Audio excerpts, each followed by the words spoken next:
we're making a Publix bet right now. I think there's going to be more than 3 minutes left on the clock when they make the pick. By the time the ESPN graphic flashes, pick is in. Yes. On their clock. You think that it'll be higher more than 3 minutes? Okay, no. Give me. I want an extra minute. I'm up 4. No. Yeah. I'll give you 3:20. 3:30. Deal. Okay. All right. There we go. All right. We got it. Okay. So if there's 3:31 left, yeah, you owe me the sub, and if there's 3:29 left or less, I owe you the sub. Deal. $1, Bob. This is just not how this works. We're going to keep hammering it. Total first round trades within the top 10 picks. Under 1.5, heavily favored right now, minus 200. Over 1.5 at plus 150. How many trades will include top 10 picks? 2. No, I'm taking under. I'm taking 1 max. Okay. All right. I'm taking over. We don't need to do this every time. Okay. I thought it might be fun, but whatever. It's cool. No, I don't feel bad at all. Just left the hand. Somebody please out there. I think if Zach's watching this, please just get. That's all I want is that right there. Just looking for the handshake. Okay, so on the spirit of first round trades, right? The Lions, will they trade number 7 overall? No is minus 175. Yes is plus 135. You're expecting 2 first round trades. There's no way you think the Lions aren't trading this, right? The 2 that I pointed that came to my mind immediately were Atlanta trading out of 4 and Carolina trading out of 8. Okay. Those were the 2. So right now, I will tell you, the Lions are the most favored. To trade back. Excuse me, I misspoke. Yeah, no, I spoke correctly. The Lions are the most favored to trade. They're plus 135. Okay. The Panthers are plus 150. The Falcons are plus 160. So right now, the book would have the Falcons as the least likely to trade out of round 1. Well, because, I mean, they have Kyle Pitts on the board. But I think, like you said, if we're looking at a situation where they're looking at their whole roster and they're even considering trading Julio Jones, I feel like they're not 100% married to Kyle Pitts. I don't know if that's the case. They could convince themselves on many other things. I think a lot of teams are going to be calling up for number 4, especially if Trey Lance is still there, if Justin Fields is still there. I think they're going to move a little bit. And hold up here. If the Falcons trade from 4 to 9. It's one trade. Come on! It's one trade. What do you mean? That's the rule. That's 2 top 10 picks. How many trades will occur within the top 10 picks? That's 1 trade that occurred within the top 10 picks. Yeah, but it's 2 teams within the top 10. 1 trade that occurred within the top 10 picks. Technically, it's 2 trades. No, 2 teams trading spots counts as 1 Technically, trade. both the Falcons move and the Denver Broncos move. Will Jimmy Garoppolo be traded during round 1? Yes. No. Yes, plus 200. No, minus 300. Friday is newly crowned veteran backup QB trade day. Did you hear Kyle Shanahan talking about Jimmy Garoppolo in his presser? Yeah, I mean, we're all going to die. That was the big takeaway. When they made the trade, Shanahan said, Jimmy's our guy. We love Jimmy. Starting caliber quarterback. He's the best. And then a month later, he said, we really felt like we needed to move up to get a a starting quarterback. Right. Now, teams and head coaches, they got to lie, right? I mean, like for different reasons, they have to lie. The more you are under the spotlight, the better chance for you to get caught in that lie. And I think that's just what happened with the 49ers. I think they traded up and they gave the typical team answer. We love Jim. Jimmy's great. 2 years ago, he took us to a Super Bowl. 3 quarters in, we were almost about to win the Super Bowl. Jimmy's great. He's very nice. Guy. The players love him. And a month later, they went, yep, we're going up to get a starting quarterback. And I think Jimmy is traded on Friday. Okay. So what if I gave you this? What if I gave you odds Jimmy is traded at some point in draft week? Yeah, I mean 100%. So if I were minus 300, you're still taking it. I'm not that sold. If it's Lance, you do want that. No, you're right. I'm thinking to myself that it's Lance, but I don't think it's Lance. So Jimmy has more value now than I think he will have at any point. I think the only times that you trade a quarterback, if you draft one in the first round and you've got a veteran then on your team, it is expendable. Friday, right before teams either make moves to draft quarterbacks early or make contingency plans or whatever. So Friday of the draft, or you hold on to him and you trade him during training camp. And those are the two options. And you got to remember, the Niners don't have a first-round pick next year and don't have a first-round pick the year after that. I'm not saying they're going to get a first for Jimmy. No, they're not. But I'm saying they don't need as desperately picks this year as they need in future years. And so you'd rather wait on that, see if there's, God forbid, a training camp injury or some opportunity to trade Garoppolo and then get a future pick. And that gives you protection in the next upcoming drafts where you're currently lacking for selections. So I think they try to wait on him. I think that you keep him, you help him develop good habits for the rookie, even if it's not Trey Lance. The rookie has a guy to point to say, this is how I handle myself at the NFL level. Yeah, I can see that. All right, so I'm not as 100% convinced, but I do think it's more likely than not that they move him on Friday. All right. I would say. Do we have another one? Do we have another one? Yeah, there it is. Okay, so I'm betting by the end of the day on Friday, 12 p.m. midnight, Jimmy's still on the Niners roster. No, the draft could go longer than midnight. By the end of the draft on Friday or midnight, whatever comes first. It might be Saturday at that point. You know what I mean. Stop being difficult. I've got money on the line, Ben. We got to be airtight here. You got a sandwich. So I'm saying, okay, by the time round 3 is over, no matter when that is, Jimmy's still on the roster for the Niners. Oh, man, they made a day 2 trade last year with Trent Williams. I forgot about that. Yeah. No, we shook on it. Okay, All right, we got time for, I think, 2 more, maybe? Okay. I wanted to ask you this one. Okay. Kyle Trask over under 72.5, quarterback, Florida Gators. Go Gators, go Gators. 72.5 is early third round, right? Early third round. Right now he's plus 125 to go round 3. So slight dog there, but it's the leading. And then round 4 and round 2, are both like plus 225, 250. So expected to go round 3, slightly underdog for round 4 and round 2. Over under 72.5. I would say over. Think so? Yeah, I think he'll be a third or fourth round pick. So do you think right now, once we get through the big 5, the next tier is Davis Mills out of Stanford, Kellen Mond out of Texas A&M, Kyle Trask out of Florida. You think he's third out of that group? I don't even know if Kyle Trask is in that tier after the 5. The way he's been talking, next Ben Roethlisberger. I mean, AFC exec. I don't know about all that, man. I mean, we're looking at. We're grasping at straws for quarterbacks, and I just have not heard a lot of convincing buzz for Kyle Trask. Like, when you draft a quarterback, what are you drafting them to be?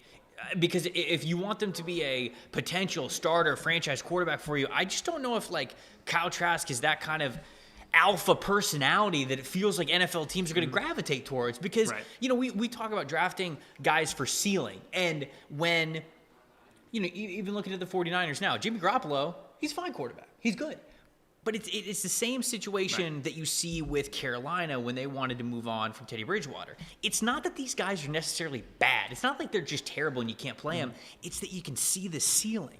And no GM or head coach likes seeing the ceiling, especially when it's lower than what you would think is like championship caliber. Right. So that's what I look at with Kyle Trask. I'm like, who looks at Kyle Trask and thinks the ceiling is so much higher for him? I feel like it's the other way around. I think that people look at Kyle Trask and they go, okay, what you see is what you get.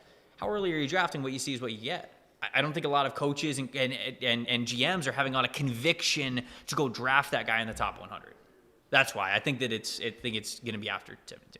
I'm taking under on that. Okay. Comfy. All right. I think, I think even if he makes it to round 3. It'll make me happy because I love Kyle. I really do. I was watching his tape as a recruit, and I was like, dude, this guy could be something nice at quarterback for Florida. And he ended up having a really great final year for him. So, I mean, you know what? I hope I'm wrong. All right, let's get one more. Pick your best one. Pick the one you want to make sure we get to. All right, so firstly, we're on Kyle Trask. We have another sandwich. So shake. Yeah, yes, correct. Position of Mr. Irrelevant. Offense, defense, kicker, punter, long snapper. This is for all the marbles. Whatever you take, I will not take. Defense. Offense. Yeah, it's got to be defense. I can't wait. You want to know why? Why?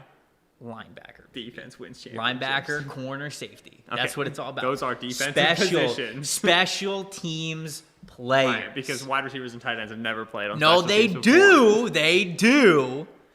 But there's more defense players to choose from. I can't wait until all of these. I can't wait till all of these sandwiches even out and we're at full zeros and I'm just watching pick 255, 256. Who's it gonna be? No, I'm praying for offense. But either way, those are our prop bets for the 2021 NFL Draft. I wish you good luck. I hope you lose all of them, and then I have 7 sandwiches, and I don't know what to do with them.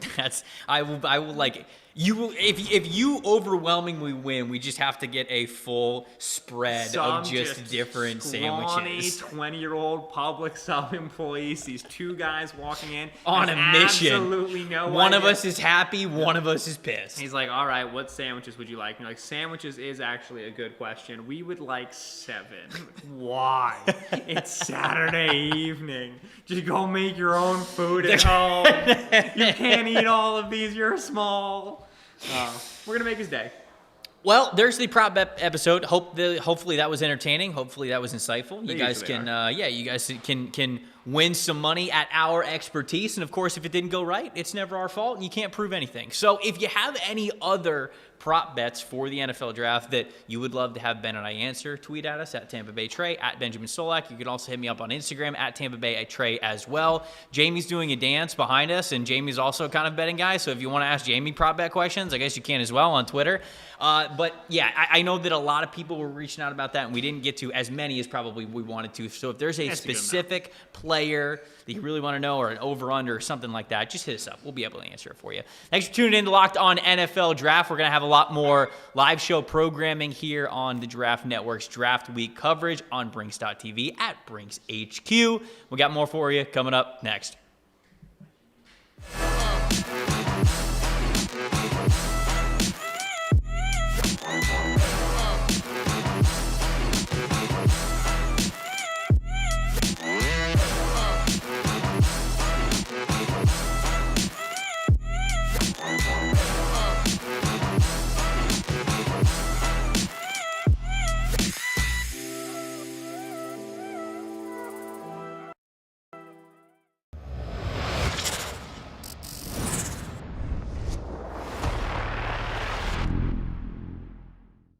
Brinks.tv, where winning is like a wiener. The bigger, the better. Thank you for coming today. I have important announcement. Killcliff is world's first and best clean energy drink. It come to my attention some people claim they are first clean energy. Fake. I hate fake people. Exhibit A. Here I am in secret lab making Joe Rogan Flaming Joe. Best-selling clean energy drink in world. Exhibit B. Type world's first and best clean energy drink ever.com. It's Killcliff. Best ball season is here, and it's bigger than ever. With no waivers, trades, or setting lineups, it has never been easier to have a shot at the $1 million grand prize. Underdog Fantasy lets you draft a season-long league in seconds, thanks to their slick mobile app and state-of-the-art website. And best of all, if you don't love it, there's a $100 money-back guarantee. So what are you waiting for? Draft for the 2021 season today. Brinks TV. Play, win, repeat. Oh my. Play, win, repeat. Oh my. Play, win, repeat. Oh my.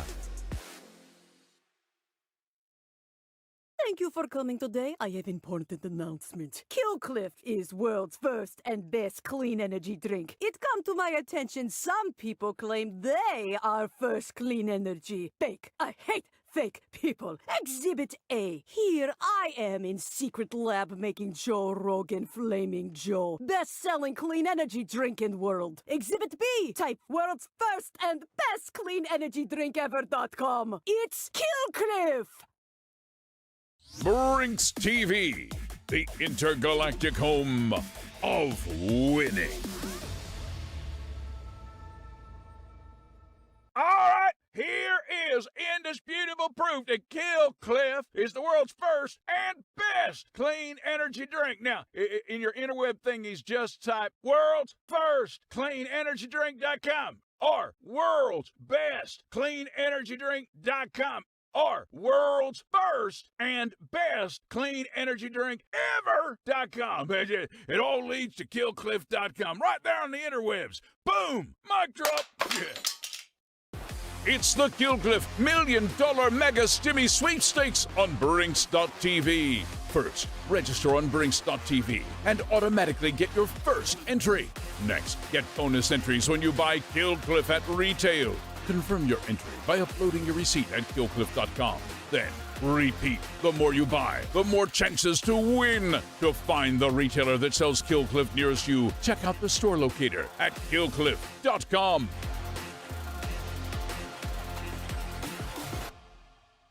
Brinks TV, loving on you with lots of cash and prizes.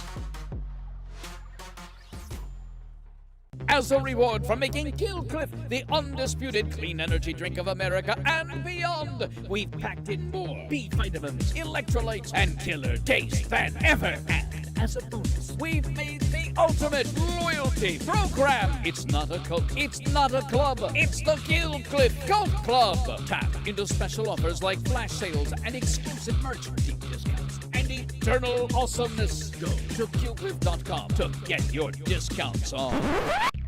A long time ago, people used to watch TV and win jack squat. In other words, you will win nothing and like it. But now, Brinks.tv brings you the ultimate show where the whole frickin' point is to win prizes every day. Good God, man, behold, the Emperor winning. Never felt so good because he or she or it or they or whatever pronoun the Emperor identifies as could be me for all I know. Whatever he or she or he calls himself, herself or knee self, you will only win when the decision is made by the Emperor.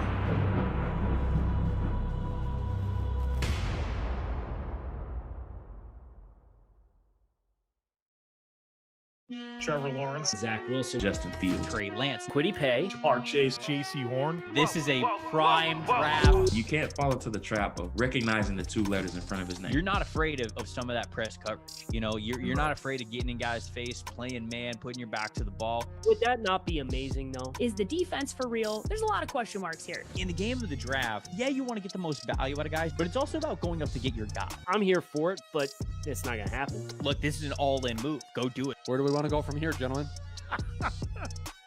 But hey, crazy things have happened in the draft.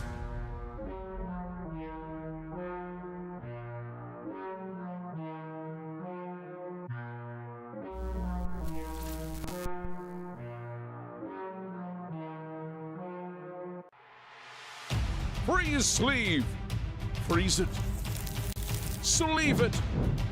Relieve it. Go to freesleeve.com. Brinks TV. Winners, winners, and more winners. When your mask comes off, your breath comes out. Make sure it doesn't stink. Stay healthy and fresh. Soul and science. Immune Fresh. The all-natural breath mint.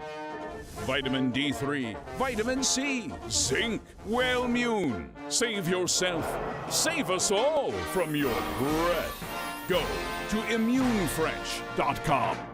Oh yeah, from Kill Cliff, the #1 clean energy drink in the mind of Joe Rogan, comes the Flamin' Joe. Sugar-free, B vitamins, electrolytes, all them good drink things. An epic spicy pineapple fusion from out of this world, straight into your drink hole. Own it. KillCliff.com.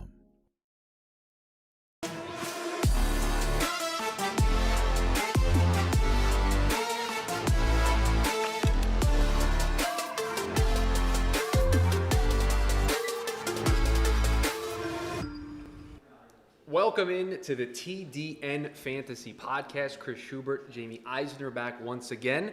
Special guest with us here for today's edition of the show. We're going to go through more players. We're going to react to the gentleman's mock draft from earlier today, play out these fantasy scenarios if it happened the way it happened this morning with Trevor and Kyle. But let's introduce our special guest from Underdog Fantasy joining us, Josh Norris. Josh, welcome to the show. It's so excited to have you here with us here today. It's going to be a lot of fun.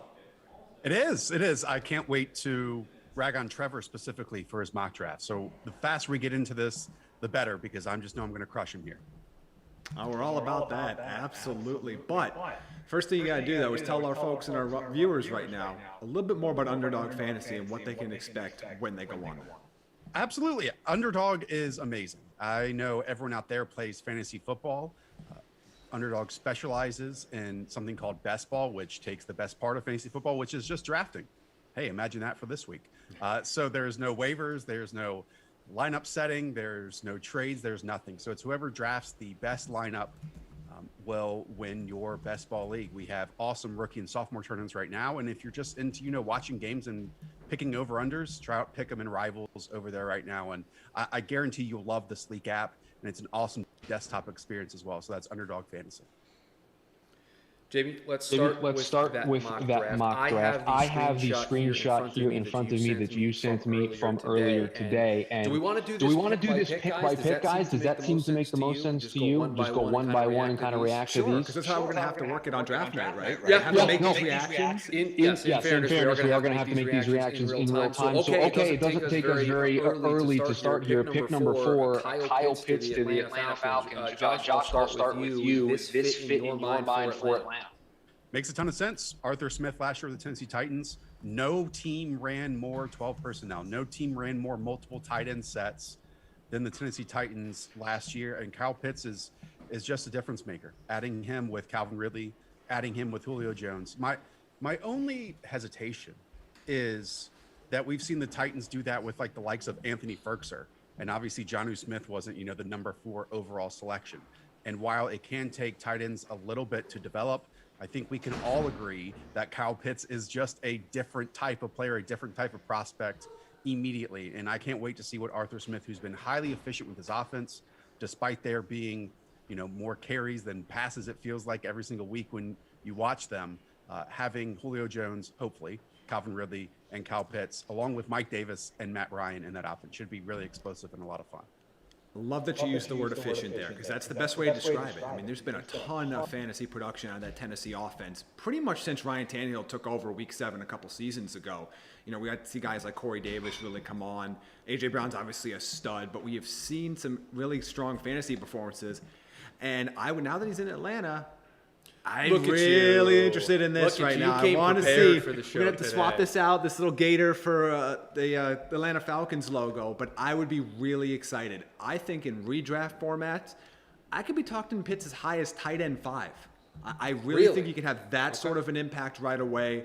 I think you start to look at the tight end class, and you always know what the very top is going to look like. In whatever order you'd like, it's Kelsey, Kittle, and Waller.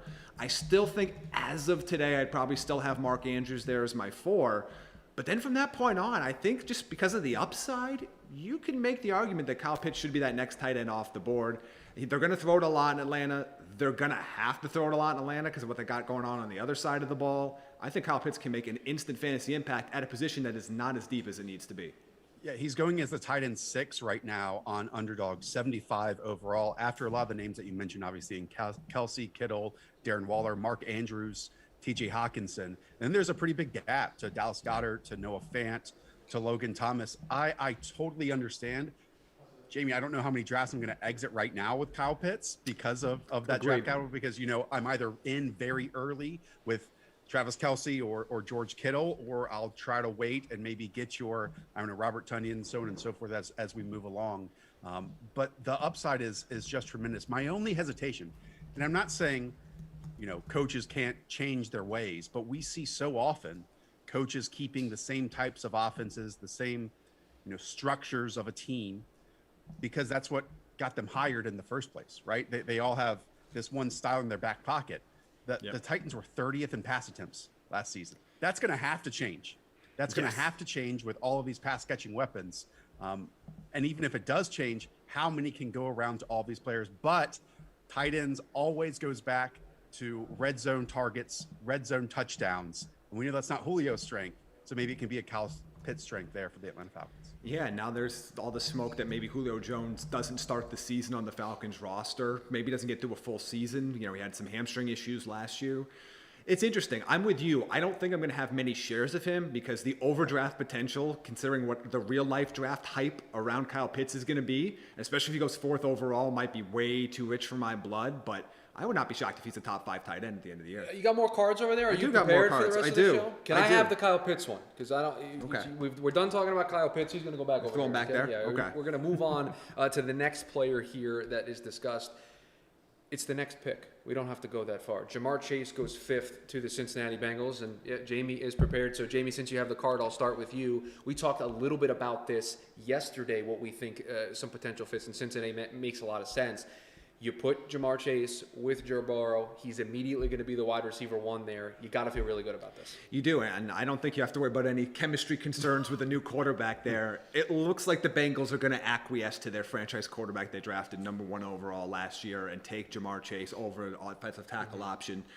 And look, it's really exciting for fantasy purposes. The Bengals, at the time that Joe Burrow went down with that knee injury, had the 2nd most pass attempts in the NFL, only behind the Dallas Cowboys at that point. They were throwing nearly 41 times a game.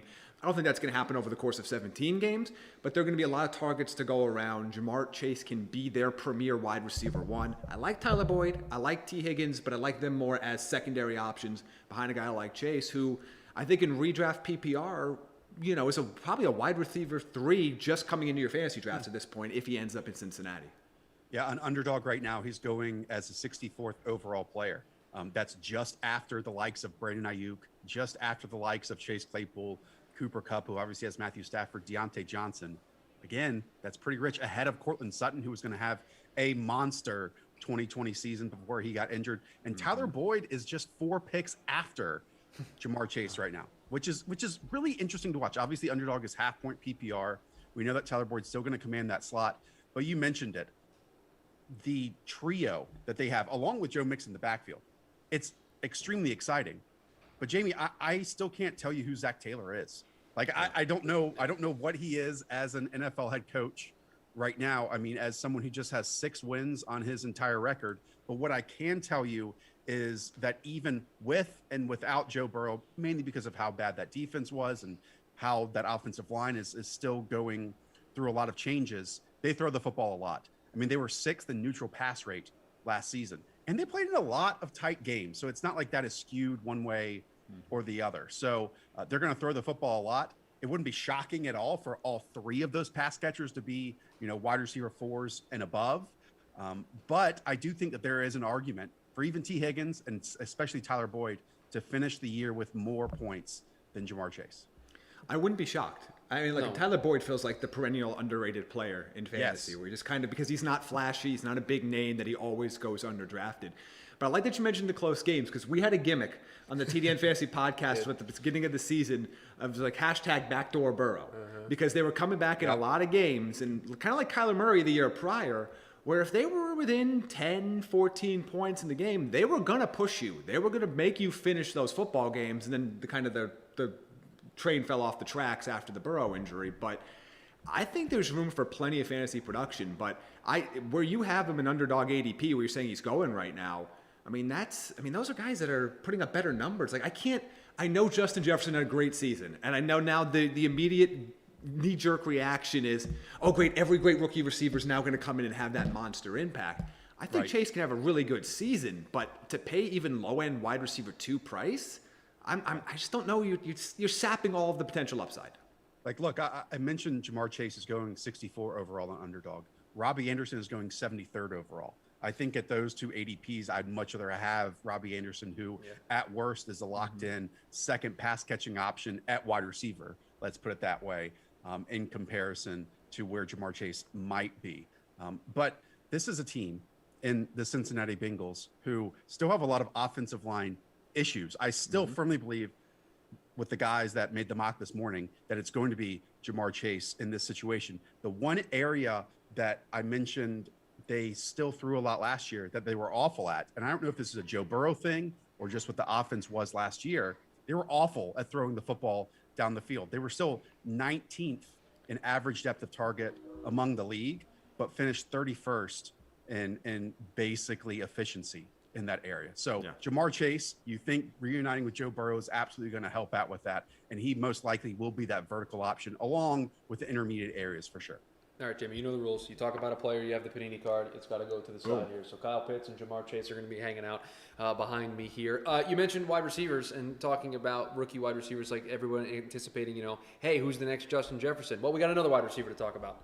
Jaylen Waddle goes to the Miami Dolphins. Do you have that card? Yeah, yes, I do have that card. This is the new popular mock spot. Josh, I want to get your thoughts on this. Do you see a big gap between Jamar Chase and Jaylen Waddle from a fantasy perspective? And how much of it has to play into what you saw from Joe Burrow in his first year as a quarterback in the NFL and Tua Tagovailoa? Well, the public definitely does. Again, right now in underdog, Jaylen Waddle's at pick 104. I mean, that's a drastic difference. And just to give you some context, that's around Michael Pittman. That's around his future teammate in Devontae Parker, Corey Davis, Mike Williams, Jalen Reagor.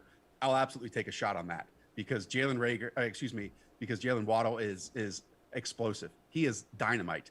And if he fits with the Dolphins, and I love the fit much more even than Devontae Smith because of how they've constructed this team. I mean, it's so difficult to take what we saw last year with the Dolphins. One, because it's a different OC this year. But two, I mean, Tua was down to, trying to make Lynn Bowden the wide receiver, trying to use practice squad players there on Sundays. Now you have Devontae Parker on one side.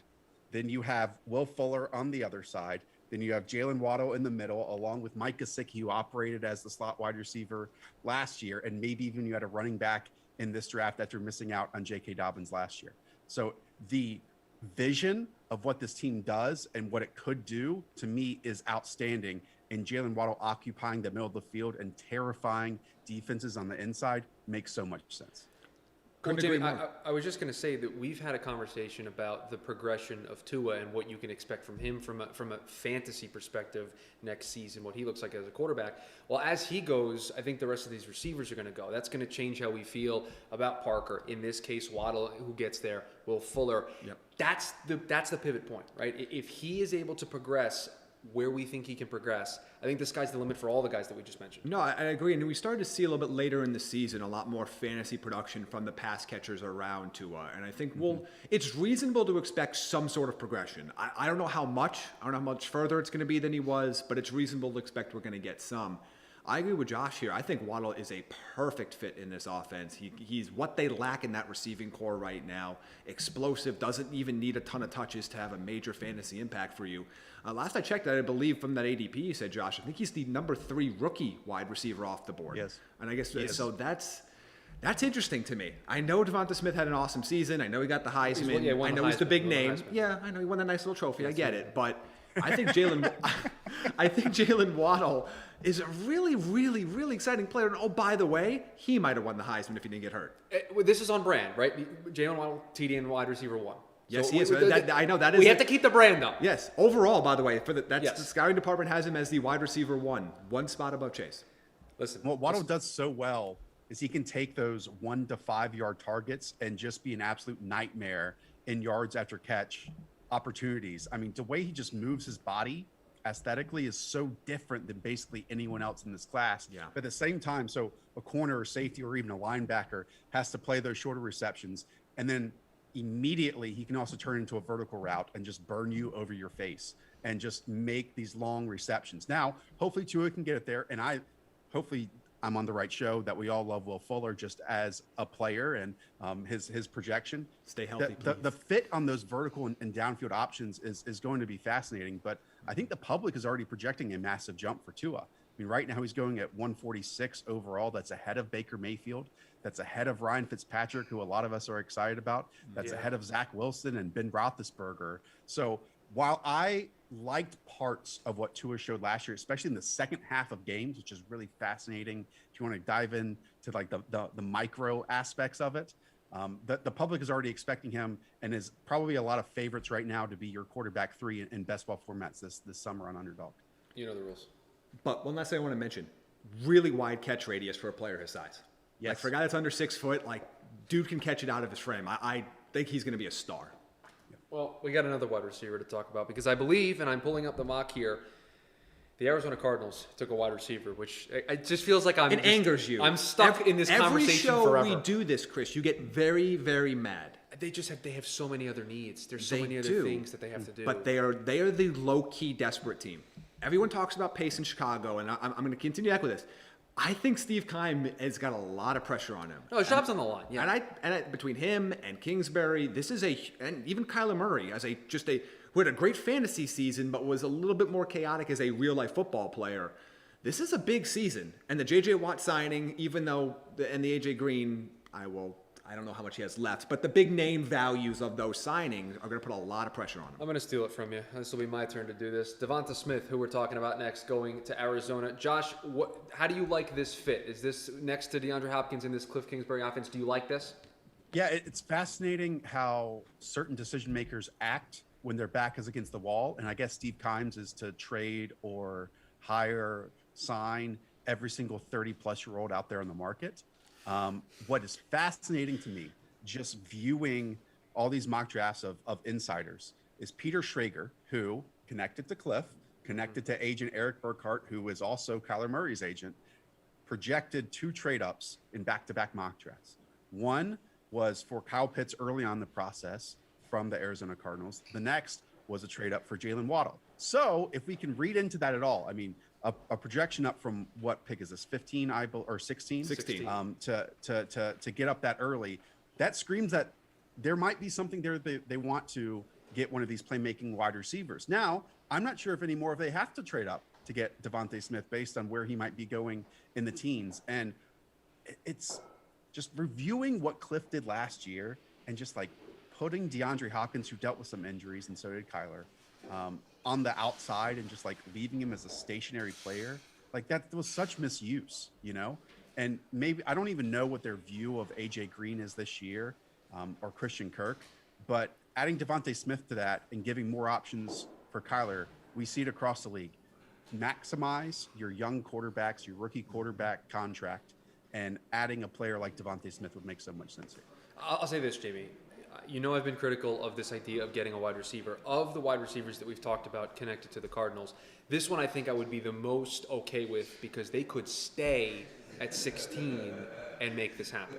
The Pitts-Waddle scenario, they got to go up to do that. I don't think any of those guys get to them at 16. So it makes me be able to stomach this a little bit more considering all their other needs. But from a fantasy perspective, DeAndre Hopkins obviously going to be the wide receiver 1 there. What do you make? Does he slide right into that wide receiver 2, moves AJ Green down to the wide receiver 3?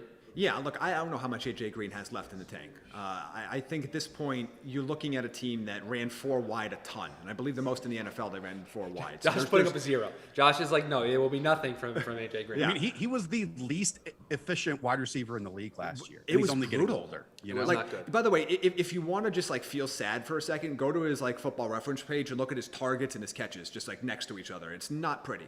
It's not a pretty sight for AJ Green after a very extended absence of playing.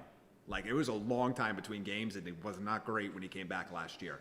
So you look at a guy that's a great route runner, can be a quick option for Kyler Murray, who needs to kind of continue to progress as the quarterback there.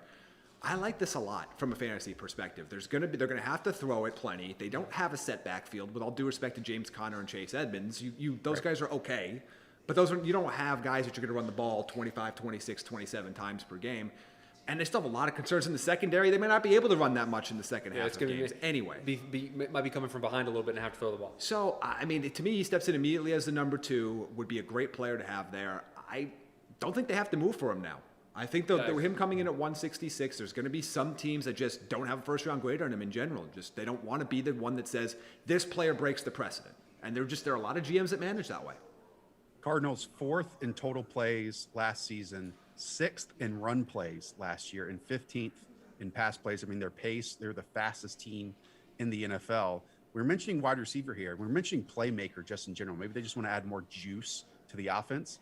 I think there's an outside shot. If the Cardinals feel like maybe all 3 of these wide receivers are off the board, Josh, they trade back a little bit and pick up a running back. No, I mean, Josh, I know it's shocking. Josh, please. I know it's shocking that, especially in this running back class where I don't love all of the evaluations, what I think might happen is this propels names up rather than down. So we might see the likes of Najee Harris and Travis Etienne go in the first round. And Travis Etienne here might make some sense because as much as I love Chase Edmonds, even though they signed James Conner, neither of those players quite have the juice like Travis Etienne showed, and then like really merging and morphing into more of a complete player during his final year at Clemson. Outside chance. Sorry to disappoint you. No, I believe it's possible. And Chris, we talked about this a little bit yesterday. The last few days, I'm kind of the mind now that we get 2 first-round running backs this year. Yep. Like I was fine. It's just Arizona, I was off. I was like, no, we teams. might get one. It looked. Well, there's just a lot of smoke. I mean, everybody's attached Najee Harris to Pittsburgh, whether they're there or not. But now we're hearing about Buffalo being interested. The Jets and Dolphins are still in the conversation. I think both Harris and Etienne come off the board in round 1. And I think there's also an interesting conversation. We mentioned Chase Edmonds, Kenyon Drake no longer being there. He had 200 plus carries that now all of a sudden are going to have to go somewhere. And Chase Edmonds, who in his career has less carries than Kenyon Drake got last season. So they're asking a lot from him. So I understand why you might think running back, Josh. They have so many other needs to just go in this direction. It would just pain me. It would just absolutely pain me. CB2 or who cares? Or CB1. Can I have Devonta Smith, please? You can. Okay, he's going back here. He's joining the rest of the crew that we've talked about. Future Cardinal great. This is apparently everybody's wide receiver 4, according to Todd McShay. Elijah Moore to Tennessee. That was that's our next pick up here. And Jamie, I'll start here with you. We debate the top 3. We debate who's 5, 6, and 7. But apparently everybody in the National Football League says, nope, Elijah Moore, wide receiver 4. He's an interesting player to kind of keep an eye on. There's been some first-round buzz around him throughout the process, and it seems to be kind of picking up steam. Look, it's explosive slot receiver. He's really good at separating. He's a little bit raw as a route runner, but he's Sure, I'll be interested because as much as I love Josh Reynolds and think, like you, Jamie, that he can emerge into something, I think Elijah Moore is a better player with a higher ceiling, and obviously the draft capital would be much higher than the free agency signing of Josh Reynolds. But I bet they go in a different direction on draft day. Let's talk about the Pittsburgh Steelers because they're the next team up in our conversation. Najee Harris, our first running back that we're able to discuss here. And you, Jamie, said that you think that we could see 2 running backs go on draft night. Josh, your thoughts on this fit in Pittsburgh with this offense that did bring back Juju Smith-Schuster? Big Ben's going to give it one more go. How do you see this playing out? It seems like the chalk pick. And we know so often just observing the draft that sometimes the chalk picks don't actually turn into reality. But every single beat writer associated with the Steelers believes that if Najee Harris is on the board, Najee Harris is going to be the pick. Now, it's totally different than what they did last year, where while they even had some more offensive linemen on the roster that are now gone, I mean, their offensive line is an absolute shambles. They're going to start some nobodies at tackle. They were 7th in total plays, 1st in pass plays, 28th in run plays. But if we can parse through and read between the lines, 1, Matt Canada comes in, so it's going to be a different offense. And 2, maybe in Ben Roethlisberger's last season, they do want to go back to more of a traditional old school mindset. And so if that's the case, with no real back in that backfield, Harris would get tons of work. And from that respect, Jamie, I'd be interested in him, but I think he's solid yet unspectacular. And we know the most important part of running back production is run blocking and targets. And I'm just not sure how good the run blocking, the yards created for him will be in 2021 behind that offensive line. Yeah, it's really this kind of T-chart of positive and negative with him. Positive is there's a lot of volume. You're fighting Benny Snell and Anthony McFarland. That's not going to scare you away, particularly if you're going to spend a top 25 pick on a running back if you're Pittsburgh. But the offensive line is a complete mess at this point. That offense was beyond out of sync to end the season, so you have to see what the actual product looks like when they get back on the field again in August and September. You like the volume, and you like the fact that he has a touchdown potential, and especially with just how often they want to run the ball. But he's not the top pass catcher in the class at the position. I don't know if how many targets per game you can expect for him. If all these targets are going to 15 a game are going to Deontay Johnson, and then you're going to have Juju running all the short routes 5.5 yards down the field. Chase Claypool has to get his. The Juju's the check down guy we were 5.45 average up the target, I believe it was last year. So it's just where is it going to go? You're always interested in a starting running back in fantasy. You're always interested in one that has a very clear role. He's not going to lose his job for performance purposes. But yeah, I mean, I don't know. I feel like I can never get reasonable value on a rookie running back, but particularly anyone that goes in the first round. Those guys are going to get pushed so far off the board. Let me ask you this. This is the range he's going in on underdog best ball drafts right now. J.K. Dobbins, 28th overall. James Robinson, 31st overall.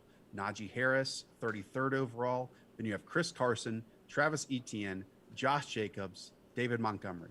I mean, that range makes sense because it's after all of the quote unquote, foundation backs, the likes of Joe Mixon, maybe DeAndre Swift. We mentioned Miles Sanders, Antonio Gibson above them, Clyde Edwards-Helaire possibly, so on and so forth. So like from that range, it makes sense. Just unspectacular player though, even though like maybe his receiving skills are his best asset. Like there are times when against like Texas A&M and LSU, much fun. And again, in this case, it just makes too much sense with. Jamie, remind me again. I don't mean to put you on the spot, but I just want to get a gauge of where idea of adding Kadarius Toney and you've got he's going to be. But we have seen, guys like D.D. Westbrook and keep up into that like top 40 range for players, especially for anybody that watched the SEC closely.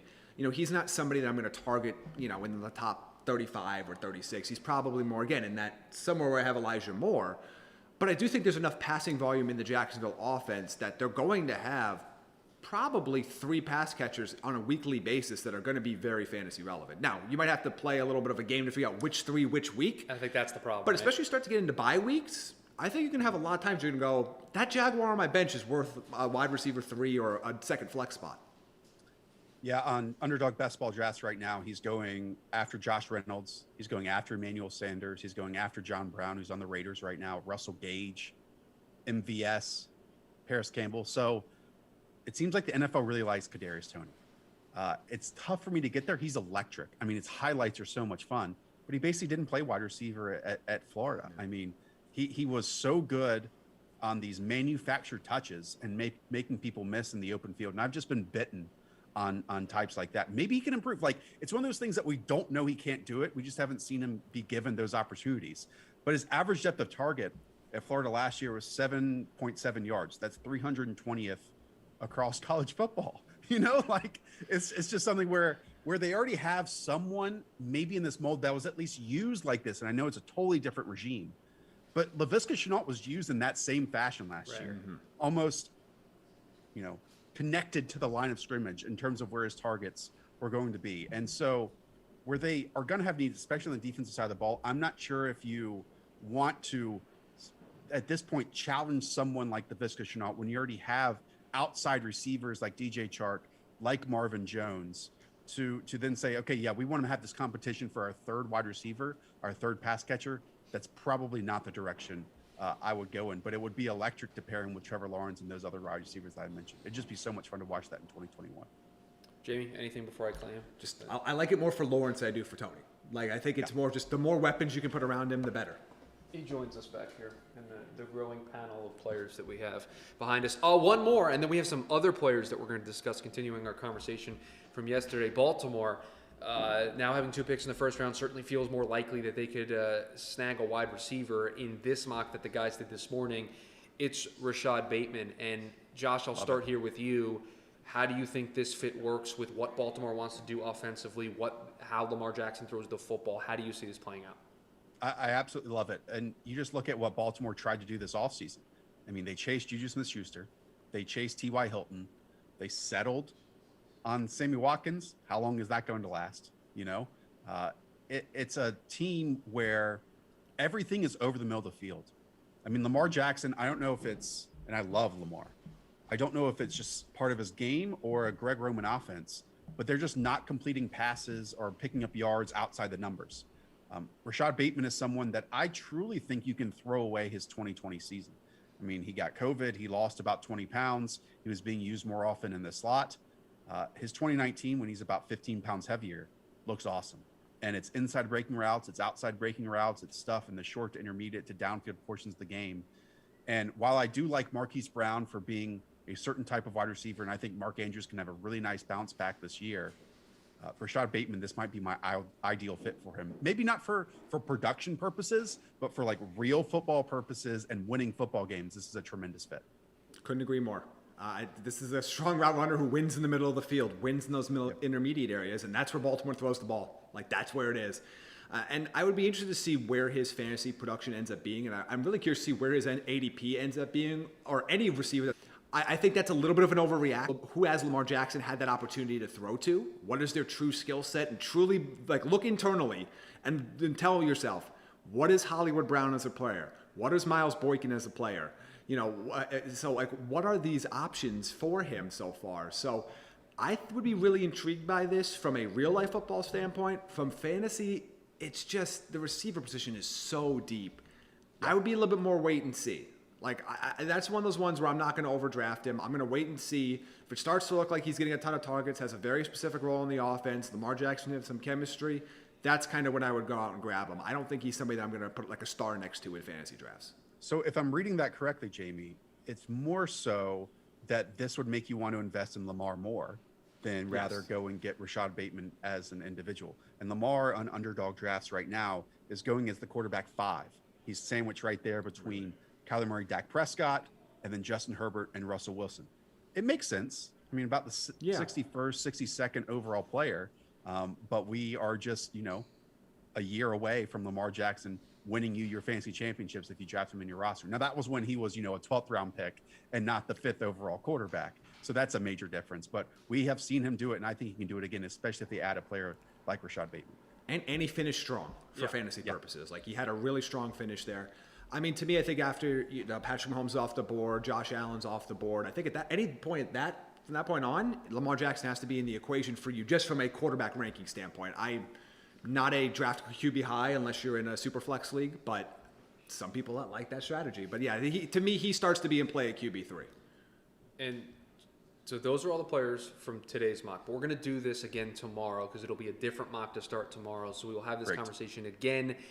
Might be different fits, might be more opportunities for Jamie to pull out some of the cards for certain players. Yes. So we will be able to have this conversation tomorrow with the way the mock drafts play out. But let's talk about some ideal landing spots. Now we get to pick where these players go. We did this yesterday with a lot of the top wide receivers. We're going to continue it here today and maybe mix in a tight end if you know who I'm talking about. But let's start with wide receivers, and I'm looking here at the list. Dyami Brown is the guy that we're going to start with out of North Carolina. Jamie, your early feelings here about an ideal landing spot for Dyami Brown.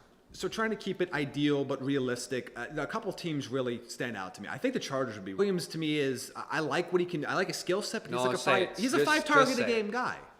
At Dyami Brown, Amon-Ra St. Brown. Look, I don't think he's got the same upside as reality. I love his toughness. I love how he can catch the ball, win over the middle of the field. The type player for fantasy purposes, but the field, I think Kansas City would be interesting. The teams would make a lot of sense. Did you do Rondale Moore yesterday? Can I, since we didn't come around a mock draft, can I just pivot quickly over to Rondale Moore? Sure, go for him.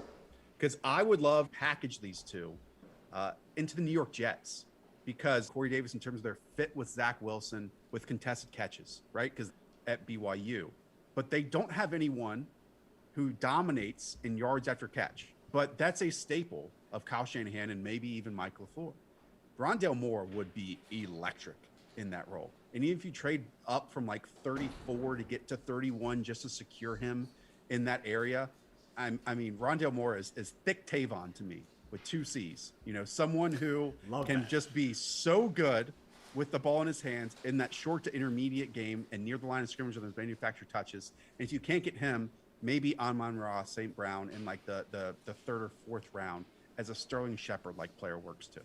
And Josh, the conversation we had yesterday about Rondale Moore was we love the talent, but it's can he stay on the field? Healthy, right? Can he stay healthy? His upside is massive. Right, the ceiling is huge, and from a fantasy perspective, it's very, very good. But you just worry about his ability to stay on the field. But you're speaking my language when you talk about the Jets. Thank you. I appreciate that. I actually have to go back here for the player that I want to talk about next. I'm going to throw a little bit of a curveball here. He's not the name directly next on the list.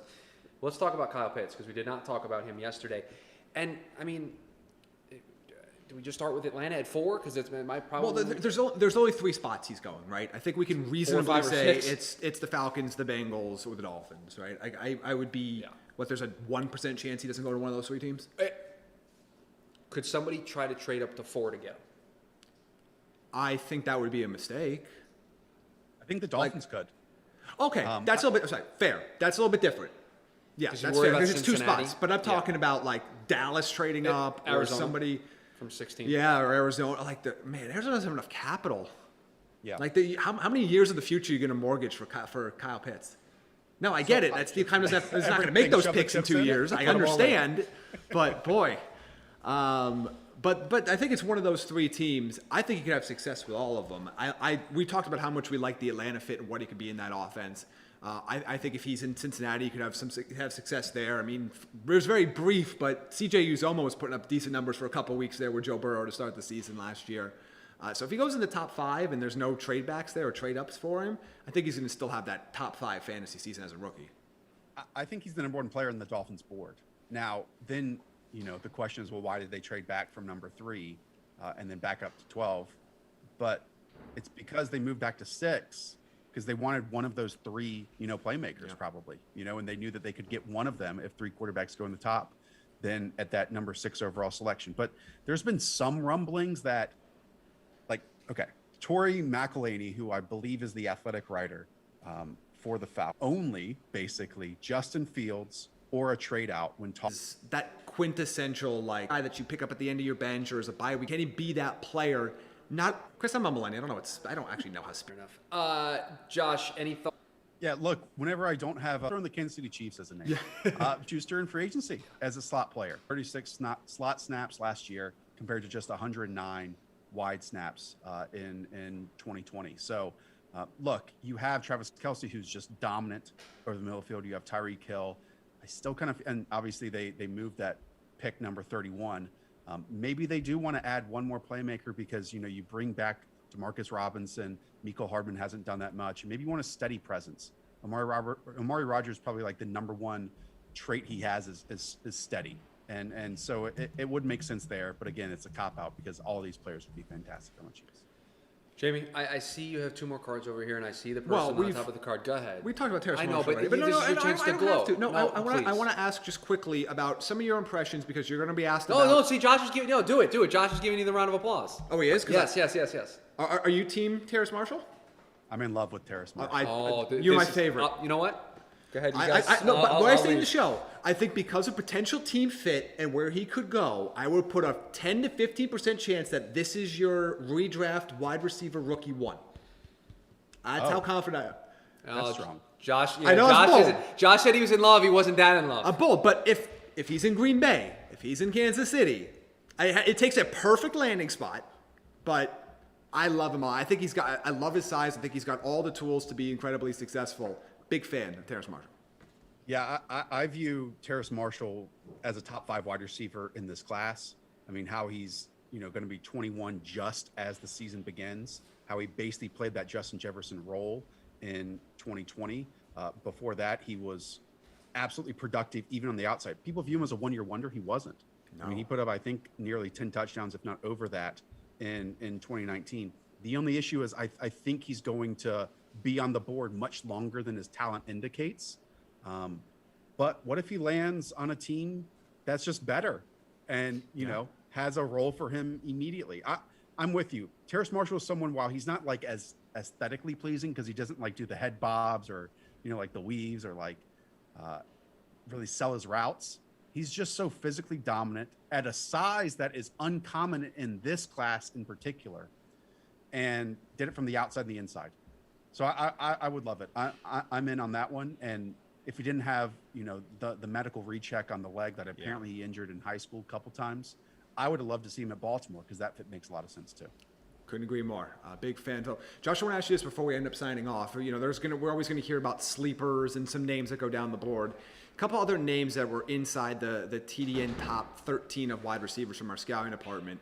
Any interest in them at all in best ball or redraft? Nico Collins, Dwayne Eskridge, Tylan Wallace. Do any of those names or somebody else come to mind that we haven't talked about from that's a little bit further down the board, day 2, maybe early day 3 guys? Yeah. Amir Smith-Marset coming out of Iowa is really fascinating to me.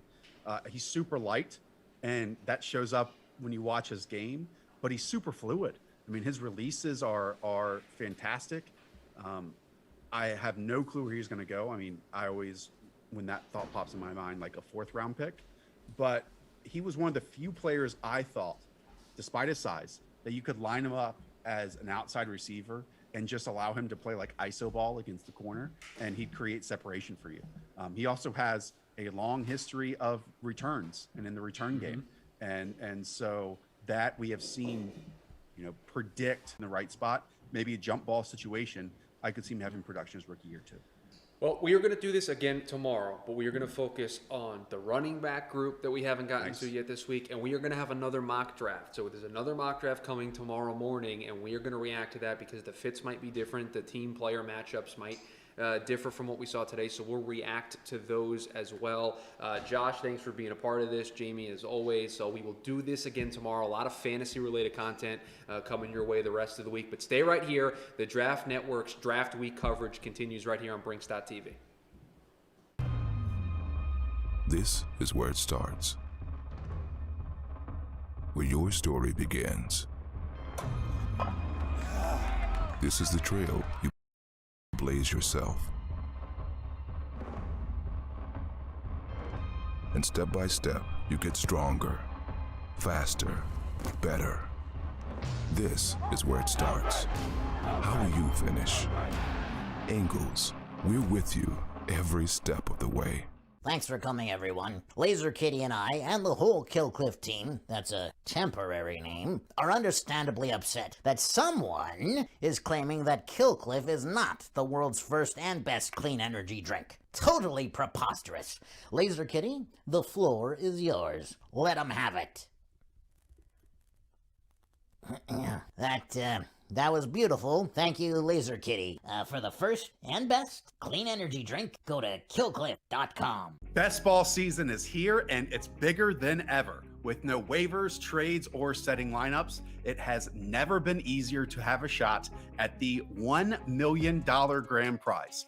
Underdog Fantasy lets you draft a season-long league in seconds, thanks to their slick mobile app and state-of-the-art website. And best of all, if you don't love it, there's a $100 money-back guarantee. So what are you waiting for? Draft for the 2021 season today. Brinks TV. Play, win, repeat. Oh my. Play, win, repeat. Oh my. Play, win, repeat. Oh my. Brinks TV, the intergalactic home of winning. All right, here is indisputable proof that Killcliff is the world's first and best clean energy drink. Now, in your interweb thingies, just type world's first cleanenergydrink.com or world's best cleanenergydrink.com. or world's first and best clean energy drink ever.com. It all leads to killcliff.com right there on the interwebs. Boom! Mic drop. Yeah. It's the Killcliff $1 Million Mega Stimmy Sweepstakes on Brinks.tv. First, register on Brinks.tv and automatically get your first entry. Next, get bonus entries when you buy Killcliff at retail. Confirm your entry by uploading your receipt at killcliff.com. Then, repeat. The more you buy, the more chances to win. To find the retailer that sells Killcliff nearest you, check out the store locator at killcliff.com.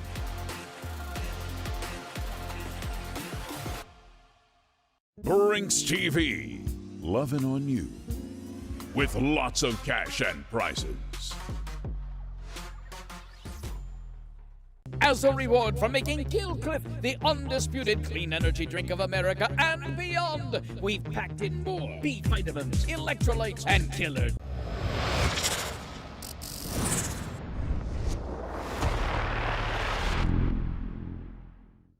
Brinks.tv, where winning is like a wiener. The bigger, the better. Thank you for coming today. I have important announcement. Killcliff is world's first and best clean energy drink. It come to my attention some people claim they are first clean energy. Fake. I hate fake people. Exhibit A. Here I am in secret lab making Joe Rogan Flaming Joe. Best-selling clean energy drink in world. Exhibit B. Type world's first and best clean energy drink ever.com. It's Killcliff. Best ball season is here, and it's bigger than ever. With no waivers, trades, or setting lineups, it has never been easier to have a shot at the $1 million grand prize. Underdog Fantasy lets you draft a season-long league in seconds, thanks to their slick mobile app and state-of-the-art website. And best of all, if you don't love it, there's a $100 money-back guarantee. So what are you waiting for? Draft for the 2021 season today. Brings TV. Play, win, repeat. Oh my. Play, win, repeat. Oh my. Play, win, repeat. Oh my. Thank you for coming today. I have important announcement. Killcliff is world's first and best clean energy drink. It come to my attention some people claim they are first clean energy. Fake. I hate fake people. Exhibit A. Here I am in secret lab making Joe Rogan Flaming Joe. Best-selling clean energy drink in world. Exhibit B. Type world's first and best clean energy drink ever.com. It's Killcliff. Brinks TV, the intergalactic home of winning. All right, here is indisputable proof that Killcliff is the world's first and best clean energy drink. Now, in your interweb thingies, just type world's first cleanenergydrink.com or world's best cleanenergydrink.com. or world's first and best clean energy drink ever.com. It all leads to killcliff.com right there on the interwebs. Boom! Mic drop. Yeah. It's the Killcliff $1 Million Mega Stimmy Sweepstakes on Brinks.tv. First, register on Brinks.tv and automatically get your first entry. Next, get bonus entries when you buy Killcliff at retail. Confirm your entry by uploading your receipt at killcliff.com. Then, repeat. The more you buy, the more chances to win. To find the retailer that sells Killcliff nearest you, check out the store locator at killcliff.com.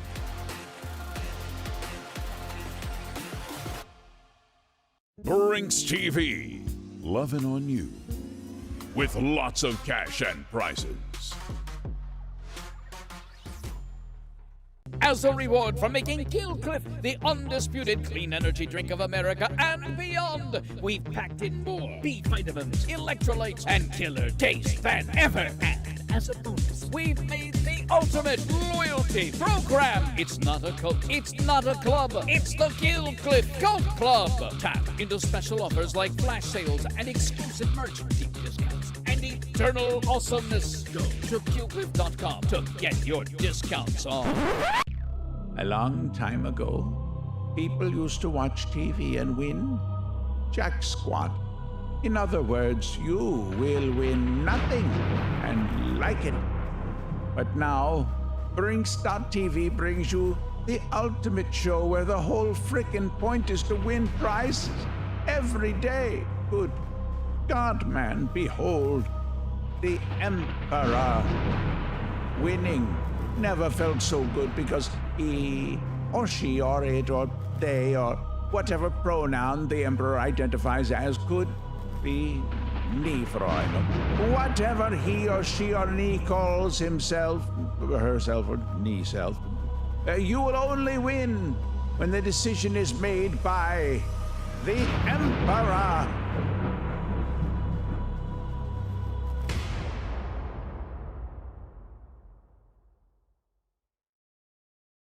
Trevor Lawrence, Zach Wilson, Justin Fields, Trey Lance, Kwity Paye, Jamar Chase, J.C. Horn. This is a prime draft. You can't fall into the trap of recognizing the two letters in front of his name. You're not afraid of some of that press coverage. You know, you're not afraid of getting in guys' face, playing man, putting your back to the ball. Would that not be amazing, though? Is the defense for real? There's a lot of question marks here. In the game of the draft, yeah, you want to get the most value out of guys, but it's also about going up to get your guy. I'm here for it, but it's not going to happen. Look, this is an all-in move. Go do it. Where do we want to go from here, gentlemen? But hey, crazy things have happened in the draft.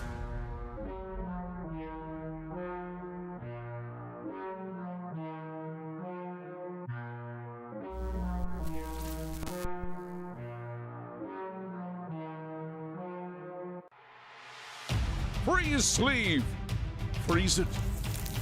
Sleeve it. Relieve it.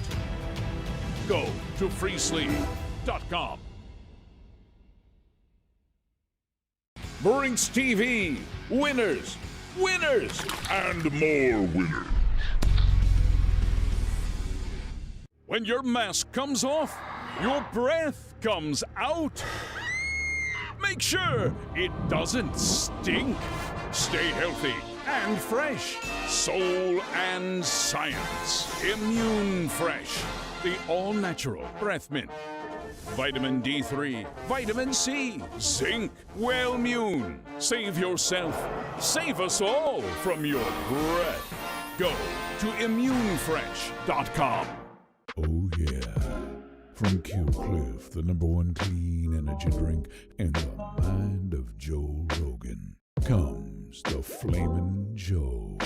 Sugar-free, B vitamins, electrolytes, all them good drink things. An epic spicy pineapple fusion from out of this world, straight into your drink hole. Own it. KillCliff.com. It's the Killcliff $1 Million Mega Stimmy Sweepstakes on Brinks.tv. First, register on Brinks.tv and automatically get your first entry.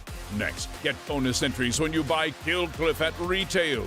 Confirm your entry by uploading your receipt at Killcliff.com. Then, repeat. The more you buy, the more chances to win. To Killcliff.com. Loving on you. With lots of cash and data indicates for Mac Jones specifically, and we talk outside of structure and how that helps them bridge the gap when they transition to the NFL to be able to make successful plays and have some success while they get better at playing within. However, and Mac Jones had a phenomenon, was not throwing to the caliber of players or and that opportunity to play outside of structure and then reel it in. If you, I mean, obviously he's been phenomenal. Drifting in the pocket. A lot of, really keeping plays alive, making these super creative throws down the field. And Justin Fields is each of our quarterback 3 for both of us. Trey Lance is quarterback 4 for both of us. You have Mac Jones. First position group. Now, look at all the different where this conversation should start. Any players who have learned and modeled. Okay, go for it. Marlon Mack. That's fair. You remember what he was like? On Marlon Mack. Yes, yeah. So it can be done. It's not a guarantee that it'll happen. Right. So I guess if you want to extrapolate the ceiling out of Travis Etienne, assuming that evolution takes place, that would be a place that you could point to and say, listen, this is a guy who had the same kind of tendencies of getting off script, looking to cut out the back door a little too often, trying to bounce outside and string stuff out, trusting his speed a little too much. Right. It can be done. But what I like about Etienne is he does give you, he's not just a satellite running back, right? He's 215 pounds. Right. So he's got speed, explosiveness, contact balance, and power. The package here, there's a lot to like. I'm a big fan. I guess you're more willing to buy into some of the questions that bump him to a first-round grade than I don't. And one of the questions that we've had a bunch on the show when we've been doing the live shows on the podcast has been, how many running backs are going to go in the first round, right? And we've had this conversation. On your board, Kyle, you would feel comfortable with Travis Etienne going in the first round, right? Yep. That's the difference between you two. Because we did those prop bet conversations, right? Mm-hmm. We have this ongoing show bet about how many running backs are going to go in the first round, and Kyle's smiling because he feels like this is a lock there on Thursday. But for you, Kyle, the difference is if Travis Etienne comes off the board on Thursday night, you're going to feel okay with that. Where Joe might be like, I'm not so sure. Well, I think here's an important distinguishment to make is I only have 24 first-round grades. In total. So I have Najee Harris at an 84.5, which is literally as low as you can go or as high as you can go and not be a first-round grade. And then I have Javonte Williams at an 84. So both of those guys in my top 32 players, I just not give them first-round valuations. And where you specify that, and it's really hard when you're not grading for a team, right? But if you're a team and your board runs out of first-round values before you get your first-round pick on the clock, maybe that's when you explore a potential trade back into the early portions of day 2 so that when you do decide to draft a player, it's more appropriate value for the valuation of the player versus the asset you're spending to bring. Maybe that's why a third of the league is trying to trade down right now. Because they don't have a full board of first-round grades. I'm looking at the screen here, and both of you guys have your grades kind of side by side with each other. And it takes a little bit before we see the first, and you guys have them color-coded based on the round grade that you give. Mm-hmm. It takes a little bit before there's a discrepancy there, other than the Travis Etienne conversation. So is there anybody there after Etienne in that top group that you guys want to discuss, or do we go to the next guy in which there's a stract contrast from you guys? We stay pretty chalk through the first 6. Right. But Right. Day 3 is going to get weird. Yeah. But let's acknowledge the day 1 and day 2 guys as Travis Etienne is both of our top backs. Yep. You have the same evaluation on Najee and Javonte. Who do you have higher? Najee. Better Okay. receiver. I have Najee Harris as my second running back as well. Javonte Williams is 3. Michael Carter is 4. Kenneth Gainwell is 5. Trey Sermon is 6. Good player, that Trey Sermon. Trey Sermon's going to be a steal for somebody. He's the fallback in the guy. 3rd round. Right. Inside split zone, in between the tackles. He's not that super productive as a pass catcher, but that's why he's going to be a guy who goes in the 3rd round because he's going to be more of a committee type guy. If you want Javonte Williams in the top 40, the fallback is Trey Sermon. You get a lot of those same characteristics. You'll get him between 75 and 100 and get a really good player. Things get a little weird here. Ramondre Stevenson, no respect for you. Listen. Explain yourself. Okay, so we're quite different here. I think you have him as a 3 and I have him as a 5. Yes. Yeah. Let the battle commence. So I'll recognize big and pretty explosive for his size. Like, you don't normally see guys. He's like 235-ish. And he came down to the Senior Bowl at 227. Yeah, so big guy has some juice to him, right? Very limited sample size at Oklahoma. And this type of back is so easy to find. Like, you're going to say that big and fast is not easy to find, but it's just like, oh my goodness. Big running backs like this, they don't move the needle for me. Like, is he really a guy that he's not the fallback? He's not the Trey Sermon What did guy. you just get done whinging about with Travis Etienne? Pass protection. Ramondre Stevens is one of the better pass protectors in this year's class. But you get short yardage boring. value. You get He's a red boring zone football value. player. You get pass protection. Look, Garrett Blunt is old news in the NFL. Is converting 3rd and 2s so that you can run out the clock and win a football game. Boring football. I can find that guy every single and guess, year. LeGarrette Blunt had Trey himself Sermon, a nice little Chris career, Evans. didn't he? And if he didn't cold clock somebody on the sideline when he was in college, I guarantee he wouldn't have been undrafted the way that he was.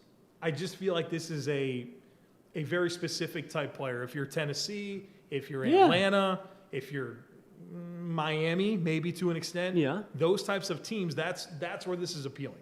And I just don't think he's got a big time valuation. Don't draft him to play in wide zone in San Francisco. Correct. Or backed up Dalvin Cook. Like, that's not going to be a successful model for you.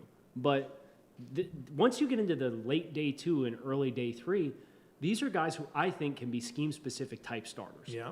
And I think Ramondre Stevenson, if he plays in the 220s as compared to, I think he was built at 240 on the Oklahoma roster. Right. He loved that circle button, man. He hit the spin move every You're damn right he did. every possession. He hit it at least once, whether it worked or not. So, like, if he plays more to his physicality a little bit as a runner, I think he can be a little more consistent to not try to be so finesse, even though he has lightness on his feet. For somebody of his stature, I think he can be a scheme-specific early down back in a stable. I just happen to grade him as a fringe late day 2, early day 3 guy because you're getting 3rd down value out of a power back, which is pretty rare. I think we both understand the skill set. You have a higher valuation on it than I do. Correct. Is that it at the running back position? No. Is there anybody else that we need to talk about? Chris Evans, not Captain America Chris Evans, University of Michigan. I mean, spoilers. But no longer Captain America.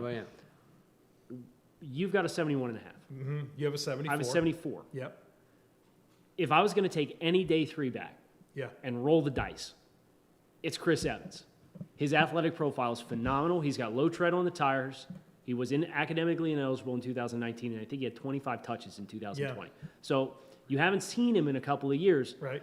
But for a guy who's a potentially physical runner, not having wear and tear on your body is not necessarily a bad thing. He's shown in flashes. I think his career high in touches or in carries was like 116 or something like that. He's not been a featured back at Michigan. It's phenomenal, and he can catch the football. So what's the sticking point? So I feel like if I'm going to take a swing, I'm totally comfortable. Recognize the sleeper potential here. I think there's obvious physical traits to be excited about, and when he did touch the football, he was very productive. But that's just rich. To have that type of evaluation on it, that's where I get hung up.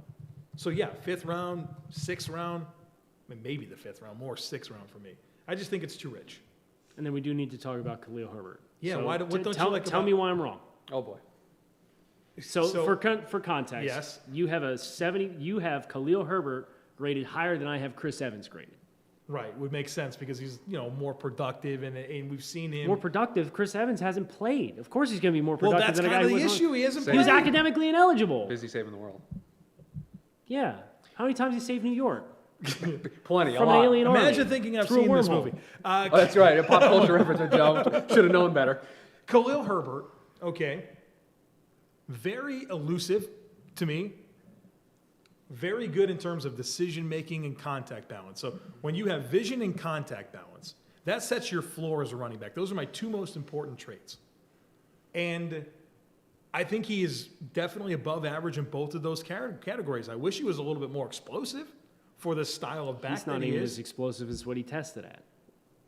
Okay, well, all we have to go on is the numbers that we were given. So we can play that game for everybody. I just feel let's like talk about it with Chris Evans then. I don't have a problem with Chris Evans. I just have. Why do you have Khalil Herbert graded higher? It didn't take long, but we found the first sticking point of the whole show.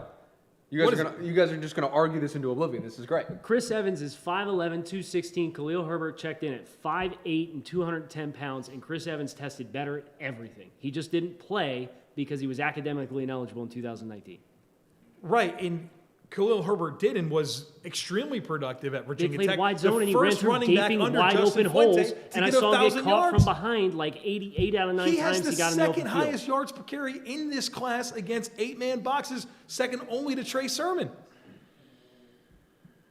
I wish I could just go behind the bar here and just grab a thing of popcorn and just enjoy There's a couple beverages back there if you'd be interested. Do we transition now to wide receivers? I don't see anything else that's going to trigger me, and it certainly feels like we found the two that Kyle likes big plotting power backs. What can we say in the year 2021? Lord, you gonna take that?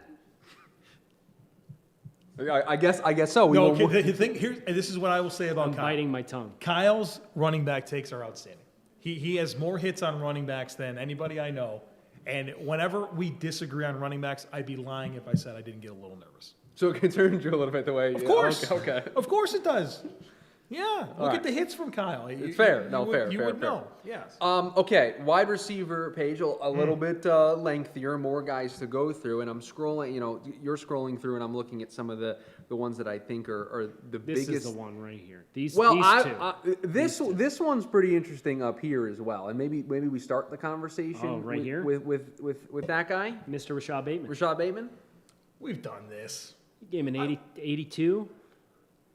Yeah. Come on. What's the concern? Now I'm going to be back to the corner making it like I don't like Rashad Bateman. He's mad at me. It's his grade. It's as if I put the grade up there. You graded the player. Okay, Tom, we're going to be civil to start. And if we need to get hostile, we can get hostile. 82. Mm-hmm. What's the concern? Was the 2020 versus 2019 something that stood out to you because he was phenomenal in 2019? Right. So that, and we talked, when we had this conversation before, like I said, I didn't spend much time on the 2019 tape. I focused my efforts on the 2020 tape because I had plenty of it to look at. And so I didn't expect him to be that athletic, add in offense. A guy that's we're going to target 90 to 110 times a year in 11 personnel as my slot receiver. And I just don't know that I see the consistency. And with that combined with the inexperience, I think are an issue. I don't know that I'm going to. And I had a second round valuation on it. But I'm comfortable with it because I look at the rest of the way the board stacks, and I still have Diami Brown. I still have Ross St. Brown. I still have Kadarius Toney. I still have Rondale Moore, Amari Rodgers, Nico Collins. Like, I still have these names, never mind the first round guys that we either glossed over or didn't even talk about. Which you have 5 of. Correct. So, He gives me, there's always this receiver at the Senior Bowl, whether it's Braxton Miller Hart or Braxton Miller. Yeah, I was going to say Braxton Miller. Mm-hmm. And it's just like, when it comes time to uncover in the NFL, the nuance and technique that's required, plus the ball skills, I don't know. I felt like some of those big plays at Western Michigan was him just kind of running a slant route and gaining a step, and then first or second window. Bad angle, and he's gone for 70 yards. I'm like, well, is this really going to work like that in the NFL? Depends on what else is around him. I would guarantee if he's your number 2 option and you're relying on him on the outside to beat press man coverage, it's probably going to be a losing battle. Right. But if you can go 10, 11 personnel and you could space the field out and you have other threats and he's getting one-on-one, or you're prompting zone coverages with how you're attacking the field. Yeah, I think he can create after the catch in zone, and some guys are just more consistent zone beaters than they are defeating press man coverage or winning on the outside. I don't think he's an outside guy, but I think he is a slot receiver, and I think he can be a really good one depending on the environment that he lands in. And that's the hardest part about what we do in the pre-draft process is you're giving valuations to players and prognosticating players without knowing where they're going or what else they're going to have to work with around them. So the other guy that we disagree on heavily here, and I hate to say disagree because I think we identify the skill set the same. Yeah. It's the valuation on the skill set. Which is two different things. Right. Correct. Yeah. And so Amari Rodgers from Clemson, and I feel weird because I'm like, I like Amari Rodgers. I just don't value him as much as you do. So you want to set the table here? Yeah, Amari Rodgers, and this was a player who played in 2019 after tearing his ACL in March of that spring. And you watched him play, and it's like, man, like he's got good chemistry with Trevor, but he doesn't really have any pop. Well, then he comes back this year, and all of a sudden he's got the pop back because he's fully recovered from the ACL that he played through the recovery process on in 2019. He played 13 games that year. He ran in the 4.4s.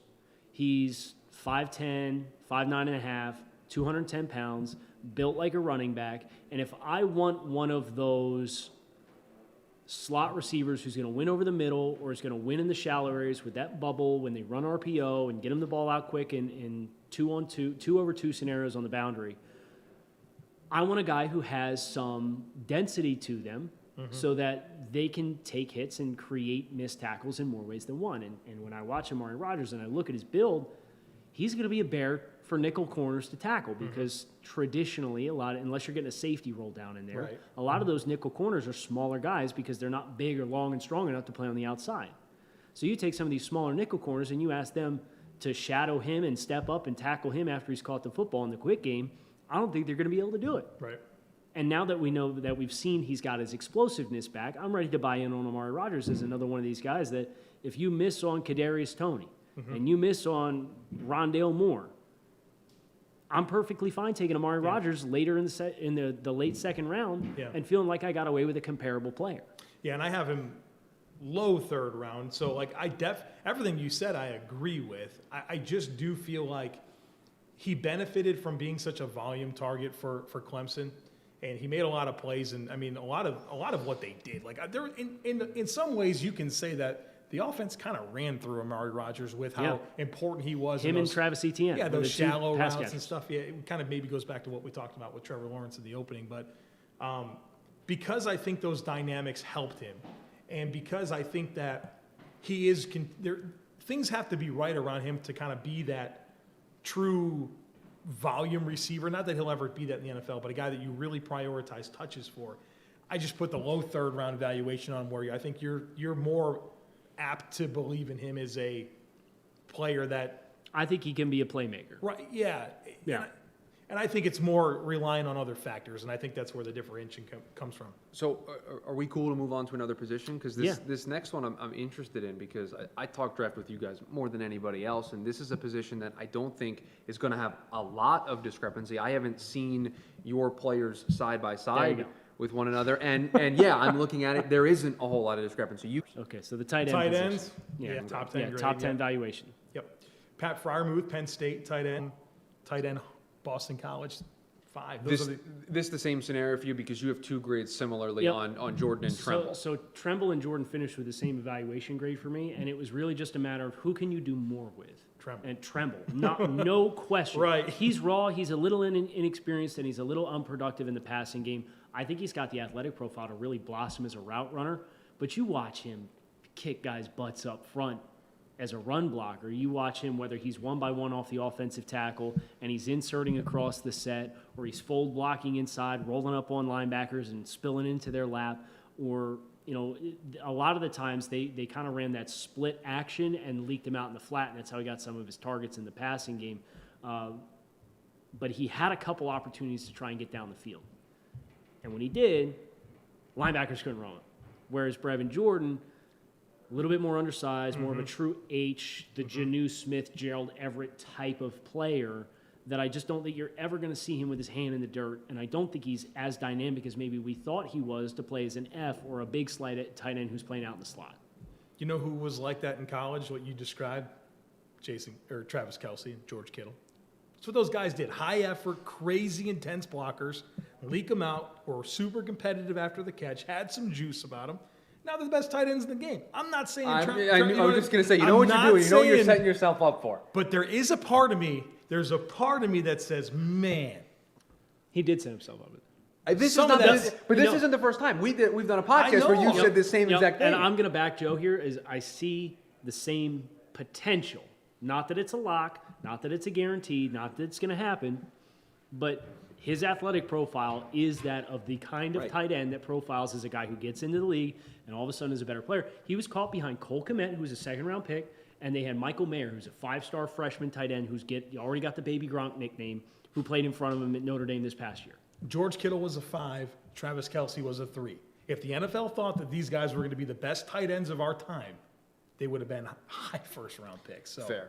We only got a couple minutes left, so let's go to the last two positions We're just here. Getting started, Chris. We'll go through here and go. You're looking at offensive tackles now. Go ahead. Where's the big difference here between you guys? So of the players that we mutually graded, there's not too much discrepancy. There's one? There's what do you see here? What's standing out? Jaylen Mayfield is probably the one. And I would say that's because you held firm a little bit more after the disaster was his pro day. I came down. Right. I came down, and you watched him play in 2019, and you could see he was oozing with potential. Mm-hmm. And then he gave us a very small sample size in 2020. Mm-hmm. And then the pro day and the pre-draft process for him has been an absolute train wreck. Right. Like, it's been really bad. So I've adjusted my grade and come down based on the jump looked promising. Right.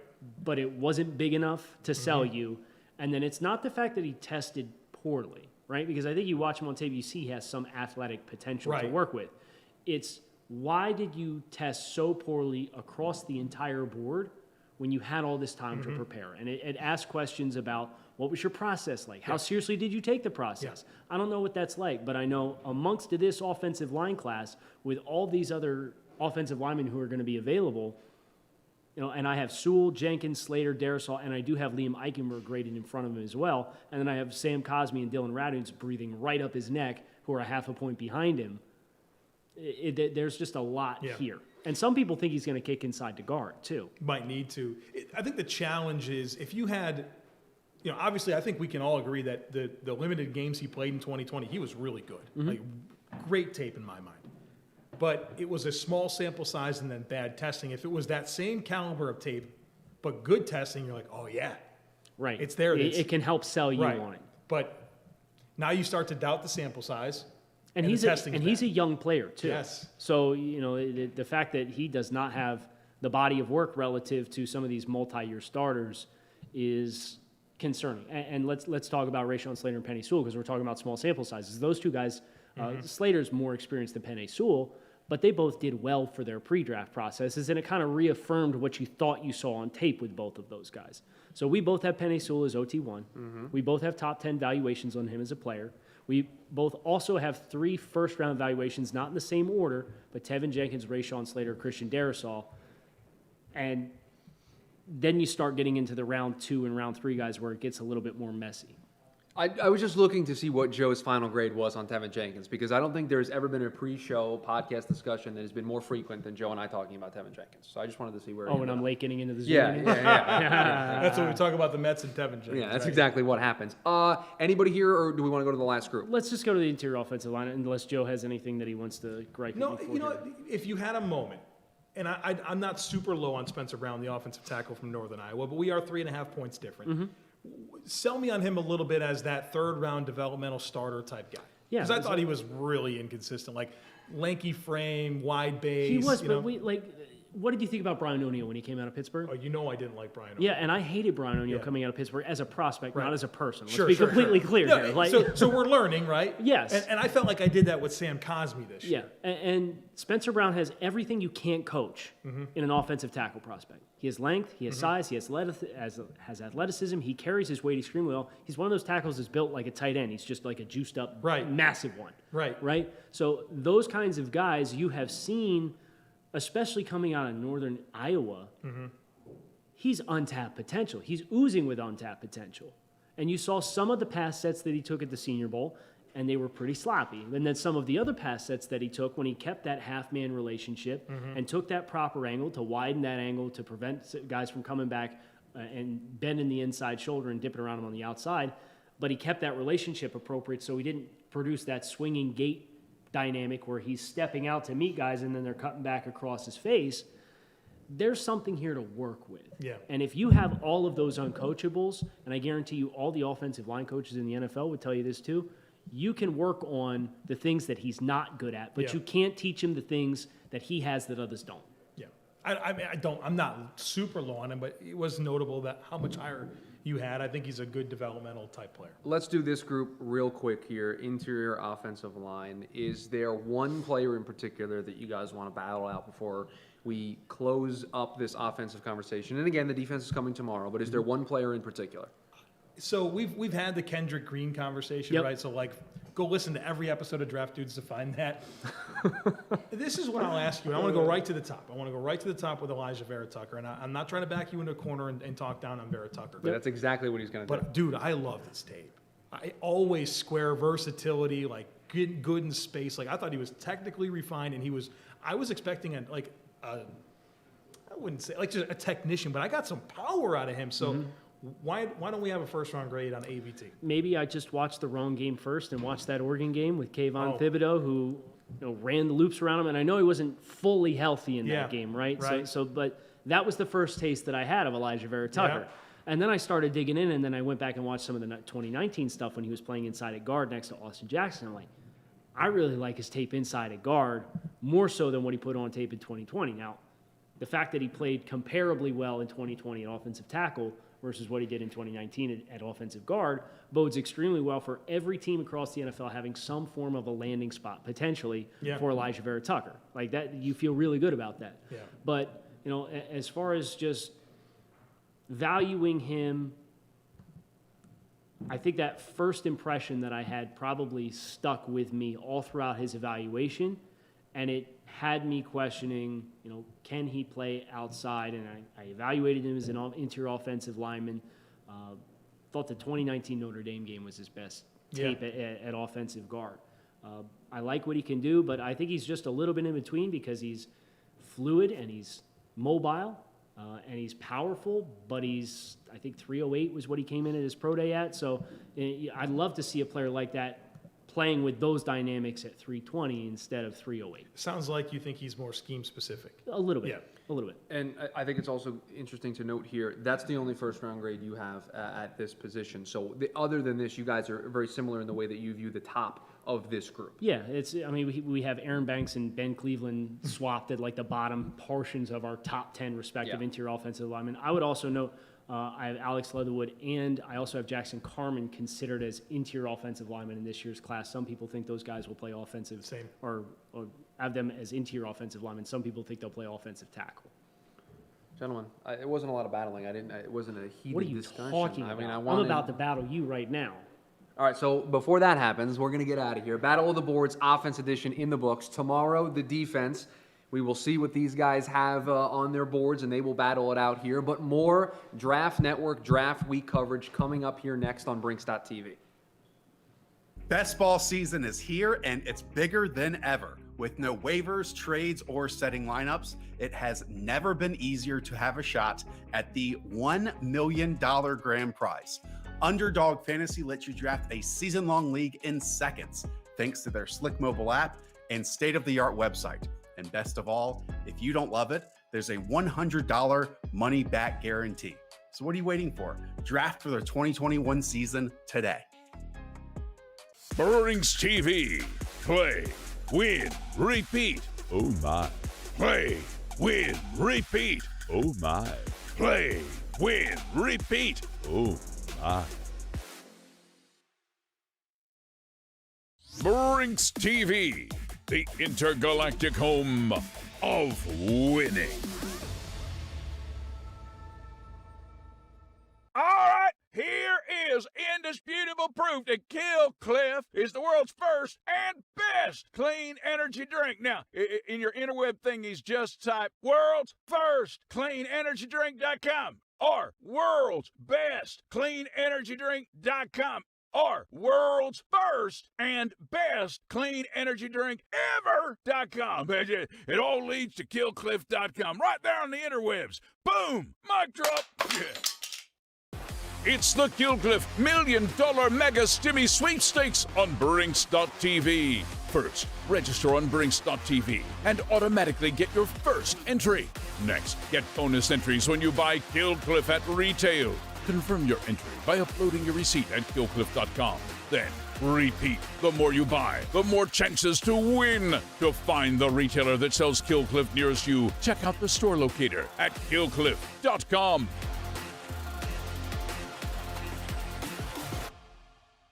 Brinks TV, loving on you with lots of cash and prizes. As a reward for making Killcliff the undisputed clean energy drink of America and beyond, we've packed in more B vitamins, electrolytes, and killer taste than ever. And as a bonus, we've made the ultimate loyalty program. It's not a cult, it's not a club, it's the Killcliff Cult Club. Tap into special offers like flash sales and exclusive merch, deep discounts, and eternal awesomeness. Go to killcliff.com to get your discounts on. Oh yeah. From Killcliff, the #1 clean energy drink in the mind of Joe Rogan, comes the Flamin' Joe. Sugar-free, B vitamins, electrolytes, all them good drink things. An epic spicy pineapple fusion from out of this world, straight into your drink hole. Own it. Killcliff.com.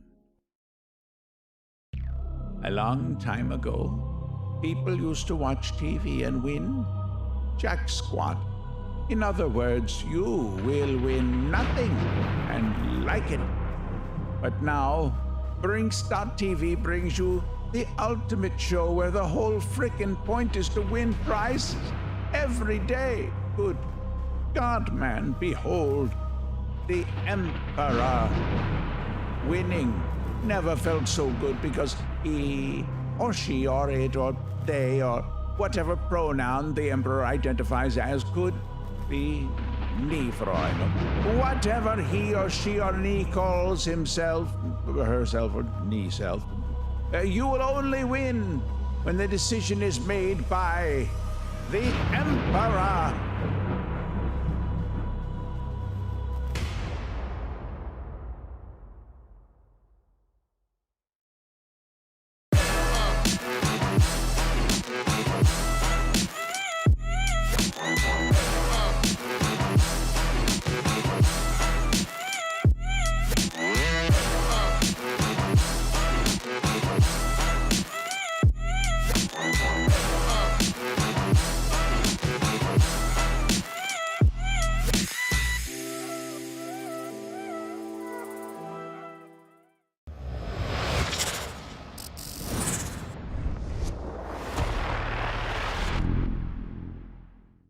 Brinks.tv, where winning is like a wiener.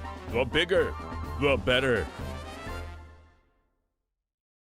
Thank you for coming today. I have important announcement. Killcliff is world's first and best clean energy drink. It come to my attention some people claim they are first clean energy. Fake. I hate fake people. Exhibit A. Here I am in secret lab making Joe Rogan Flaming Joe. Best-selling clean energy drink in world. Exhibit B. Type world's first and best clean energy drink ever.com. It's Killcliff.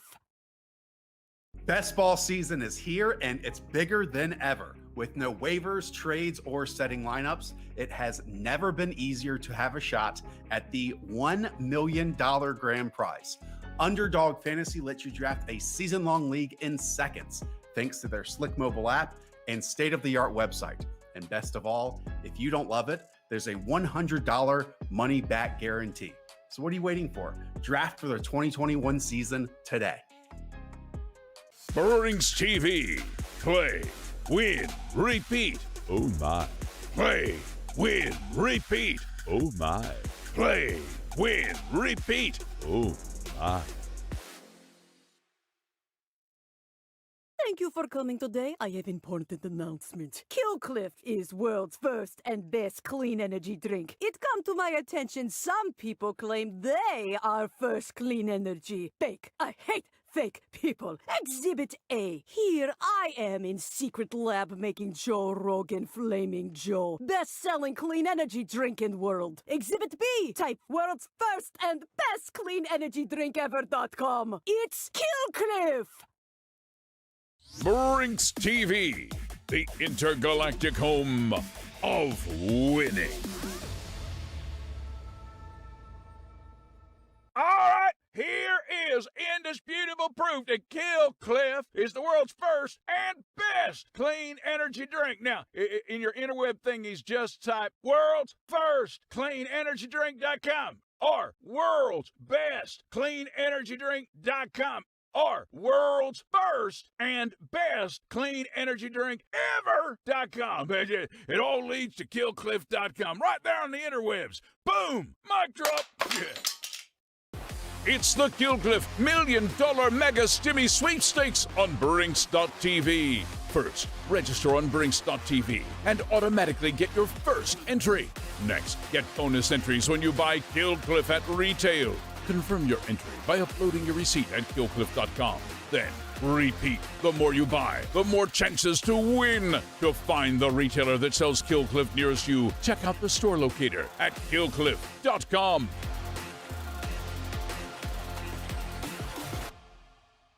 Brinks TV, loving on you with lots of cash and prizes.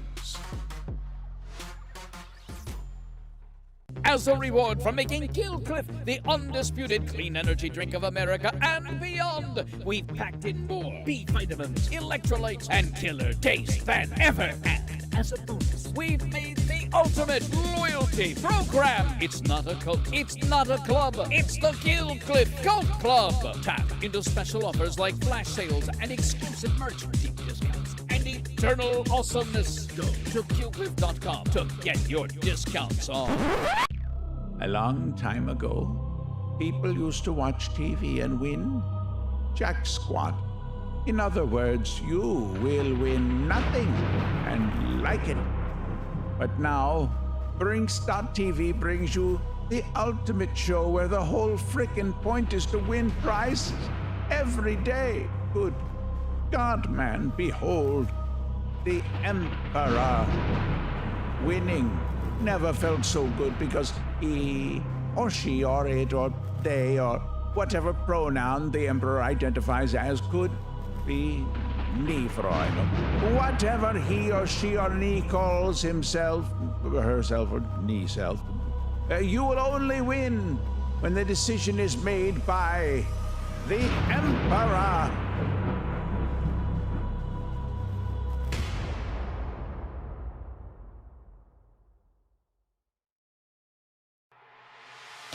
Freeze sleeve.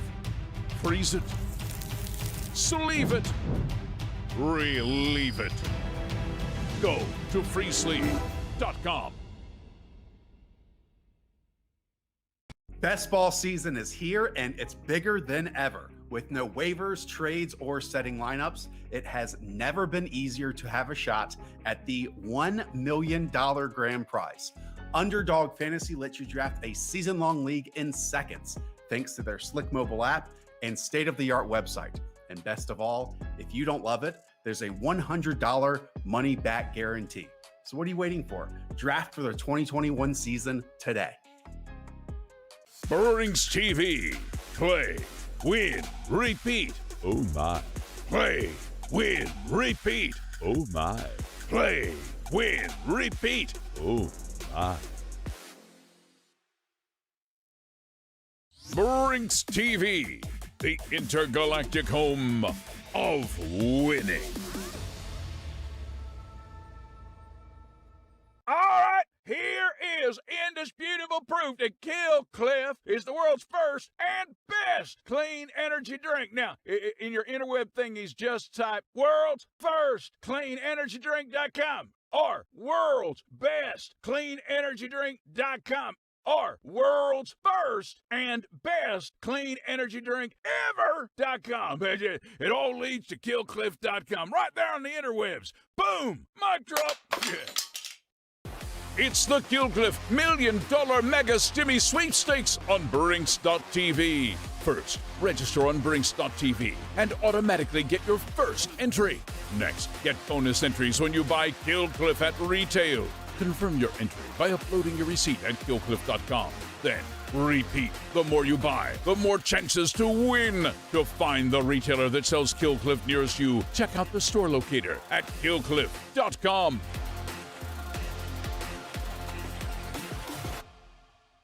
Brinks TV. Loving on you. With lots of cash and prizes. As a reward for making Killcliff the undisputed clean energy drink of America and beyond, we've packed in more B vitamins, electrolytes, and killer taste than ever. And as a bonus, we've made the ultimate loyalty program. It's not a cult, it's not a club, it's the Killcliff Cult Club. Tap into special offers like flash sales and exclusive merch, deep discounts, and eternal awesomeness. Go to killcliff.com to get your discounts on. Oh yeah. From Killcliff, the #1 clean energy drink in the mind of Joe Rogan, comes the Flamin' Joe. Sugar-free, B vitamins, electrolytes, all them good drink things. An epic spicy pineapple fusion from out of this world, straight into your drink hole. Own it. Killcliff.com. A long time ago, people used to watch TV and win. Jack squat. In other words, you will win nothing and like it. But now, Brinks.tv brings you the ultimate show where the whole frickin' point is to win prizes every day. Good God, man, behold, the Emperor. Winning never felt so good because he or she or it or they or whatever pronoun the Emperor identifies as could be me, Freud. Whatever he or she or me calls himself, herself or me-self, you will only win when the decision is made by the Emperor.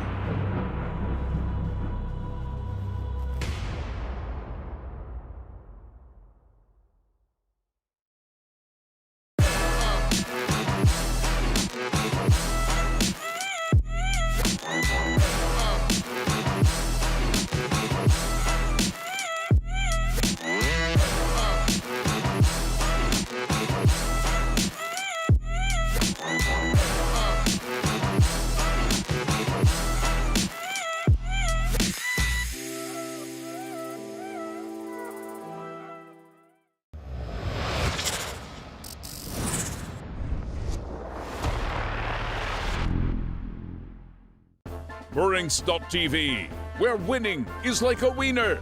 The bigger, the better. Thank you for coming today. I have important announcement. Killcliff is world's first and best clean energy drink. It come to my attention some people claim they are first clean energy. Fake. I hate fake people. Exhibit A. Here I am in secret lab making Joe Rogan Flaming Joe. Best-selling clean energy drink in world. Exhibit B. Type world's first and best clean energy drink ever.com. It's Killcliff. Best ball season is here, and it's bigger than ever. With no waivers, trades, or setting lineups, it has never been easier to have a shot at the $1 million grand prize.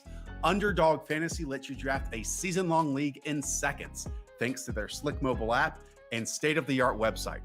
And best of all, if you don't love it, there's a $100 money-back guarantee. So what are you waiting for? Draft for the 2021 season today.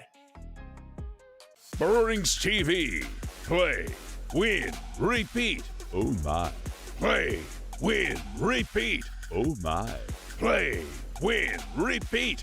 Oh my.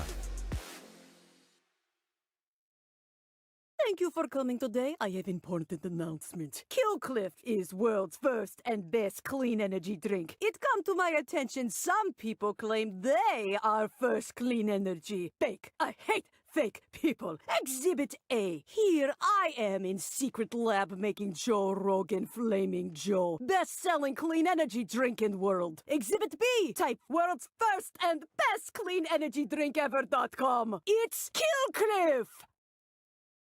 Brinks TV, the intergalactic home of winning. All right, here is indisputable proof that Kill Cliff is the world's first and best clean energy drink. Now, in your interweb thingies, just type world's first cleanenergydrink.com or world's best cleanenergydrink.com. or world's first and best clean energy drink ever.com. It all leads to killcliff.com right there on the interwebs. Boom! Mic drop. Yeah. It's the Killcliff $1 Million Mega Stimmy Sweepstakes on Brinks.tv. First, register on Brinks.tv and automatically get your first entry. Next, get bonus entries when you buy Killcliff at retail. Confirm your entry by uploading your receipt at killcliff.com.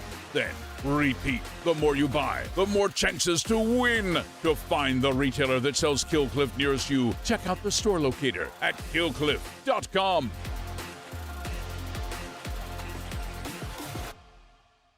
Brinks TV, loving on you with lots of cash and prizes. As a reward for making Kill Cliff the undisputed clean energy drink of America and beyond, we've packed in more B vitamins, electrolytes, and killer taste than ever. And as a bonus, we've made the ultimate loyalty program. It's not a cult, it's not a club, it's the Kill Cliff Cult Club. Tap into special offers like flash sales and exclusive merch, deep discounts, and eternal awesomeness. Go to killcliff.com to get your discounts on. A long time ago, people used to watch TV and win. Jack squat. In other words, you will win nothing and like it. But now, Brinks.tv brings you the ultimate show where the whole frickin' point is to win prizes every day. Good God, man, behold, the Emperor. Winning never felt so good because he or she or it or they or whatever pronoun the Emperor identifies as could be me Freud. Whatever he or she or me calls himself, herself or knee self, you will only win when the decision is made by the Emperor.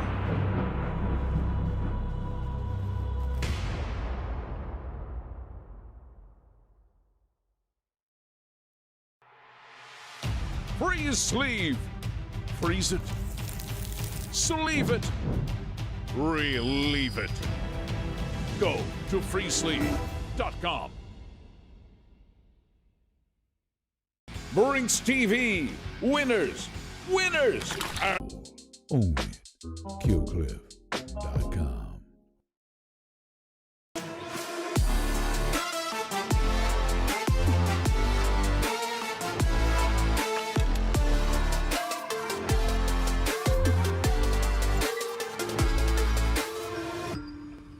Trevor Lawrence, Zach Wilson, Justin Fields, Trey Lance, Kwity Paye, Jamar Chase, J.C. Horn. This is a prime draft. You can't fall into the trap of recognizing the two letters in front of his name. You're not afraid of some of that press coverage. You know, you're not afraid of getting in guys' face, playing man, putting your back to the ball. Would that not be amazing, though? Is the defense for real? There's a lot of question marks here. In the game of the draft, yeah, you want to get the most value out of guys, but it's also about going up to get your guy. I'm here for it, but it's not going to happen. Look, this is an all-in move. Go do it. Where do we want to go from here, gentlemen? But hey, crazy things have happened in the draft.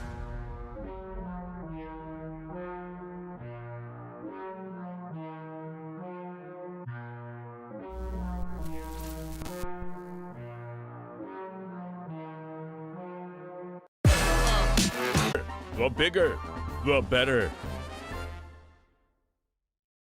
Thank you for coming today. I have important announcement. Killcliff is world's first and best clean energy drink. It come to my attention some people claim they are first clean energy. Fake. I hate fake people. Exhibit A. Here I am in secret lab making Joe Rogan Flaming Joe. Best-selling clean energy drink in world. Exhibit B. Type world's first and best clean energy drink ever.com. It's Killcliff.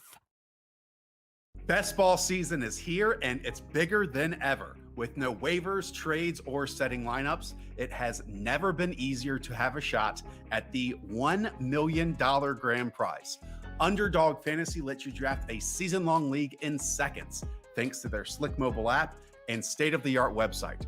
And best of all, if you don't love it, there's a $100 money-back guarantee. So what are you waiting for? Draft for the 2021 season today. Brings TV. Play, win, repeat. Oh my. Play, win, repeat. Oh my. Play, win, repeat. Oh my. Thank you for coming today. I have important announcement. Killcliff is world's first and best clean energy drink. It come to my attention some people claim they are first clean energy. Fake. I hate fake people. Exhibit A. Here I am in secret lab making Joe Rogan Flaming Joe. Best-selling clean energy drink in world. Exhibit B. Type world's first and best clean energy drink ever.com. It's Killcliff. Brinks TV, the intergalactic home of winning. All right, here is indisputable proof that Killcliff is the world's first and best clean energy drink. Now, in your interweb thingies, just type world's first cleanenergydrink.com or world's best cleanenergydrink.com. or world's first and best clean energy drink ever.com. It all leads to killcliff.com right there on the interwebs. Boom! Mic drop. Yeah. It's the Killcliff $1 Million Mega Stimmy Sweepstakes on Brinks.tv. First, register on Brinks.tv and automatically get your first entry. Next, get bonus entries when you buy Killcliff at retail. Confirm your entry by uploading your receipt at killcliff.com. Then, repeat. The more you buy, the more chances to win. To find the retailer that sells Killcliff nearest you, check out the store locator at killcliff.com.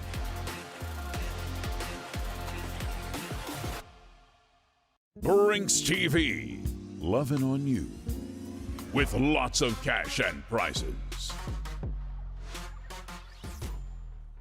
As a reward for making Killcliff the undisputed clean energy drink of America and beyond, we've packed in more B vitamins, electrolytes, and killer taste than ever. And as a bonus, we've made the ultimate loyalty program. It's not a cult, it's not a club, it's the Killcliff Cult Club. Tap into special offers like flash sales and exclusive merch, deep discounts, and eternal awesomeness. Go to killcliff.com to get your discounts on. A long time ago, people used to watch TV and win. Jack squat. In other words, you will win nothing and like it. But now, Brinks.tv brings you the ultimate show where the whole frickin' point is to win prizes every day. Good God, man, behold, the Emperor winning. Never felt so good because he or she or it or they or whatever pronoun the Emperor identifies as could be me, Freund. Whatever he or she or me calls himself, herself or me self, you will only win when the decision is made by the Emperor.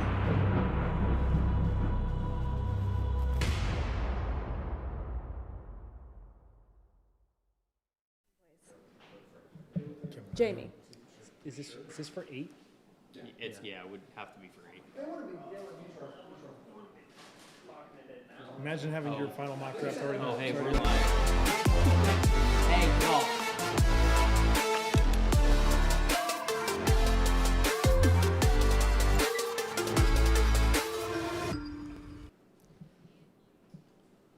Welcome back to the Draft Network's Draft Week coverage. I'm Tamara Brown, joined by Trevor, Joe, Kyle, and Ryan. And we're back for another mock roulette edition. I'm really excited about this because yesterday got a little wild and crazy. I know Trevor wasn't excited about what he was dealt yesterday. Right, yeah, very true. Yeah, not excited is an easy way to put it, yeah.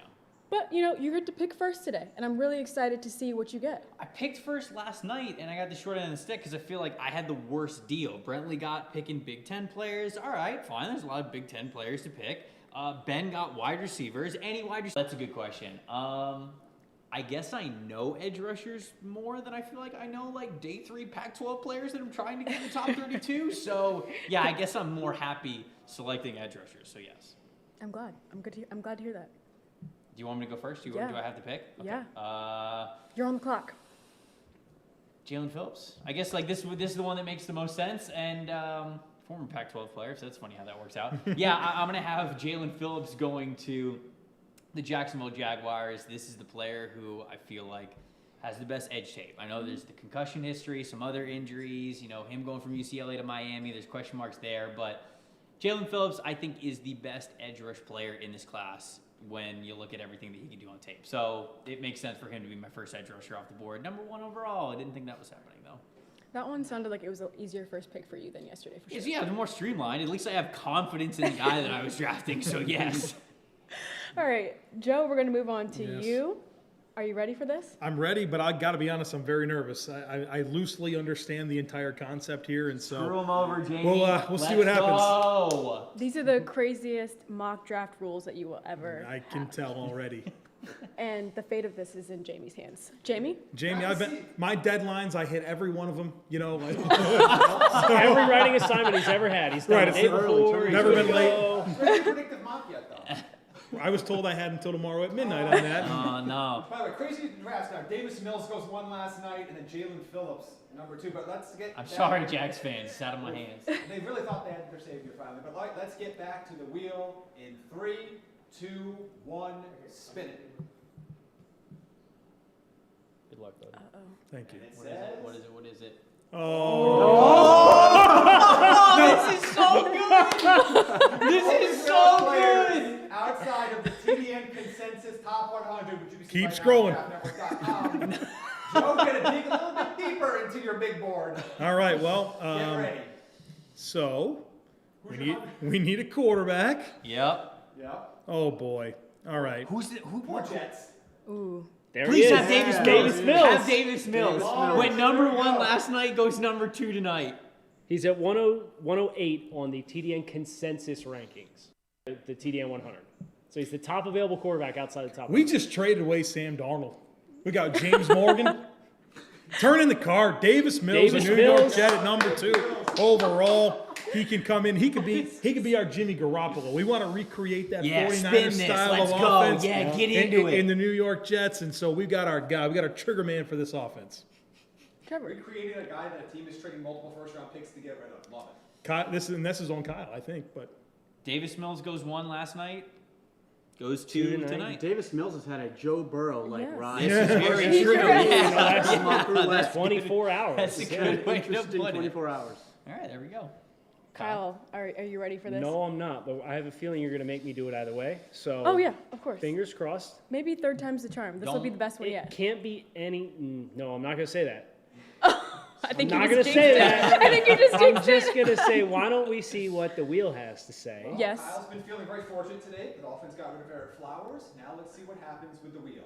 3, 2, 1. Let's do it. Uh-oh. What is it? You can We draft running backs. San Fran. You got 8 running back picks here. Okay. Can I trade out? No. No. How about I just trade somewhere else? Okay. No. Okay. This is your only rule the entire mock draft today. Okay, so which running back would be the best fit for the San Francisco 49ers?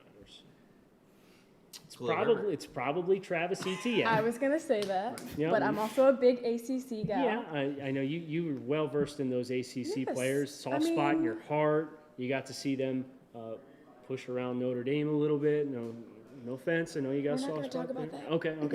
But, Travis is great because He can be a great running back, obviously. He can catch, and also special teams. Yep. And I think his speed to the boundary in this wide zone offense is a home run. And San Francisco's found the ability to make any number of backs work. Obviously, Raheem Mostert is there, and he's going to love his new best friend in the backfield, Travis Etienne, with number 3. So I think you've had the best luck so far, I think. I feel better about my value at 3 than the other values. But you have an edge rusher at 1. That's happened before. Okay. Yeah, it's true. I guess a running back has happened before at 1, but not in a long time. Jalen Phillips, his mock draftable, is very similar to Jadeveon Clowney, a number 1 overall pick.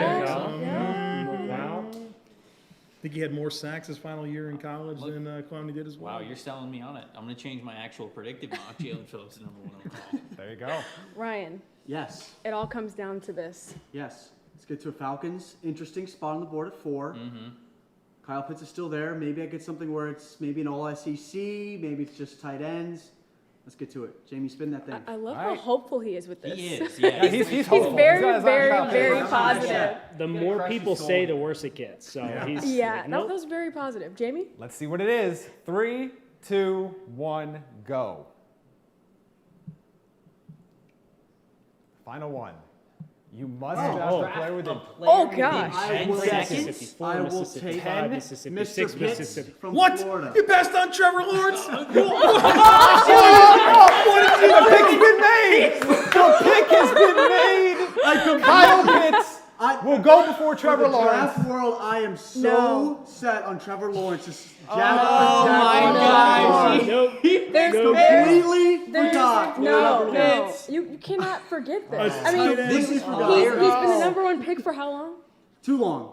And you forgot. I completely forgot Trevor Lawrence is on the board. I am okay with Kyle Pitts. Matt Ryan. Means Carolina gets This is your dream scenario. I take Kyle Pitts at 4. Trevor Lawrence is still on the board at 5. Trevor, if you're listening to this right now, forgive him.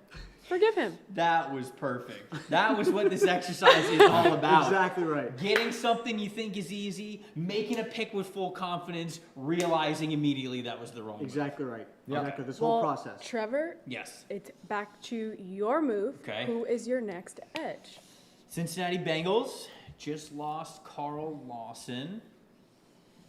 I think Kwity Paye is going to go earlier, but I will go with Azeez Ojulari here, the edge rusher out of Georgia. More of a speed type guy who could be a stand-up pass rusher. So, yeah, this is probably a little bit early for Azeez Ojulari. But some people think that he's edge too. So, maybe I can get away with that, I guess. So we'll go with Azeez Ojulari at 5.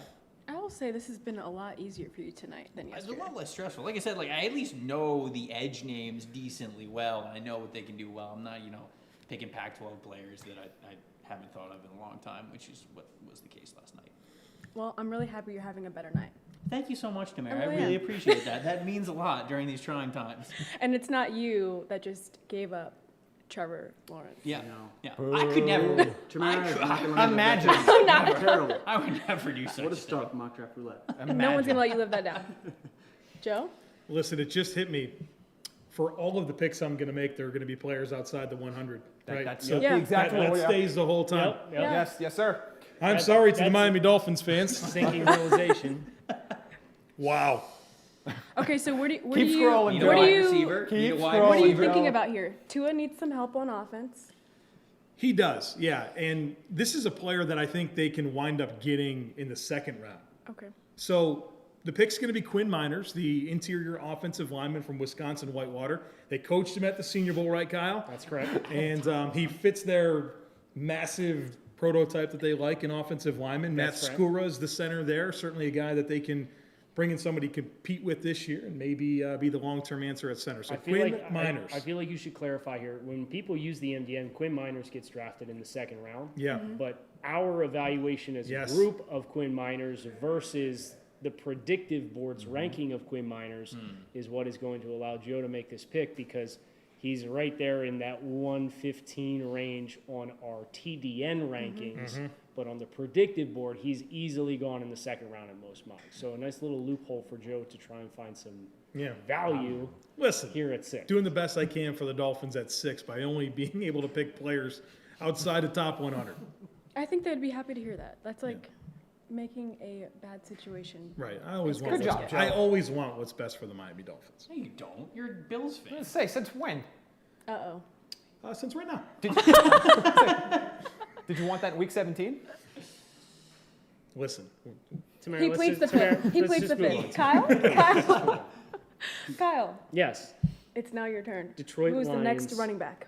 Oh, man. Running back. Dan Campbell, you know, we think about kneecap biters. There's a correct blue answer. collar, and there is a correct answer here. It's Javonte Williams from North Carolina. He'll run right through your face. Dan Campbell's going to feed this man the football. I don't care that DeAndre Swift is there. Javonte Williams is going to get fed the football probably 25 times a game with Dan Campbell. Over Najee. So yeah, I'm for Dan Campbell. Culture. Okay. Yeah. Najee likes to eat kneecaps too. Tamara knows. he jumps over ACC, North Carolina. Yes. We saw a lot of highlight reels when they came down to Miami. Yeah, that was the resume game for that was Javonte the one. Williams, just running over everybody on the was the Hurricanes one. defense. So. Yeah, and then of course they came back for the Orange Bowl. So really great resume for him, especially down in Miami. Correct. Ryan? 1 Mississippi, 2 Mississippi. I have 10 3 Mississippi, seconds. 4 Uh-oh. Mississippi, He's 5 counting Mississippi, fast. 6 Mississippi, 7 Mississippi, That 8 beautiful Mississippi, golden-haired 9 boy out of Clemson is still there. Oh, is he?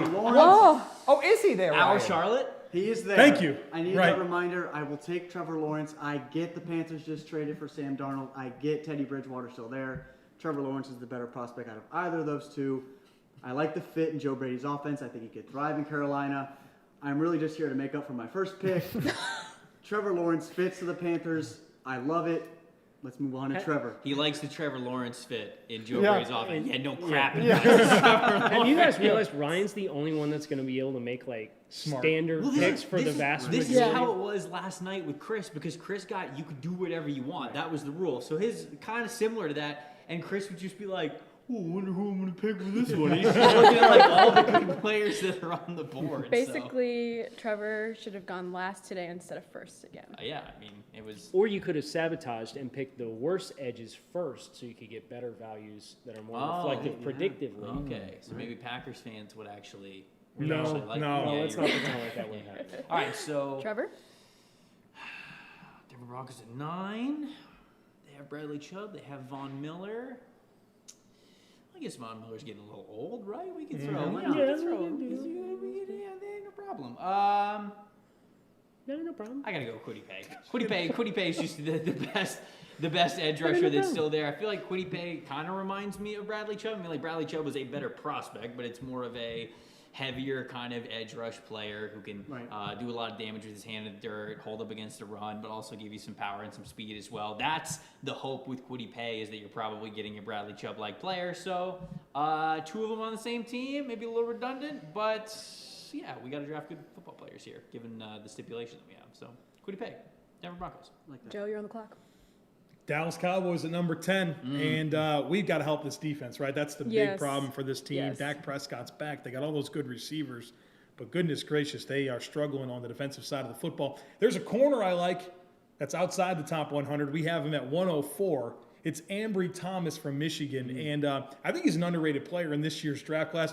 Not necessarily pounding the table for him at number 10, but he's really competitive. The ball skills are there. I think he can play inside and outside. And for a team that just needs answers in their secondary, I think all things considered, Thomas can help them out here. I love how you said all things considered. For those that are just now tuning in to watch this, they don't know what your rule is, but picking outside of the 100, I think you've been doing pretty well. Doing the best we can here. Kyle? So I got Dave Gettleman's New York Giants on the board at 11. Who best compliments Saquon? That's my question. I cannot pick Najee Harris here because he's not a compliment to Saquon Barkley. No, it's good. Now I'm looking at the next 2 backs on the board are Michael Carter from North Carolina and Kenneth Gainwell from Memphis. Both of those guys you can at least make a case for as change of pace backs, pass catchers. I know Tamara, another North Carolina guy here. So I am going to break your heart, though. I'm going to go Kenneth Gainwell from Memphis. The versatility that he has, pass catcher, can line up in the slot. I think those things give a dynamic that even though Michael Carter is a good pass catcher out of the backfield, I think Gainwell is more of a quote-unquote offensive weapon, and I'm going to use that stipulation to my advantage and draft Gainwell as the complementary back to Saquon Barkley at 11 because I, according to the roulette wheel, have to draft running backs with all 8 of my picks. And I think Daniel Jones really needs more weapons. So I like how you are giving him some much needed versatility there. I'm doing my best. Ryan? Yeah, back up to 12. Philadelphia Eagles. I got 10 seconds. Wide receiver is definitely a need. 5, 4. Oh gosh. 2. I will go Jamar Chase. Man, we're so close. Ignoring quarterback once again. Where is Benjamin Solak when I need him? If he doesn't get in the 10, he's got to do like a lap or something. Like he's got to like run around. Here comes Ben. Wait. If we had a live feed on draft night into the war room of Howie Roseman and Jeffrey Lurie, I'm sure they would be dancing on the table if Jamar Chase is available at 12, a fit in that offense. I get the Eagles have drafted a slew of receivers over the last couple of years. They drafted Jalen Reagor in the first round last year. Really not a fit yet. Sirianni's the new head coach. Jamar Chase fits every offense. I see him coming in and getting those wide receiver 1 targets as their premier target for Jalen Hurts. Jamar Chase at 12 to Philadelphia. Ryan, I'm surprised you didn't take into consideration Zach Wilson, considering they explored a trade up to 2. Very interesting. I think they stick with Jalen Hurts. I like Jalen Hurts. Everyone is just bashing me as far as quarterback. Spoken like a true Washington fan. I got to stick with Jalen Hurts. This is so great because you can tell Ryan has just been studying this draft religiously because he has a couple of prospects that he has in mind for these teams. And like you just said, if Zach Wilson were on the board at 12, the Eagles would without a doubt pick Wilson. No, you're exactly right. But he probably didn't even think of it just because he's like, all right, Jason Horn, Patrick Surtain. I am just a horse with blinders on to receiver right now. Receiver, corner. These names are J.C. Horn, Patrick Surtain, Jaylen Waddle. I was just locked in and just Kyle and everyone else with Trevor Lawrence. Now Zach Wilson just continue to bash Ryan and mock draft roulette. Yep. Ben's going to find out that, Fields and Wilson were still on the board. And it's going to come back and it comes down. There you go. Yeah. No longer please. So, Trevor? Yes. The Chargers? What do you got? Go Chargers. Well, why don't we go edge rusher again? Why not? Thanks for the reminder. Yeah, we did forget about your rule. So, Evan Ingram, you've got Joey Bosa, you've got Jerry Tillery. Let's go Joe Tryon here. Give him a stand-up edge rusher kind of player, more of a speed element. Replacing Melvin Ingram.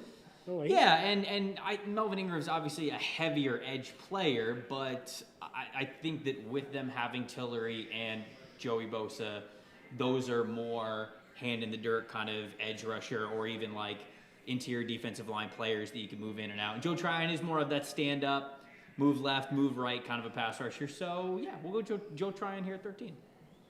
So the Vikings, when you look at their knees, and you look at your rule, who you got? So I can only pick players outside of the TDN top 100. Sorry for the wait, Joe. It's a long scroll. Yeah, it is. And I've got to help this offensive line. The left side of this offensive line is a disaster in my mind. And so what I'd like to do is take a quick peek here at the offensive tackles. It's a good thing you have more than 10 seconds. Yeah, I'd be in trouble. Yeah. Oh, I scrolled too far, as Kyle would remind you here. There you go. Can I see those interior? Yeah, I don't want to take one of these tackles either. Oh boy, it's rough. Kendrick Green's not going to be available for me. No, hate to see it. Oh. No, he is 120. 120. Kendrick Green, interior offensive lineman from Illinois. He's one of my favorite players in this class as far as a mid-round target. I really like Kendrick Green. He's a guy that can play guard and center. He's a former wrestler from high school. And this guy, for a zone type of blocker, he gets after it. He's explosive into contact. And he wants to really show those power dynamics and move bodies and give you an edge that you don't typically get from a zone blocker that's not necessarily translating to a gap power scheme. So that'll help us out at left guard for the Vikings. That's an interesting selection. You look at what Joe did with Kendrick Green. Obviously, they wouldn't take him at 14, but you look at when they added Garrett Bradbury, just a couple of years ago at NC State. Now you're another guy in the interior line. Right. It's definitely a brand fit. It's their time. Right. 100%. Yeah. Why do you like him over Jack Anderson? I do like Jack Anderson, but I'll probably be saving him for another team here. He can't use all of them. Yeah. Wow, he doesn't want to show me all of his cards. It's fine. Yeah. It's fine. Kyle? Yeah. Running back. This is the easiest one yet. I have the New England Patriots at 15. Najee Harris is still on the board. There's actually some whispers out there that they may actually have some interest in Najee Harris if the price was right. So that's a pretty straightforward, obviously the Alabama pipeline with Damian Harris, who's there in their backfield now. Right. That pipeline exists. The whole Belichick-Saban thing. Yeah, Najee Harris, since I have to pick a running back, he's going 15 to the New England Patriots. Wow, with Cam Newton. That's that. It's a one hell of a 1-2 punch in that offensive backfield. It is. I would not want to be on the other side of the ball having to deal with that. Ryan? All right, I am 10 up seconds. at 69. 10 seconds. Trevor's got me on the clock. I know they need a corner with the departure of Can't take quarterback back either. Peterson. Oh my God, clock. Arizona Cardinals. I Steve will Keim's take job on the line. Patrick Surtain. Wow. That was cutting it close. I will take Patrick Surtain even with J.C. Horn on the board. I know a lot of people like the J.C. Horn fit. I personally would like. Oh, excuse me. Personal foul here. It's okay, bud. What happened? We selected Mac Jones. He instead. picked Mac Jones. Okay. Yeah. Well, Mac I mean, Jones. he said Patrick Surtain, so Yeah. you know, that's Patrick just Surtain to Arizona. I like the fit. Patrick Peterson's now gone out of Arizona. I like him in that defense. I like his skill set to come in and contribute right away in a tough NFC West.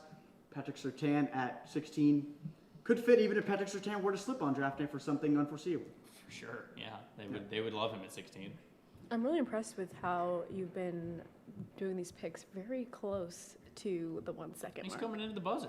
Yeah. He's clutch. He's that team that takes every second on the clock. Yeah. Oh, yeah. You know, and turns that card in. It says the pick is in for like 3 minutes on draft night. Yeah, You're well, sitting we here got waiting. commercials to get to, you know? We're not Yeah. gonna- It's like the Jaguars on Thursday night. We'll wait until there's 2 minutes so, on the clock. all right, so I have a question for all of you. Okay. Ben and I have a bet that I don't think the Jaguars are going to have their pick in until 3:30 on the clock. Because you got 10 minutes, 3:30 or less. I think that they're just going to sit back, big chillin', obviously know exactly who it's going to be, but I say they don't turn it in until 3:30 or less on the clock. I'm taking the under. Under for sure. I would take the under. Under? Yes. You think they're going to make us wait? It's obviously Trevor Lawrence, but do you think they're going to make The us under. wait? Okay. Under. In Urban Meyer fashion, I would love for them to wait just so we can get our blood boiling a little bit with the under. Yeah. But That was definitely some great clickbait right there, Trevor. Appreciate that. We need that. No problem. We need How that. about Edge, Trevor? What? How do you feel about Edge here? Yeah, I mean, 17 Edge is really, ripe in this You class. can make this one good. work, though. Yeah. This one actually does work. Tempted by Peyton Turner. I'm going to go with Jason Owen. No. I think that's that's Cooler the, has prevailed. Joe hit you with the, oh, really? Trying to help you here, man. Jason Owe gives them an athletic edge that they don't really have. I mean, they have Max Crosby, they have Cleveland Farrell, they just brought in Yannick Ngakoue, they have Carl Nassib, who's also on the roster, but Jason Owe clearly gives them the highest ceiling of athleticism. So yeah, I don't hate this one either. Jason Owe. You're doing pretty well. Thank you. Like, you're doing pretty well. Appreciate it. Joe, Time to scroll. you've got the Dolphins again, Yes. and Trevor claimed that you were picking knowing that you were a Bills fan. But, we're going to put the Dolphins' best needs in mind here.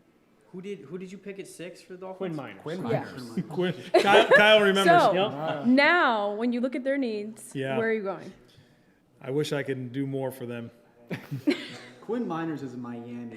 It kind of brings that Minshew vibe we brought to Jacksonville. Just a bigger guy. Just let the belly hang out. Okay, so that personality. All right. Okay, what about like a wide receiver? Let me tell you, I'm very thankful for Ryan going on that monologue there. When I think Miami body, I go, oh yeah, Quinn Miners. Quinn Miners. Right? Yeah, it's good. South Beach. Sprawled out on South Beach. Yeah. Pina colada, Well, 100%. Okay. More like Hollywood Beach. Oh, Quinn you made your Miners. choice? I got a choice here for the Miami Dolphins. I can't even look at Kyle. So at number 18, because I can only pick players that are outside of the TDN top 100, we're going to give Tua Tagovailoa a weapon and a guy that can win down the field. Who are you picking? Amir Smith-Marset from Iowa. Iowa. This is a guy that can separate down the field. And Tua's, remember that? You guys remember that throw to Devontae Smith to win the national championship? He's got a little deep ball to him. Kyle's Let's face give him right a now. downfield target like Smith-Marset. Because we can't be here all day trying to figure out what to do here with my restrictions. TDN 100's not changing. So nope, it's not changing. The guys you got are the guys you got. Kyle, your reaction to that pick was very priceless. Well, I actually like Emir Smith-Marset. We're just about 100 picks too early here, and otherwise we'd be in great shape, and I'd be excited about that. I think he's going to be a better pro than he will be a college player. It's hard to get less consistency from your quarterback play, no matter how Tua Tagovailoa ends up than what he got at the University of Iowa. So I'm going to look at this with a glass half full. Thank you. Teams, they got their own selection process and criteria, and we talk about that a lot on the podcasts. And this just is one of those things. He has his own selection process. Yeah, way to talk you into this one. That was good. Yeah. All right, we've got Ron Rivera here. Okay. Washington football. So who's going to complement Antonio Gibson in the backfield? Preach on it, Kyle. It's a good thing you have more than 10 seconds. That was a dip. Right. It's interesting what they have J.D. McKissick behind him as that pass-catching option. I just want to vet my options. Oh, I got it. Yeah, see, there we go. Now he's not going to do it just because. No, Trey Sermon is the right choice here because when we talked about Trey Sermon on Battle of the Boards, 45 minutes ago, we talked about he's not a guy who's really going to give you a lot in the passing downs because he's not overly developed in that area of his game just yet. But you have Antonio Gibson, who, to a more extreme version of what we had with Kenneth Gainwell, who we drafted as the offensive weapon for the Giants at 11 in this mock draft. Trey Sermon's not going to have to worry about being a pass-catching option. He can be a guy who's more of a between-the-tackles type runner. I like that quite a bit, and that's my pick. Now, let me get Ryan back here, and we are this should be on the clock. A quarter of a second. All right, Chicago Bears. Wilson is going to Wow. There it is. That was your. He did it, folks. He did it. My quickest pick thus far. Zach Wilson is an easy selection here to save Matt Nagy and Ryan Pace's jobs in Chicago. Slide Andy Dalton to QB2. Slide Nick Foles. It's a little early. I mean, they tweeted out QB1. You're right. So, Zach Wilson is the soon face of Chicago, according to this mock draft roulette. Love the fit. Let him sling it around in Soldier Field. But then the wind in Chicago, I absolutely love that. Bears, if I'm sitting there and I'm Ryan Pace and Zach Wilson is on the board at 20, I'm thanking my lucky stars. Zach Wilson to the Bears. Perfect selection. I think you just made a lot of Bears fans really happy. I hope I did. Yeah. They are hurt. Alternatively, very, very sad because there's no way this actually happens. Yeah, that's very true. Hey, people can dream, They can. More power to them. Trevor? Oh, this team actually needs an edge. We got the Indianapolis Colts at 21. This one's Okay, somewhat Jamie, easy. we should have given him a different rule because he's been really excited about this all night. This was too easy. Seeing Trevor happy is third. Yeah. Trevor, you're the only person that's not really having your friends, difficulty but I with guess this. not. Carlos Basham is here. Turn in the Give him some card. inside versatility. You got Peyton Turner, Ronnie Perkins. They lost to Nico Autry. Carlos Basham's the same thing. I was trying to. This has been just way too. But turn in the card. Yeah, but do you want to just replace the same guy? Life is about evolving, Joe. It's about having what you had before and thinking that you could do better. It's always looking at tomorrow and believing there are better players out there. What are you looking at? Yeah, what are you looking at? Like acting There's right nothing now. back there, What is? Peyton Turner. No, we're going Peyton Turner. Good pick. Gives him a lot of versatility. Obviously, he's a player that's fluctuated weight a lot during his time at Houston. He's played a lot of different spots because of it, but I think that he's finding a home more of kind of what he is now. And it's a player that I do think gives you a lot of versatility in multiple fronts. He could be a defensive end. He could be more of an interior defensive line if you play him at a 4-eye. So I think that this one actually does make sense for the Colts. I'll go Peyton Turner. All right, Joe. Tennessee Titans, you're on the clock. Yes, the Tennessee Titans, again, I can only pick players outside of the top 100 on the Draft Network. Because, look, these sound bites. I would want the disclaimers, too. People to know that when he brings up we have done some questionable things here that I've had to do. We don't talk enough about how much Tennessee's lost this offseason, right? I mean, so many players at key positions and a team that was in the AFC Championship game just 2 years ago. I think the one spot that really pops to me in terms of just haven't replaced its wide receiver, losing Corey Davis, Adam Humphries didn't really work out. And they brought in Josh Reynolds to go with A.J. Brown, but I think they need a true slot receiver to make this offense really go. The guy that I like is Cade Johnson from South Dakota State. This guy was uncoverable at the Senior Bowl, and he was dominant at South Dakota State. Tons of production, good after the catch, good down the field. I think he's an underrated guy in this class, and given the set of rules I'm operating under, I think he's the type of weapon that makes a lot of sense for this Titans offense. Agreed. He also offers some special teams value. Yes. You see him there as well. How did this work out for you? You're at 24 with the Steelers. You can only draft running backs. No, I'm at 23 with the Jets. Got ahead of myself. Yeah, I got to get that. Well, now you've just given him his pick. No, that should not be better his not be pick. a running back. He can pick whoever he wants. Right. Ben Roethlisberger's like 40. Justin Fields is on the board. Don't give it. You're helping. Stop. Okay, but Trevor's in my mind right now. But they also need help for James Conner. They don't have James Conner anymore, so it's a lot to choose from. All right, sorry. We're jumping ahead. It's fun. It's fun. I'm really putting some heartfelt thought into which running back I want to pair with new franchise quarterback Davis Mills. You're welcome. You're welcome. So they drafted Michael P. Ryan last year, right? He's a fun back. He's not overly dynamic, but he's physical. He runs tough. So I do think that Michael Carter from North Carolina gives you a little bit more pop in short spaces. He's not super explosive in long speed. He's a 4.5 guy, but he's really shifty. He runs condensed and low to the ground. He's not a big back, but he's built so low to the ground that he gives you some nice cut ability and some nice contact balance. So Michael Carter as the complement in the backfield with LaMichael P. Ryan to pair with Davis Mills, thanks to this chaos that is mock draft roulette. I am up with the Pittsburgh Steelers at 24. 9, 5, 6, 8. I'm going with Justin Fields from Ohio State. It's just a dream scenario.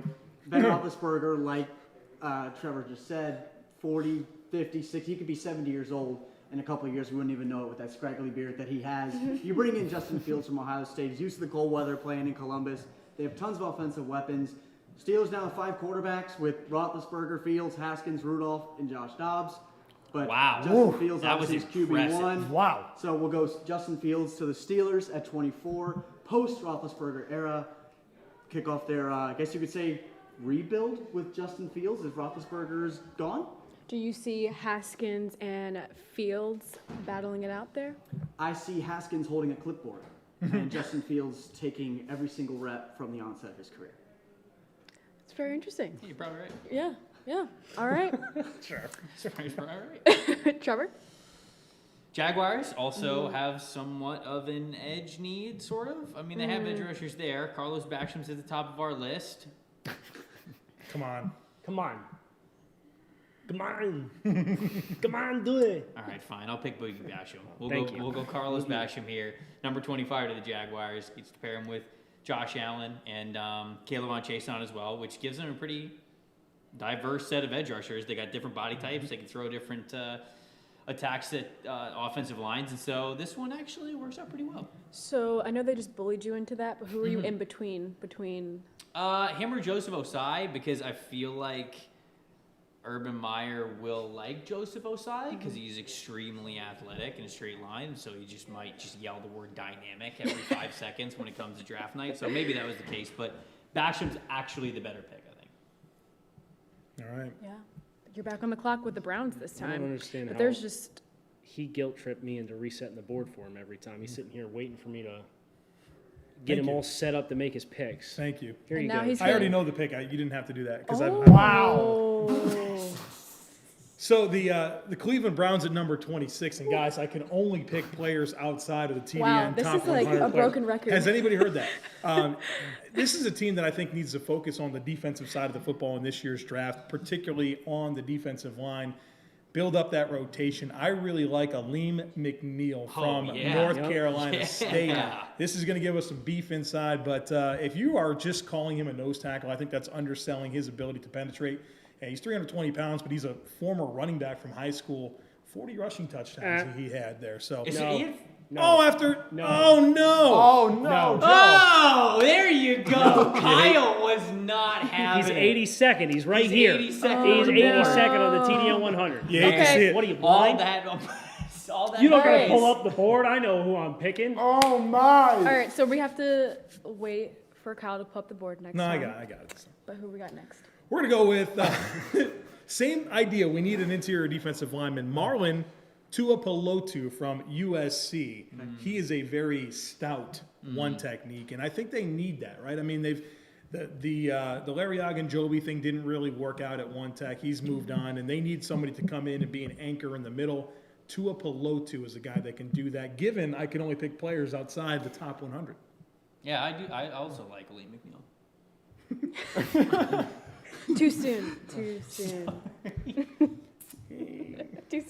All right, Lamar Jackson and the Baltimore Ravens. Yep. Who do you got? So Baltimore's in an interesting juncture when you consider that they just drafted J.K. Dobbins in the second round of last year. You know, Justice Hill is a speed guy. Lamar Jackson's going to get his carries out of the backfield as well.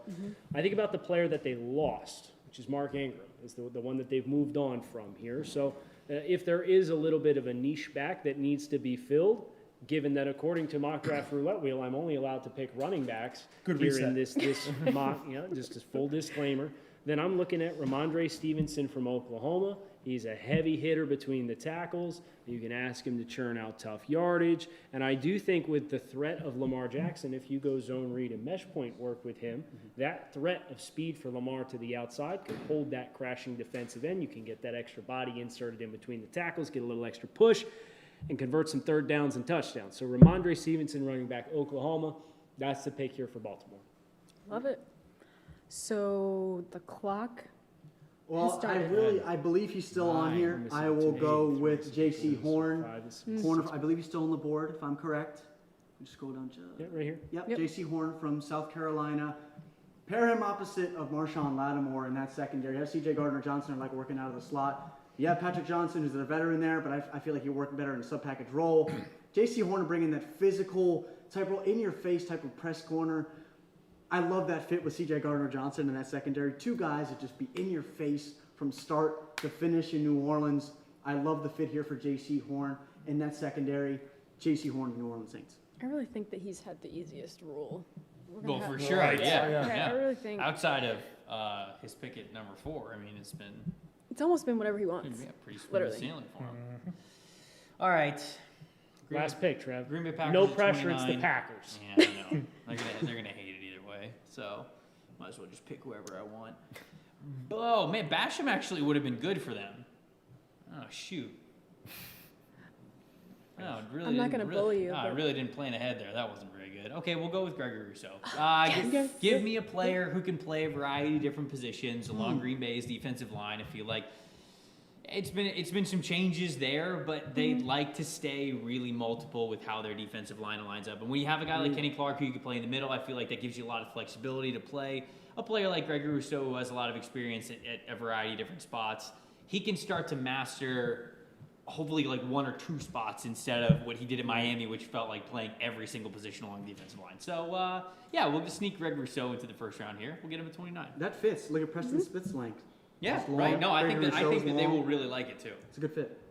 I'm glad you went with that because I was going to say there's 2 Miami guys still up there. And yeah, right. You did it. We got him in there. Okay, this is actually your team this time. So I feel some type of way. This is really exciting. Yeah. This is really exciting. Oh, he's got a nice pick here, though. Joe, can you remind us what types of players you could take in this mock? Yeah. Just players outside the top 100 on the DraftNetwork.com's player rankings. So Bills Mafia, my people.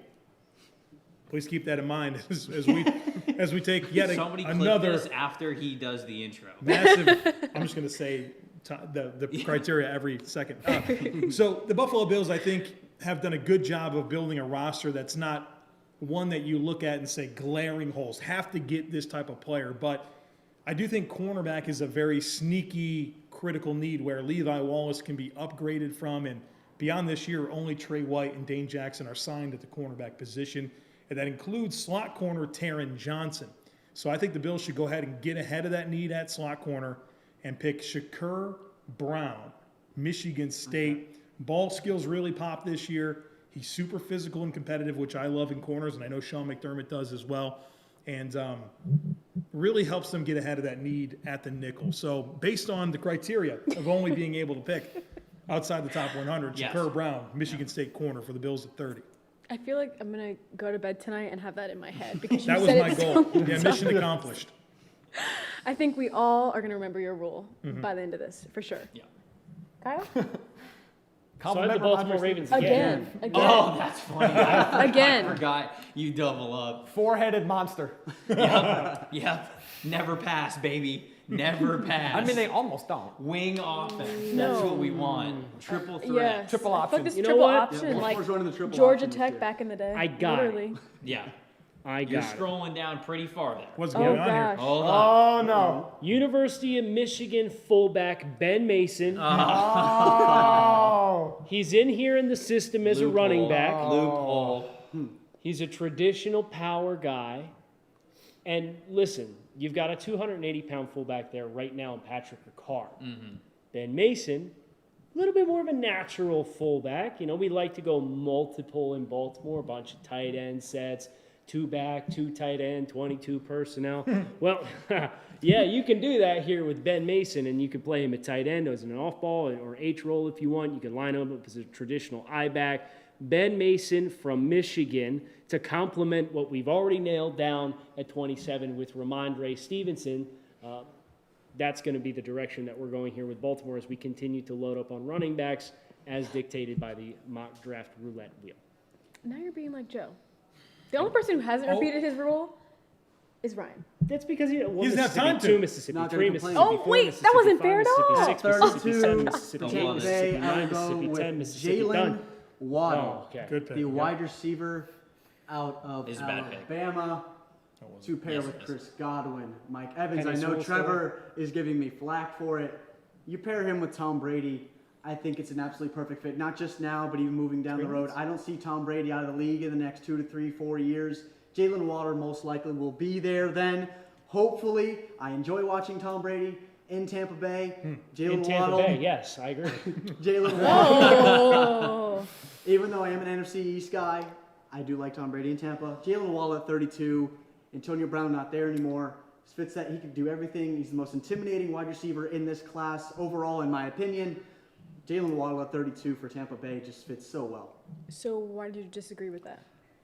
It's not a bad pick. It's, in fact, hilarious to think of Jaylen Waddle in that entire offense. But Trey Lance was there. I saw that. Trey Lance I see that. behind Brady. I don't usher in the new era. I see Win that, but another Super Bowl. I don't see Tom They Brady will out for anyways. 2 to 3 years like that. Oh, I know. That's You're just my opinion. You're right. Tom's probably playing another 2 years. Right. Waddle in that offense, yeah, like I said, it's just an embarrassment of riches. So Agreed. Right. I don't Chiefs hate. of the I South, don't hate. right? I don't hate the pick. You did well, Ryan. Thank you, Trevor. Really, really well. So when we take a look at this, I don't want to say hilarious mock draft, but this mock roulette draft here, who would you say was probably well, outside of Ryan's pick that he forgot to pick Trevor Lawrence? Yeah. Yes. What would you say was your funniest pick, I guess, so to speak? Jalen Phillips at 1 is Aleem absolutely McNeil. hilarious. Aleem McNeil getting Yeah, picked, the pick that wasn't. getting picked and then proving that he's too good to be picked. I think you was just look at also all of funny. my picks and say, just Joe, great right. value. Yeah. Cleveland Browns legend, Miners at Aleem 6. McNeil. Destined to be a Brown, isn't he? Yeah, he might be now. That's right. Yeah, I think the Aleem McNeil story is probably the one that takes the cake. And Quinn Miners at 6 or Ben, Oh, yeah, Ben you're Mason right. at That's 31. funny. You bring in a fullback in the first round. Why not? It's 1934. Jim Brown's at Syracuse. Let's do it. All 4 personnel coming to Baltimore. Yeah, it's interesting. Like, I would say maybe, like, the third pick was the most normal-ish one. With ETN? Yeah. I mean, it's a great scheme fit. Based on the criteria. Yeah, based on Yeah, the criteria yeah, in which yeah. I had to draft a running back Yes. with each of my 8 picks, according to the mock draft roulette wheel. Great scheme fit. I love it. But you also do have to factor in San Francisco gave up 2 future ones to go up and get there Travis after giving Raheem Etienne. Mostert Yeah. a contract extension. The most productive running back in ACC history. Welcome to San Francisco. There you I'm go. trying to think of what would actually be the most realistic one. Wait, wasn't it 4? Yeah. Oh, yeah. Yeah, you're that right. one. You're That right. one was the Right? most It's the realistic. most realistic pick and the most That was unrealistic realistic. mock. Yeah. That was it. Yeah. That was like real. I also think Jason Owe at 17 is not unrealistic. It's not terrible. Or Patrick Surtain. I like the pick at 16. If he Arizona falls, as well. yeah. If he slips, of course. That's probably Yeah, that's about probably it. the best Yeah, one. that's about it. Right. Shakur Brown, right? Yeah. No, we. That's right. I will say, okay, Trevor, now you've done back-to-back days of this. Yeah. How would you assess these two mock drafts, roulette edition? Well, I mean, the one, they're extremely entertaining. This is a blast to do. I enjoy doing this exercise. Tonight was a lot easier for me because, like I said, I was just picking edge guys that I feel like I know a little bit better. And at least tonight we didn't have, well, you can do whatever you want. Like, oh, cool, nice spin, Jamie. Thanks for putting that on the wheel. But at least the 10-second one made Ryan sweat a little bit. Just a but little bit. no, it's a lot of fun. I'm really enjoying these exercises. Yes. But for everyone else, it's kind of, I don't want to say like your rookie appearance for this, but did you enjoy it? I did. As long as the sound bites don't come back to bite me, I enjoyed this. This was fun. Ooh, Joe out of context on this show. Yeah, there's do your thing, Twitter. Some bad moments possibly here, yeah. Yes. I would say it's a lot of good clickbait, Maybe. Work hard for those social handles. All publicity is good publicity. That's what they say. Yeah, that is what Trevor Lawrence already has me blocked. 100%. You're right. 100%. You gave him the chip on his shoulder I that he did. needed. That There he you go. needed, That's right. perfect. Yeah. The first time anybody's doubted Trevor ever. Right. For me, the clue is just never read the comments. Okay.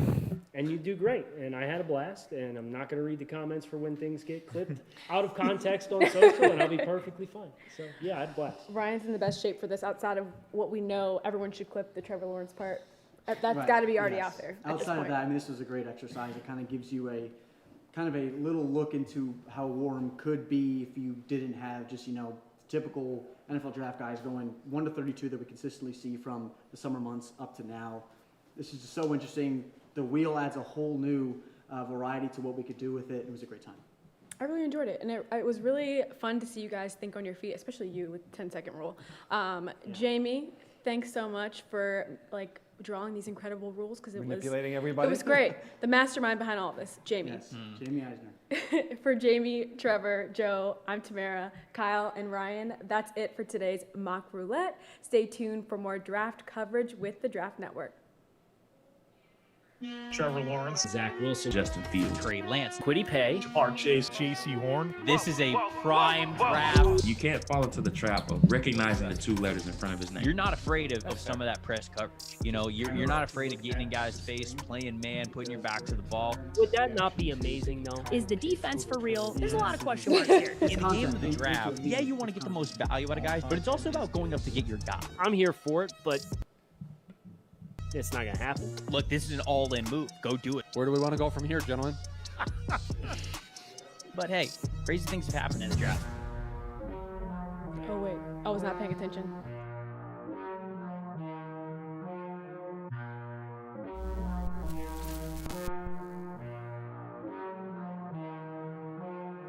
Best ball season is here, and it's bigger than ever. With no waivers, trades, or setting lineups, it has never been easier to have a shot at the $1 million grand prize.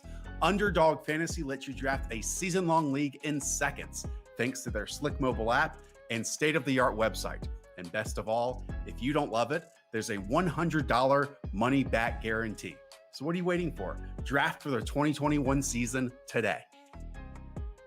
Brings TV. Play, win, repeat. Oh my. Play, win, repeat. Oh my. Play, win, repeat. Oh my. Brings TV, the intergalactic home of winning. All right, here is indisputable proof that Kill Cliff is the world's first and best clean energy drink. Now, in your interweb thingies, just type world's first cleanenergydrink.com or world's best cleanenergydrink.com or world's first and best clean energy drink ever.com. It all leads to killcliff.com right there on the interwebs. Boom! Mic drop. Yeah. It's the Killcliff $1 Million Mega Stimmy Sweepstakes on Brinks.tv. First, register on Brinks.tv and automatically get your first entry. Next, get bonus entries when you buy Killcliff at retail. Confirm your entry by uploading your receipt at killcliff.com. Then, repeat. The more you buy, the more chances to win. To find the retailer that sells Kill Cliff nearest you, check out the store locator at killcliff.com.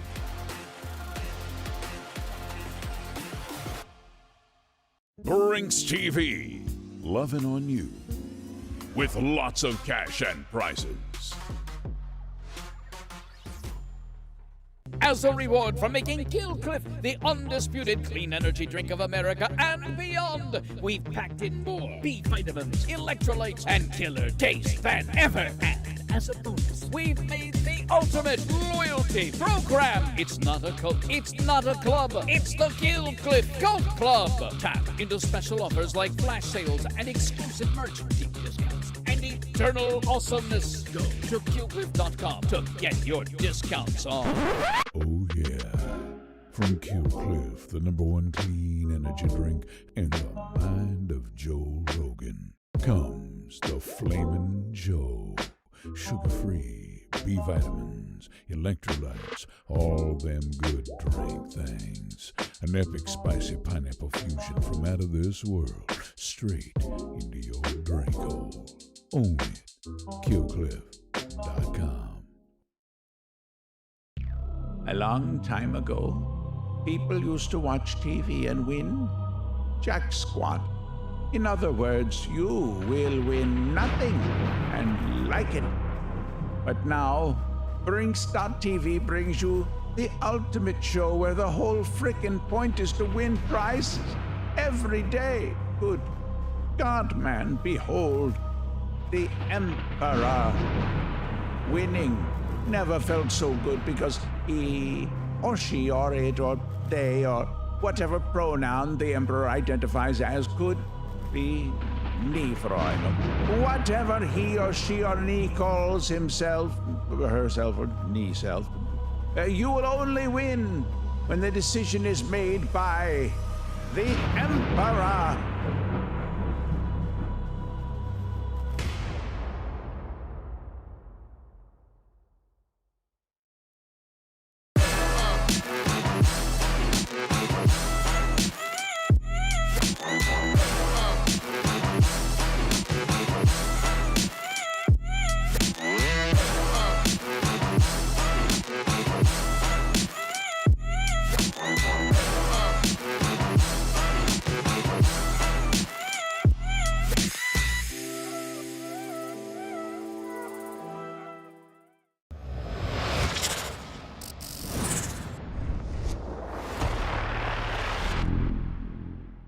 That they could have made their defensive line, which is so good that year, even better, and really look good in the long term.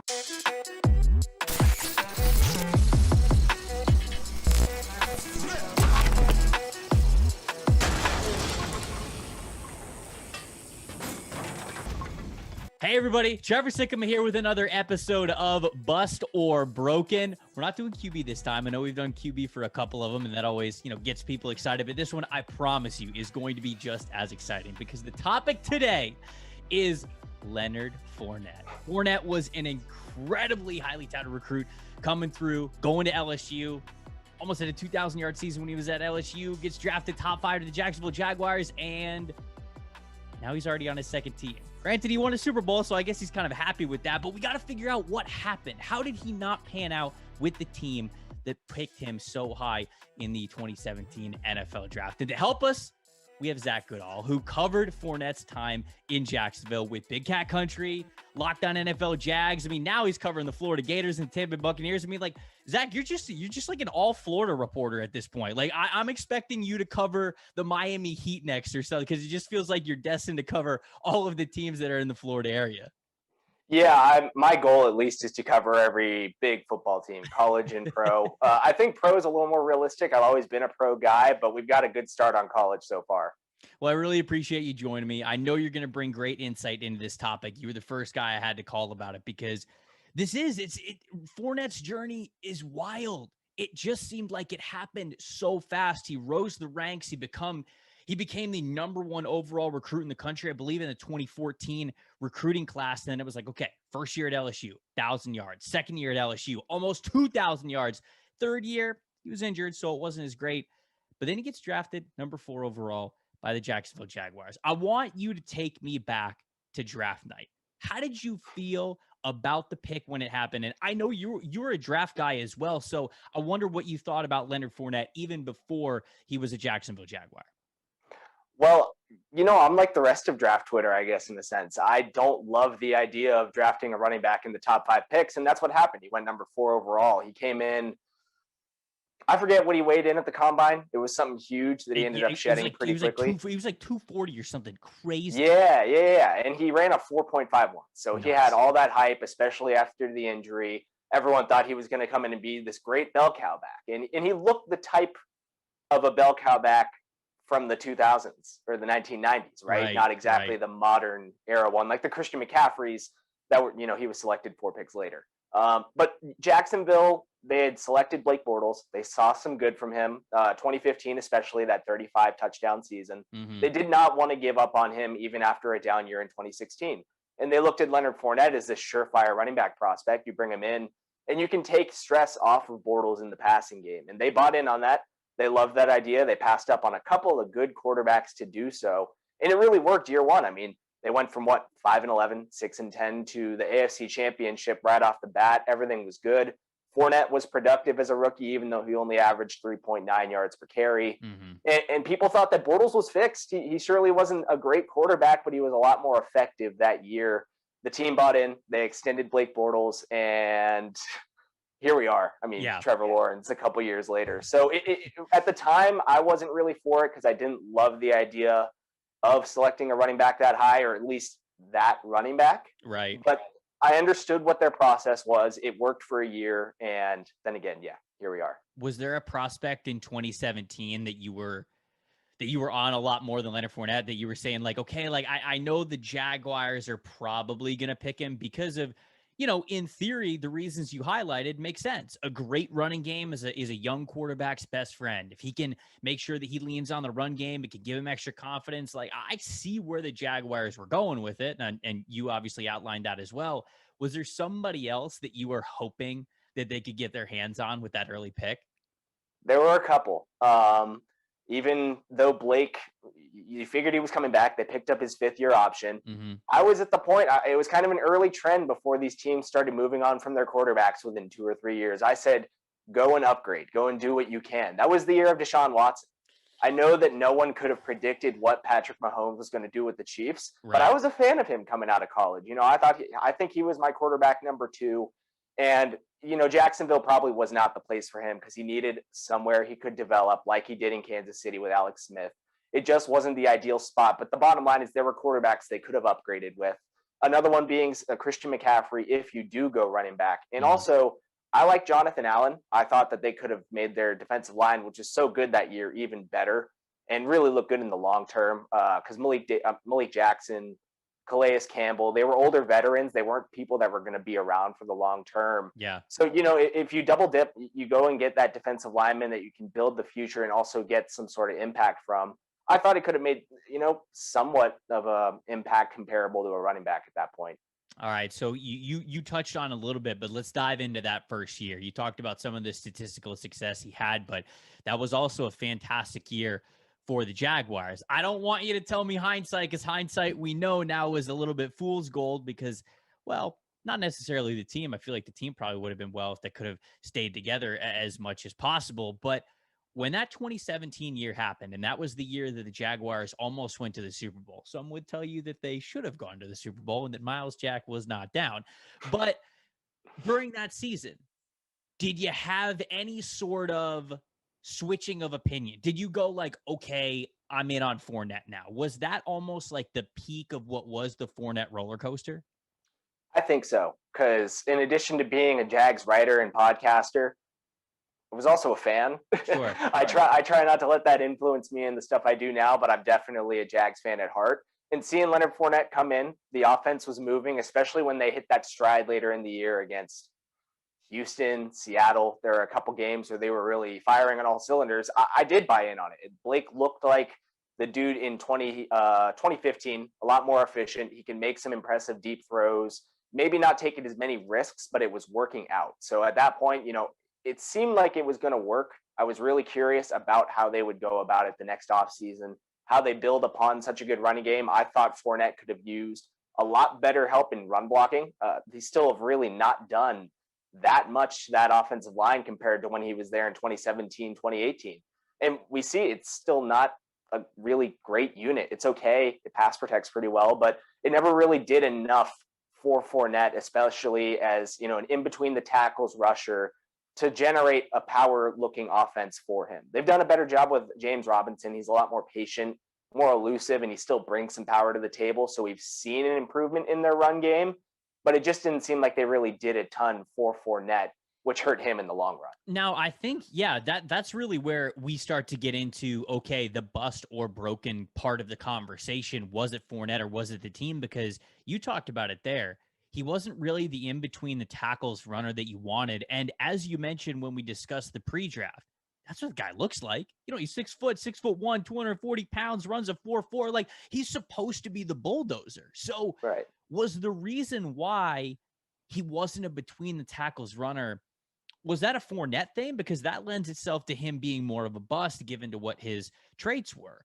Or was it more, was the Jags offense not really good? Was he getting, or the offensive line not really good? Like, was he getting scared? Was he bouncing things to the outside because the line wasn't good? Or was he just not seeing the line correctly? I think it's a mix of those two things. I think a third is that teams realized, okay, they're just going to try and run the ball and run crossing routes on us with Blake Bortles. Like, let's dare him to try and throw the ball on us. And at that point, you know, they start filling the box. And Fournette does not have good vision. I was going to say great vision. He doesn't have good vision when he's in the backfield and trying to make a decisive move. What if a gap opens up to try and burst through it? Or when he's trying to break outside, you know, we see him hit a pretty nice top speed at times, but he doesn't exactly have that change of direction speed either. So you have to look at his skill set and pair it with that offensive line. And it just really, it seemed like a match the first year, and it never truly remained to be that match. You add in Blake and his inefficiencies, and pretty easy to figure out. Yeah, I know that second year he had the hamstring injuries, and then he had the fight with Shaq Lawson, which was hilarious.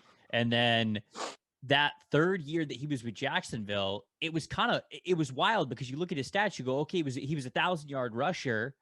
He also led the team in receptions with 76. He was third on the team in targets with 100. And so you go like, whoa, okay. So this guy's doing stuff in the passing game. He's got over 1,000 yards on the ground. What happened? Were those stats that season just a lie, as we often know that numbers can sometimes tell us?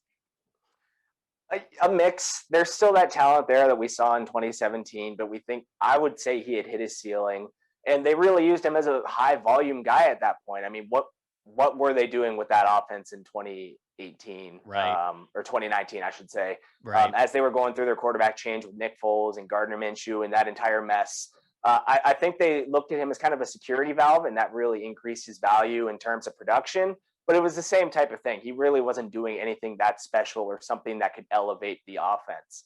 And by that point, you mentioned the Shaq Lawson fight. There's that. There was his incidences with Tom Coughlin, butting heads with the coaching staff like that and being late to team meetings. Yeah. There's the off-field. He was arrested for an unpaid speeding ticket, and it was treated like the O.J. Howard chase in Jacksonville. There was couple of squad cars. I remember a huge overreaction, a news chopper on it. And at that point, it was starting to get the feeling of, okay, this is probably coming to an end at this point. Were you in the news chopper? Were you up there? were you up there sending the tweets from the chopper? I wish, man. That would have been pretty fun. I can't imagine anything more thrilling than an unpaid speeding ticket. Covering that, man.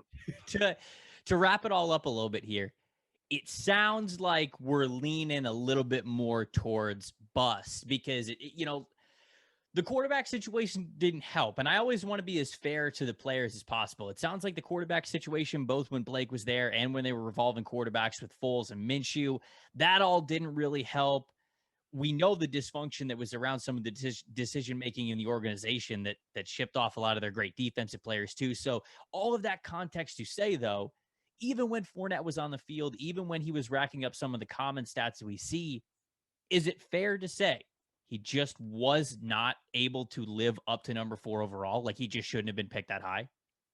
Definitely. I think that goes back to the same argument with running backs in the top 5. I think selecting a guy that was limited, not a great pass protector, not great vision, a solid, volume receiver, but not exactly a great route runner or a threatening receiver at the same time. I think his value was really overinflated, and being selected at the number 4 pick, he was always going to be a bust. He was, unless you're Saquon Barkley, and even that, like, you've got to be special. You got to stay healthy. You got to go the whole 9 yards. Yeah.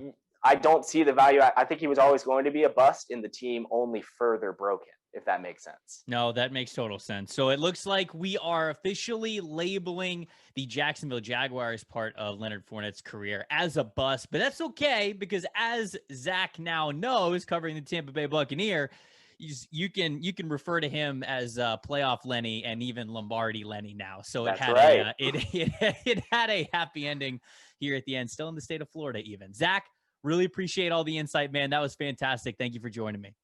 Absolutely. Thank you for having me.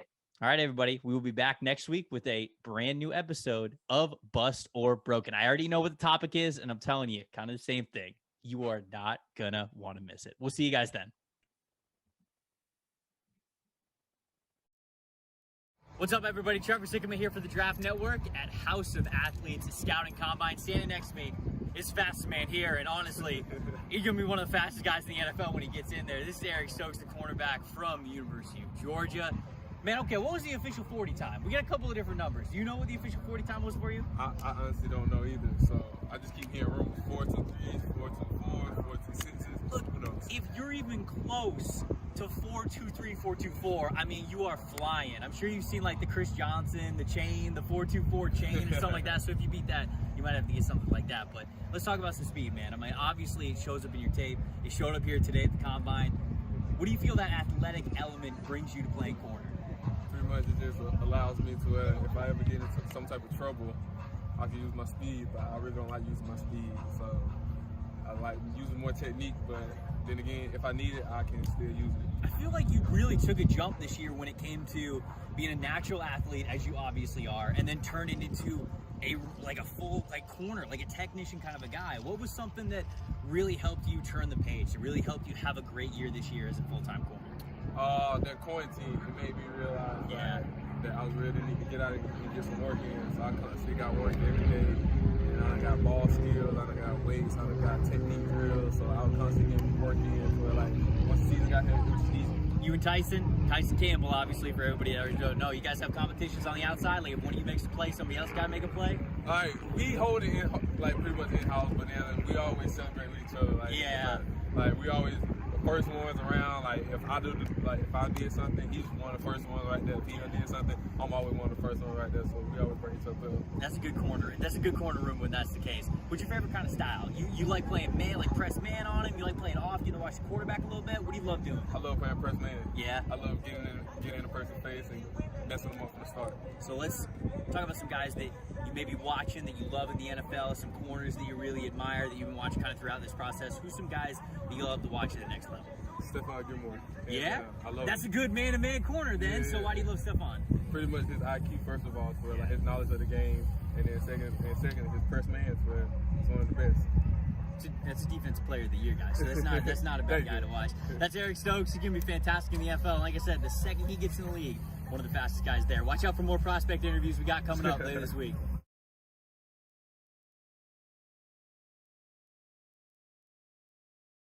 What's up, and thanks for tuning in to Pound the Table, where Kyle Krabs and Jordan Reed will make their case on who's their guy between Milton Williams and Christian Barmore. Jordan, you're up. And Christian Barmore is one of my favorite players in this entire draft class just because he's so young, only a redshirt sophomore last year, came back and only played in 29% of his snaps as a redshirt freshman, then came back last year and played in 51% of the snaps. And there wasn't a defensive player in the country that finished the year stronger than Christian Barmore. 6 sacks in his final 6 games. And I just feel like he's heading into draft season on a very high note. And this is a down interior defensive line class for the most part, but I think Christian Barmore is head and shoulders at the top of the class. And I'm a big fan of this player overall. I think he can be that key cog in the middle of defense. He's versatile as a run defender, but also he gives you a lot as a pass rusher as well. You're not wrong. And he did end on a high note as he was named the MVP defensively of the Natty. And of course, Bama has a long-standing line of great defensive linemen. Now it's your turn, Kyle. I'm going to go with the underdog here in Milton Williams. And the name of the game is consistency. Jordan talked about how strong Christian Barmore finished the season, but Milton Williams on a game-to-game basis, he's really consistent. Now he's got some versatility about him. And what I really like about Milton Williams is he showed up at his pro day at 284 pounds, and he proved that he was very explosive in short spaces. He had great lower body explosiveness at his pro day, and that shows up on tape. So the proposition is the value proposition of where would you have to draft a player like Christian Barmore versus getting somebody who can be more consistent, even if he brings less of a pass rush impact. I'm not going to deny Barmore's 20 best plays from the season are better than Milton Williams's, but I would take the guy who's going to give you more consistency. So it sounds like he got some more money on the table at Pro Day, but I'm going to let the people watching decide who they would want to pick between these two. I'm not getting into this one because it was up to my sister. She would say Roll Tide. But, we'll let you guys decide and stay tuned for more coverage on thedraftnetwork.com.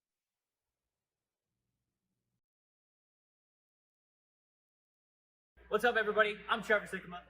That's Sage Surratt, Wake Forest wide receiver. We're here at House of Athletes in Miami, Florida, going through their scouting combine here. Sage, appreciate you joining me, man. Yes, sir. Appreciate you having me. So let's talk about some training a little bit. What's some stuff that you've been working on? You've had the NFL draft on your mind for a long time now. How's that process been, and what's some stuff that you've been working on? I've been training for a long time. Opted out, obviously. Right. So, training my guy Mo Wells down here, House of Athlete. Yep. Working on speed, working on being a better receiver, position work, all that. Just trying to get better every day. It's a good facility in here, man. There's no excuses. There's no excuse to get better. You got to make sure that you're getting to it. Exactly. You got a big basketball background, and some guys just happen to play basketball that also play football. You were a damn good basketball player. I was looking up your high school stats, some of the things you were doing. How hard was it to walk away from basketball when you really fully committed to doing football? It was tough. I've been playing basketball my whole life, but my heart was gravitating towards football. So making that decision, it was weird, not transition to basketball season. Right. But I got used to that, happy. Everybody likes to talk about the basketball wide receiver background thing helping you out, but as somebody who you're living it, how does having that true sport background and with it being basketball specifically going to the receiver position really help you out at what you're doing? Yeah, just being able, I think probably the biggest takeaway from that is body control, having body control in the air, going up for a rebound, just going up for a jump ball, being able to box the defender out, using my body, shooting the defender away. I think those are the things that mostly translate to football. Now, what's the toughest part? Going from being a basketball player and then transitioning into that football player. I know you say you were fully committed to it, but what was the toughest challenge really committing yourself fully to football from that sport? Probably just focus on football the whole time. I wouldn't say it was a challenge. It was just something different. After high school, once you go to football, go straight into basketball. Yeah. And then you kind of join. It's straight football whole year round. And I took it as a challenge, and just try to get better every day with it. So I love watching your tape because you are a catch point warrior. It just seems like if the ball is coming towards you, you're coming down with it. Take me inside the helmet. What's your mentality like when the ball's coming towards you? What are some of the things that you're thinking about? What makes a really good catch point wide receiver? When the ball's in the air, it's ours. That's a slogan our receiver room took on. If it's up, it's ours. So when the ball's in the air, you just gotta attack the football. I think that's probably the biggest takeaway when the football's in the air. You have to attack it. Try to get the. You always gotta come back to the football as well. So that's my mentality going into it. I remember the specific play from your tape. You were playing Boston College. Little fade route to the end zone. You catch it over a guy, but you catch it one-handed and you stiff arm him as you're coming to the ground. Come on, man. Did you mean to end that guy's career like that? What was it? Run me through that play, because that is a memorable play. I remember for that play, I got check fade. And, like I said, when balls are in the air, I'm going to go get it. So, by any means. So, what happened after that just happened after that. But, you just got to attack the ball in the air. Is that a situation where, and maybe it could be a different play as well, where you line up against a corner or somebody and you just tell your quarterback, dude, I got this guy. Just throw me the ball and I'm going to come down. Yeah, just throw it up. Just throw it up. Especially in goal line situation like that. Just throw it up, we come down with it. So let's talk about some of your training a little bit. You said that you were here at House Athletes. who are some of the guys that you love to watch in the NFL where you go, okay, I'm going to get in a place like this and I'm going to try to get better at that? Who are some guys that you watch in the NFL that you go like, man, I see my game. It's kind of similar to that. I love to kind of become that kind of player in the NFL. Yeah, I think some guys would be Michael Thomas. Got similar in size. Take some stuff from him. Mike Evans, being a big physical guy, bullying people, and then Devontae Adams. I think it takes speaks for itself. Yeah, the way he's been playing this year. His release game is absolutely incredible. So just take some things with him as well. So some great ones. He stayed Gerard. I'm Trevor Sycamore. We'll be back for another prospect interview later this week.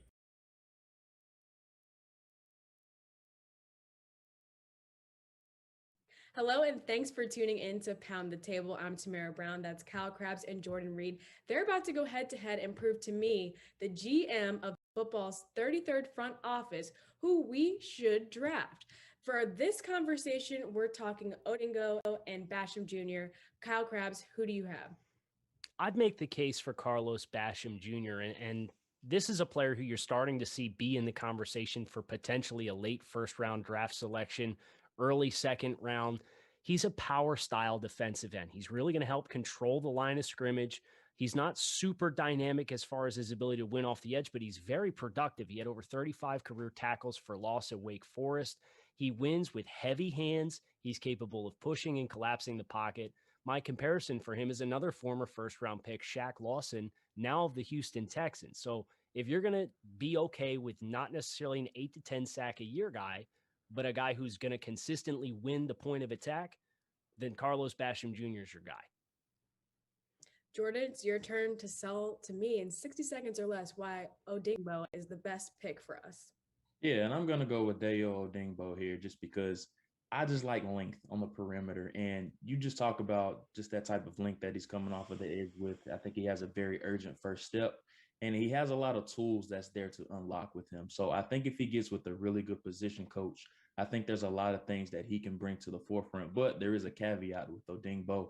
He did tear his Achilles heading into the Senior Bowl. A lot of people were looking forward to seeing him down in Mobile. I think he was going to have a chance to really improve his stock, possibly to being a top 100 selection. Now, if I had to say right now, I think he probably will still go in the third or fourth round, but there is a lot of intrigue with him.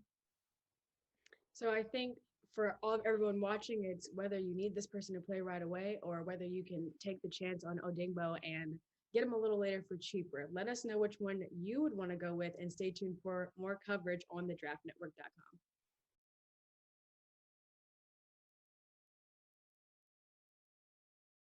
What's up, everybody? Trevor Sycamore here from the Draft Network. That is Chad Surratt, UNC linebacker, and also the bench press champion for the day here for day one of House of Athletes Scouting Combine.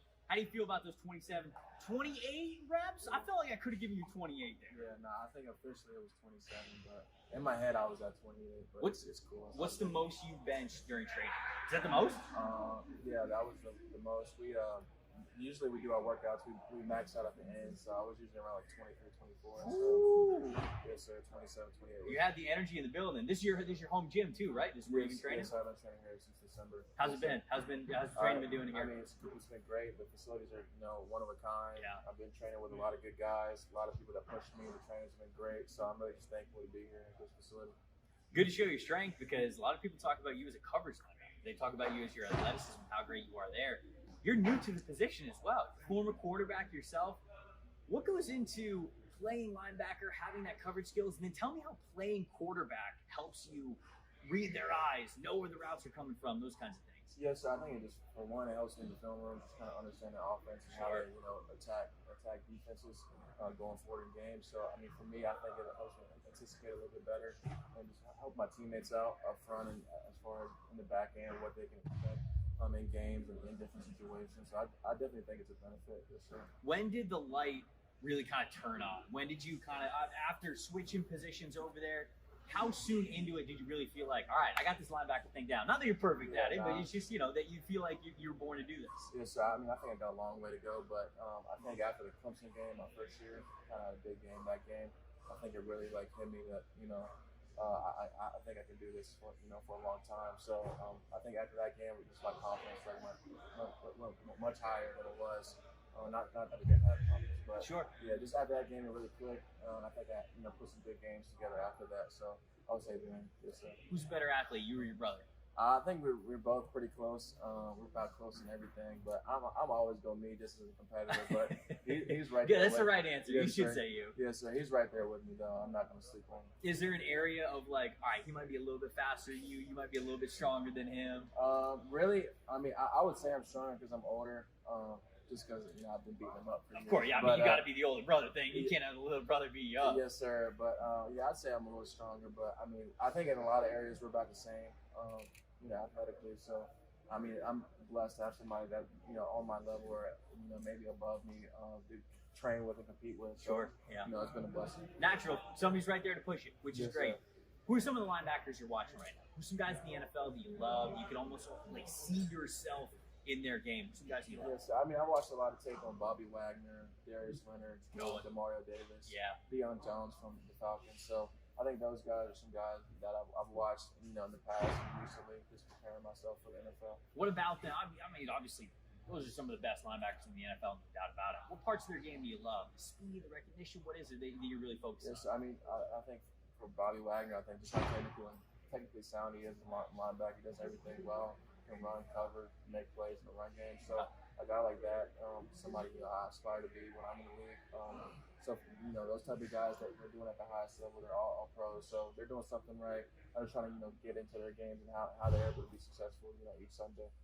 That's Chad Surratt. I'm Trevor Sikkema. We're gonna be back with more prospect interviews as the week goes on here.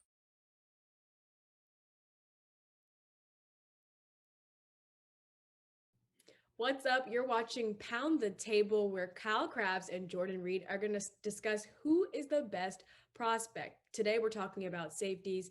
We've got Wiggins and Nasruddin. Kyle, who are you taking? I'm going to stake my flag in the ground for Cincinnati safety James Wiggins here.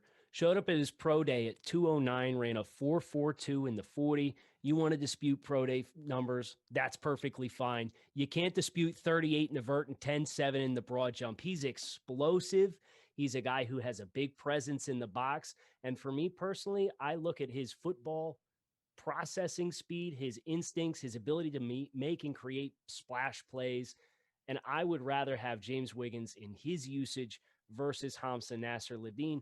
Plus, you don't have some of the injury red flags that are on Hamza's resume. Wow, you've got big shoes to fill, Jordan, but go ahead and try to sell me on this one. Yeah, and I'm going to go with Florida State safety Hamza Nasruddin, and I'll tell you why. I'm a big fan of versatile type of players. That is the name of the game, especially on the back end of the defense. You have to be able to play and survive on third down. He can come down in the slot, and he can stick with those shifty types of receivers, but also he can get physical with tight ends in the slot as well. And then he can go back and play on the roof of the defense. Now, not all the time, but he can give you some value back there. He does have the torn ACL, which he showed to come back and have success. He had the very impressive interception against NC State, and then he went down at the Senior Bowl and was very productive there in Mobile as well. So I've seen what he's able to do after recovery. He went out and had a really good day at Florida State's Pro Day as well. So the arrow is really trending up for Nasruddin. I'm interested to know where everyone else is sitting right now with these two. Comment below, tag us, and stay tuned for more content on the Draft Network.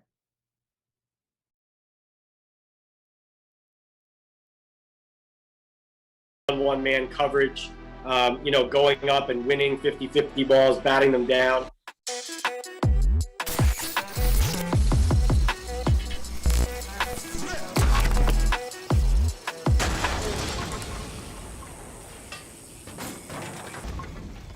Hey everybody, Trevor Sikkema here with another episode of Bust or Broken for you. We got a fun one this week. Today, the subject is former New York Giants cornerback Eli Apple, who has a very interesting story, a top 10 overall pick who we got to get to the bottom of. Why didn't it work out with the New York Giants? And to help us understand that, I have with me today Pat Leonard, who works for the New York Daily News. Pat is all over everything that happens with New York sports, specifically with the New York Giants. Pat, I really appreciate you joining me, man.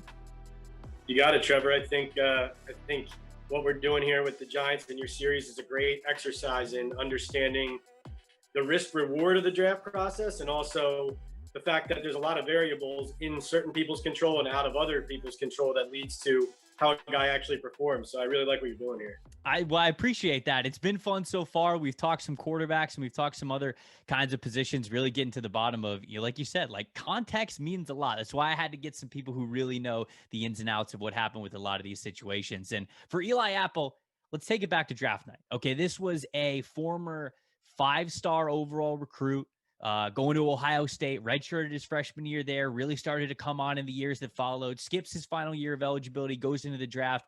But he wasn't the only good corner in that draft. Jalen Ramsey and Vernon Hargreaves were also in the 2016 NFL draft. He ends up getting picked after Ramsey, obviously, but one pick before Vernon Hargreaves. My question for you, if you could take us back to draft night, is what did you think of the Leonard pick when it happened? Was corner the right move for the Giants at the time? And then what did you think of Apple being the selection overall? It wasn't the right pick, and it wasn't the pick they wanted to make. The most interesting thing about Eli Apple's situation is so much happened on draft night that the Giants didn't even intend to have him on their team after the end of the first round. But what happened was they liked Jack Conklin, the tackle from Michigan, and they liked Leonard Floyd, the pass rusher from Georgia. Oh. So they're sitting there at 10. And what happens is the Titans traded over them to 8 to draft Conklin, and then the Bears drafted over them to 9 to draft Floyd. So Jerry Reese, the Giants general manager, as much as he had some big hits over the years as the GM, but he was always very reluctant to move around the board at draft time. And it really cost them here because even though they liked Apple as a prospect, he was not their target there. He just ended up being the highest player still on their board when their original plan fell through. And so the reason he was their highest corner and their highest player on the board there had a lot to do with how he did at the combine on the floor and the upside they saw in him.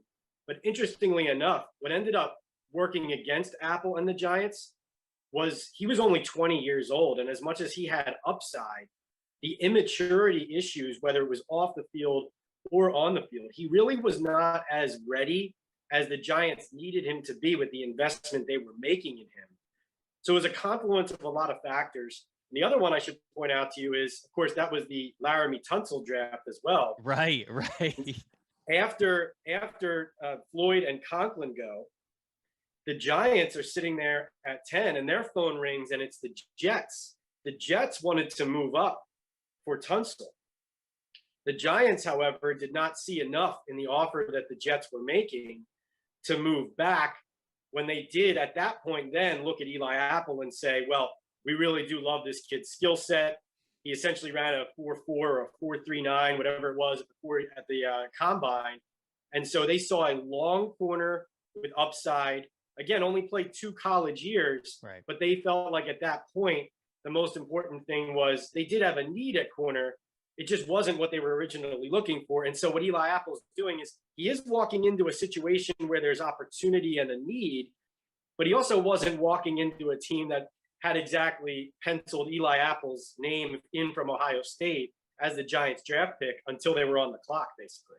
Man, that's fascinating because that's, if you're prioritizing an offensive tackle or an edge rusher, that's way different than picking a corner. Corner is very important. I'm one of those people who believes it is a borderline, if not premium position. You need good shutdown corners, but that is a crazy little inside story there to think of what could happen on draft night. And you've got to plan for so many different things because you never want to be left in that situation. Okay. So they make Apple the pick.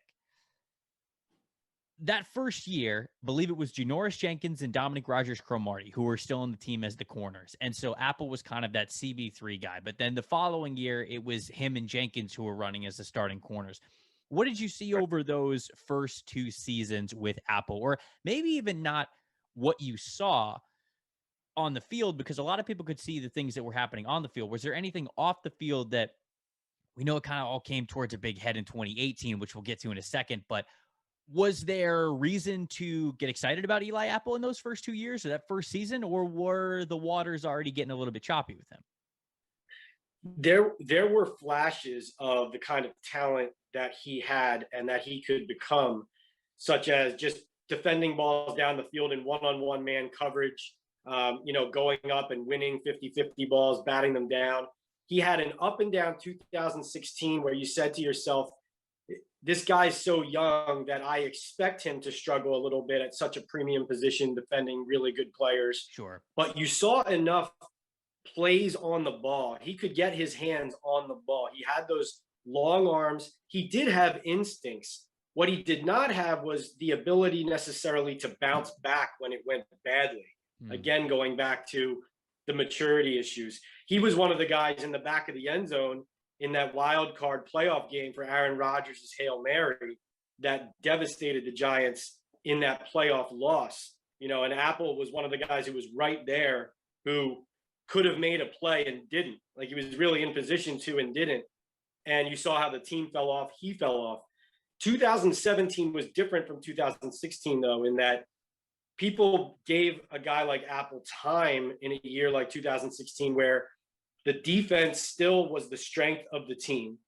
They went to the playoffs, and you see a guy growing into a role. But 2017 was the year that the wheels came off on Ben McAdoo's program and on Eli Apple's career with the Giants. Right. And this is part of what I really think is interesting with the debate that you're creating here over what happens with a prospect, because Eli Apple, on the one hand, there was a report that dropped in December 2017. My colleague, Dan Duggan, who's now at The Athletic, he was at the time working for NJ.com, and he wrote a story about a behind-the-scenes tug of war between Eli's very vocal mother, Annie, and some of his other family, particularly his stepfather, who had been a very stabilizing influence in his life prior to that, who, due to a falling out connected to his mother, according to Eli's brother. So this is all a secondhand story told. Sure, right. But essentially, the support system he had off the field collapsed. And so these allegations and comments from people close to him painted the picture of a guy who, already coming in from the draft, like there was a scout who told Bob McGinn, then of the Milwaukee Journal-Sentinel, that Apple was so raw and so young, a guy who couldn't even cook for himself. And the phrase that stood out to that was the one that went viral, that he couldn't even cook his own meals. Right. But the one that stood out to me and to a lot of people was that he scares me to death, is what this guy said. And what came to a head in 2017 was when it went badly for the team, a guy like Eli Apple, whose personal support structure, according to people close to him, had also fallen by the wayside.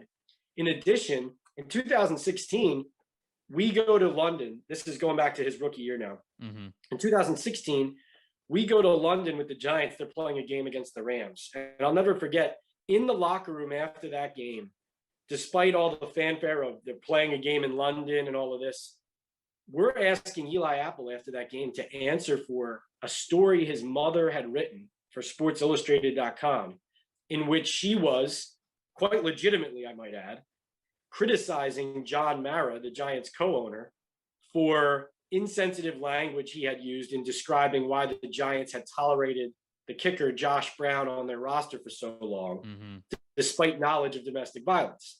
And Annie Apple, Eli's mother, being a survivor of domestic violence herself, it was poignant, it was appropriate, but Eli was on the Giants. So he was caught in the middle in this specific instance, as he is having an up and down rookie year, as he's facing questions about his immaturity. Right. Here's a 20-year-old, 21-year-old kid sitting in the locker room in Twickenham Stadium answering questions about his mother ripping his owner for being insensitive to one of the most sensitive issues you can talk about. So that's a window into, when I mentioned the report and the allegations of what's happening behind the scenes, those are the types of things that he was dealing with off the field that maybe no one would deal with appropriately, let alone a guy who already was known for kind of struggling with how to deal with things. And then in 2017, when the wheels came off, and this is what I was alluding to when you said, is it the team? Is it the player? Sure. Apple was one of the Giants who, when the wheels came off, was quitting on the field. There was a game against the Rams where he basically quit on this 33-yard, I think it was a 33-yard touchdown. No, 3rd and 33 touchdown for Robert Woods, running through like the Red Sea parting with the Giants secondary. And Apple, one of the offenders of clearly not giving his best effort, And then I think it was the next week in Santa Clara against the Niners, quitting on the field. But now here in defense of Apple, there was a sentiment in the Giants locker room at the time that Ben McAdoo, as a fledgling NFL head coach, he was trying his best to be the player's buddy and also be the disciplinarian. And not just Apple, but even guys like Dominique Rodgers-Cromartie, he walked out of a meeting with McAdoo and got suspended for a week because they felt like there was a double standard where maybe a guy like Odell Beckham would do something crazy on the field and, some antics that everyone was ticked off about, but then maybe there wasn't really any penalty as far as a fine or anything internal. But then Eli Apple felt like he gets burnt a couple times in a game against the Chargers and he lashes out and he gets benched. And now he's the public pariah. And Apple actually said publicly after the Chargers game when he got benched that the whole culture with the Giants needed to be fixed, that it wasn't just him. He was just the scapegoat. And that was a very real thing going on at the time where Apple was one of the people who became the focus of what was going wrong. But McAdoo was struggling being consistent across the board. So a guy like Eli Apple, who was already prone to not buy in, was now calling BS on what this program really was and saying, I'm not the only one with problems, man. I'm just the one you guys are blaming. And so you could ask a very fair question, and we did at the time, and we're asking it now too, of would Eli Apple have been better off on a team with a coach who really had a firmer hand on not just managing Eli Apple, the person, but managing his team? Like we look at Joe Judge with the Giants now, making sure guys buy in from the start and that you're treating Saquon Barkley the same way you're treating the 53rd man on your roster, so that when it's time to discipline the last guy on your roster, he's not saying, well, you wouldn't do this to number 26. Because if you don't have that consistency, then you lose the locker room. And that's what happened with him. He lost the locker room. Because I remember, that is fascinating insight and detail into what happened. I remember the most famous part was Landon Collins, right? Calling, I think Eli Apple, or maybe it wasn't Eli Apple by name, but he was just saying like people were a cancer in the locker room. I remember like that's the point that we got to there. Now, that certainly explains things with McAdoo because his tenure did not end very well. And that was very public and people already knew that there. But when Pat Shurmur came in, and my follow-up question here is like, you could definitely, from what you're saying, I definitely understand that. Like that just does not sound like a good environment for any player, let alone a young player, let alone one who needed a lot more structure and guidance that you could clearly see, which is not a big ask. That should be a standard. Like you said there, like that should be what happens. But then in 2019, Pat Shurmur comes in and the report was that he said that Apple was going to get a clean slate, right? I think that those were his words of what he said there. Then midway through that season, Eli Apple gets traded. So was it not really a clean slate with Pat Shurmur, or did Eli Apple just new regime didn't matter? He was already kind of pissed off and done with the New York Giants organization. Yes, it was basically a matter of that was an inevitability as long as, so if the Giants had been competitive in 2018, if they had been a team that was growing and building and sticking with the unit that had gotten them to the playoffs only 2 years ago, and they had seen potential in building Apple, not only just turning around what had happened off the field, but also believing that he could buy into this new program and that they were surrounding him with a structure that they were about to take off as an organization, then he would have maybe fit, or he would definitely fit in as a young, still growing corner who could have been maybe a linchpin on a Giants team that was headed in the right direction, but still a part of a long-term vision. But he was also caught up at the time in the Giants not knowing who they were. And going into 2018, they hired Dave Gettleman and Pat Shurmur. And Dave Gettleman and Pat Shurmur, instead of coming in and saying, this is a rebuild, and despite a guy like Eli Apple's struggles, we want young, talented players we can mold, which is what Joe Judge has been doing now. Mm-hmm. At that time, they said, this kid can't help us win one more championship with Eli Manning. Remember, they drafted Saquon Barkley. They, not that exact phrase, but that's how they're looking at the roster is we got to rebuild for the future, but we're signing Nate Solder. We're drafting Saquon Barkley. We got Will Hernandez plugging a hole in the offensive line. Let's go. And if you can't help us win, we're going to bring in a guy, B.W. Webb, who, he's not the best corner in the world, but he's a veteran. We know what his floor is, and his floor is higher to us than Apple's is. So, and this has been a problem with the Giants for years. Again, in Apple's defense, their inability to accurately assess who they were as a team and an organization leads to them saying, it's the combination of they're already disgusted with what the prospect has been. They're also not looking at this as a long-term project that can turn around. So they're seeing him as, this is the October 2018.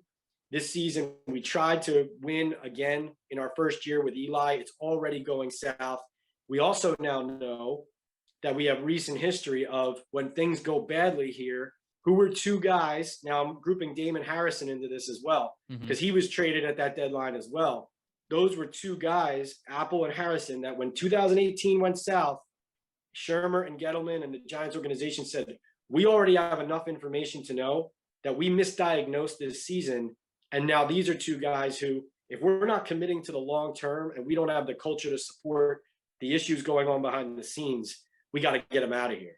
And so it's not only the Giants, because obviously Apple, as we head into 2021, he's on his fourth team in 6 years. Right. With the Bengals now. So it's not only the Giants, but, we're talking a lot about, too, what happened with the prospect and the player and his immaturities. And there really was a lot to the situation he was in that wasn't conducive to success for him and many others. And interesting piece of trivia, too, is when he got suspended by the Giants at the end of the 2017 season, when everything went down with Landon Collins, you mentioned, who suspended him is an interesting trivia.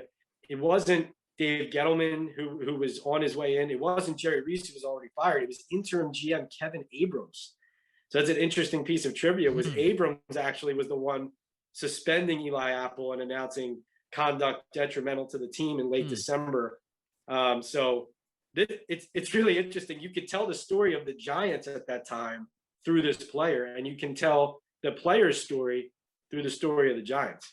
Man, I'm not going to lie, Pat. I went into this video thinking we were going to come up with the conclusion that, Eli Apple's a bust. You talked about even since his time with the New York Giants, he's bounced around the NFL. He's been on a bunch of different teams. He's on a new team again this year. So I'm like, all right, so there's some context in it. You go, okay, it might not have been all his fault, but I was thinking bust.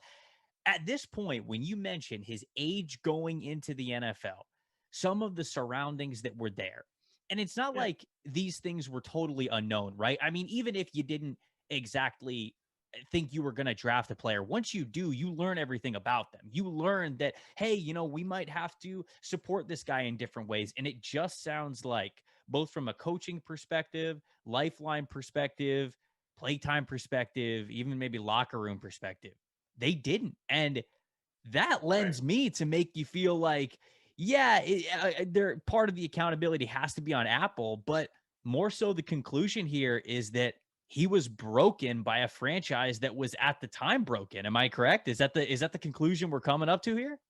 I do think there's blame on both sides. I would say this, though, too, in blaming the organization part of it. Jerry Reese is a GM. He drafted some players and took some chances. Let's say Odell Beckham Jr., whatever you think of him, that was an amazing player, an amazing pick, and Jerry Reese, of course, drafting guys like Jason Pierre-Paul, even David Wilson looked like he was going to be something before he broke his neck. But you look at guys like Eli Apple and Eric Flowers. Now, Eric Flowers, of course, he goes to the Dolphins, he changes positions, and he started a lot of games now in the NFL, and almost seems like he's turned into a more reliable NFL player as he's gotten older and gotten through all of the bad stuff in those early years. But I bring up Eric because Flowers and Apple, when Jerry Reese was GM, are two examples of players that Reese, the GM, selected, seeing upside and a lot of physical talent, but almost underestimating how difficult and maybe how much of a hindrance their age and youth and immaturity would be. Yeah. And I think in hindsight, you can look back at that and see what the rationale was and what the mistake was compared to maybe selecting a guy who might not have had the same upside, but was more of a sure thing and a known commodity. And so, yes, I certainly agree with what you just said in that this is way less about just Eli Apple and way more about, there was plenty about the organization and the fit, the way they mismanaged the draft and the way the franchise was mismanaged at the time that didn't give him a chance. But I just would add that the silver or the qualifier there is that specifically to me, Apple's quitting on the field for all the off-field stuff and the immaturity that Landon was talking about behind the scenes, which was absolutely true. The quitting on the field and game stuff, to me, I don't care what's going on. When that happens in a game, even DeAndre Baker, after McAdoo's gone, another misevaluation by a new GM and new coach. But when a guy quits on the field, you just can't, even if you blame the coaches for, not instilling fundamentals, whatever it is, that's on the player, that he doesn't care enough to chase a guy out of bounds or whatever it is. So, but certainly, yes, if you were going into this thinking Eli Apple was a bust no matter where he got drafted, there are certainly enough variables about the Giants situation that can tell you that it could have worked out differently if there were more structure to the situation he had been in. I think you're totally right, because we actually just did an episode of this very show on Vernon Hargreaves, and we talked about how the system that he was brought into in Tampa Bay and how things kind of let him down or really didn't take him down the right path in his first couple of years. But ultimately, the reason why he was released by Tampa is the effort thing. It's because Bruce Arians saw him give up on one play and went, I don't care what's going on around you. I don't care what your past has been. If you quit on me on the field, I'm done with you. I can't work with you. And so, guys, I mean, I don't even need to say anything else. That was fantastic inside information. That's all the reason that I need to tell you guys to go follow Pat Leonard, both on Twitter, on Instagram. Go follow his work. He does an unbelievable job covering the New York Giants and really everything that happens in the NFL, wherever he could get his hands and his eyes on some stuff. He's one of the best NFL reporters out there. Pat, I really appreciate you coming, joining me, and shedding some light on a situation, topic, and player that is often debated, but I don't think ever covered to this detail, man. This is fantastic stuff. You got it, Trevor. Thanks. And again, this is a great series. I love it. It's a terrific idea. I'm looking forward to seeing all the other discussions you've had on these different teams and players, because it really does. This context does not get discussed enough in our news cycle, and it needs to be, to really understand how the league works and how these players have progressed or declined. We've had a lot of fun recording them so far. We're going to have more fun as the draft season rolls on. We will have a new episode of Buster Broken coming up next week. We'll see you guys then. Best ball season is here, and it's bigger than ever. With no waivers, trades, or setting lineups, it has never been easier to have a shot at the $1 million grand prize. Underdog Fantasy lets you draft a season-long league in seconds, thanks to their slick mobile app and state-of-the-art website. And best of all, if you don't love it, there's a $100 money-back guarantee. So what are you waiting for? Draft for the 2021 season today. Brewers TV. Play, win, repeat. Oh my. Play, win, repeat. Oh my. Play, win, repeat. Oh my. Brewers TV, the intergalactic home of winning. All right, here is indisputable proof that Kill Cliff is the world's first and best clean energy drink. Now, in your interweb thingies, just type world's first cleanenergydrink.com or world's best cleanenergydrink.com or world's first and best clean energy drink ever.com. It all leads to killcliff.com right there on the interwebs. Boom! Mic drop. Yeah. It's the Killcliff $1 Million Mega Stimmy Sweepstakes on Brinks.tv. First, register on Brinks.tv and automatically get your first entry. Next, get bonus entries when you buy Killcliff at retail. Confirm your entry by uploading your receipt at killcliff.com. Then, repeat. The more you buy, the more chances to win. To find the retailer that sells Killcliff nearest you, check out the store locator at killcliff.com.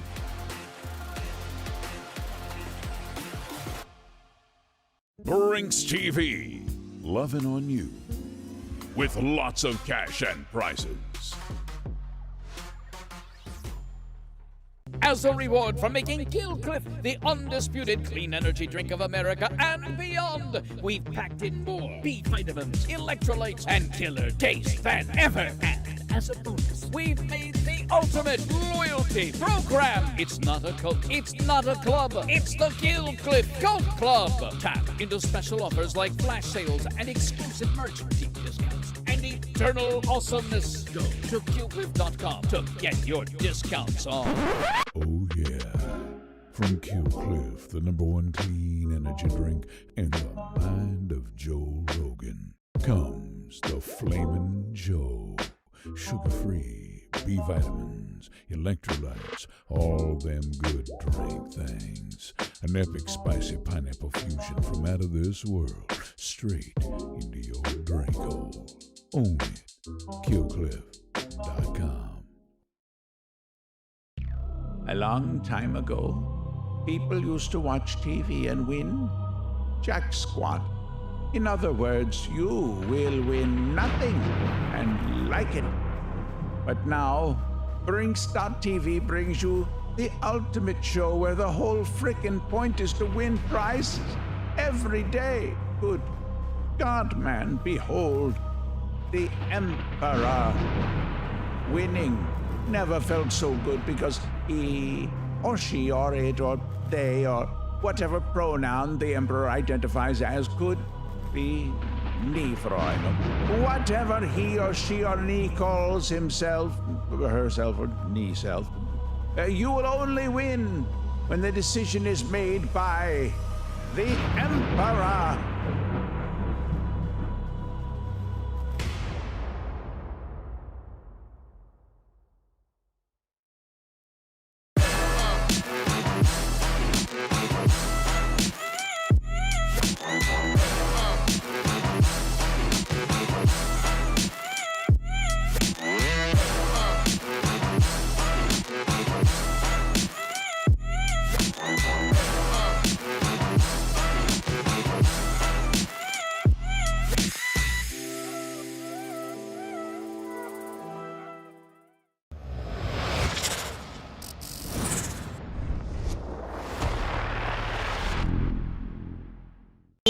Represents a much bigger problem that the Bucs had, and it wasn't just Hargreaves.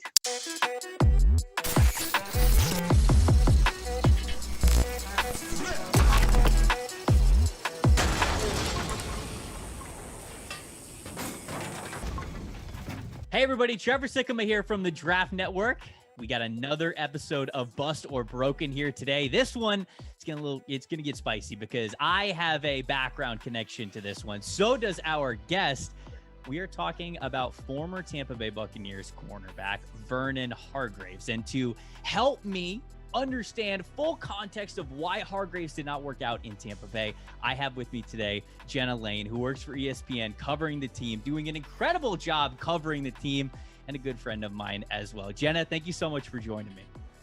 Thank you so much for having me, Trevor. And I think you probably give me more credit than I deserve. And I think you're probably underselling your knowledge of the situation, because not only did you cover Hargreaves in Tampa Bay, but you also are so familiar with the way he played at Florida. You had a close eye on this guy for several years before he even got to Tampa Bay. You had the inside track on him. This is true. And that's why I felt like our combined knowledge here, like we were going to get to the bottom of what happened. That's why I knew that this would be a really good combo. So let's talk about that transition, open things up and talk about how Hargreaves came into the NFL, comes from Florida, was a former 5-star corner. I mean, the kid was destined for the NFL the second he stepped foot in college. Ends up going in the first round, as many expected him to go. Number 11 overall in the 2016 NFL draft to the Buccaneers. But he wasn't the only first-round corner that year. Most notably, that was also the class with Jalen Ramsey. Eli Apple was also in that class. And so I'll call upon your knowledge here a little bit.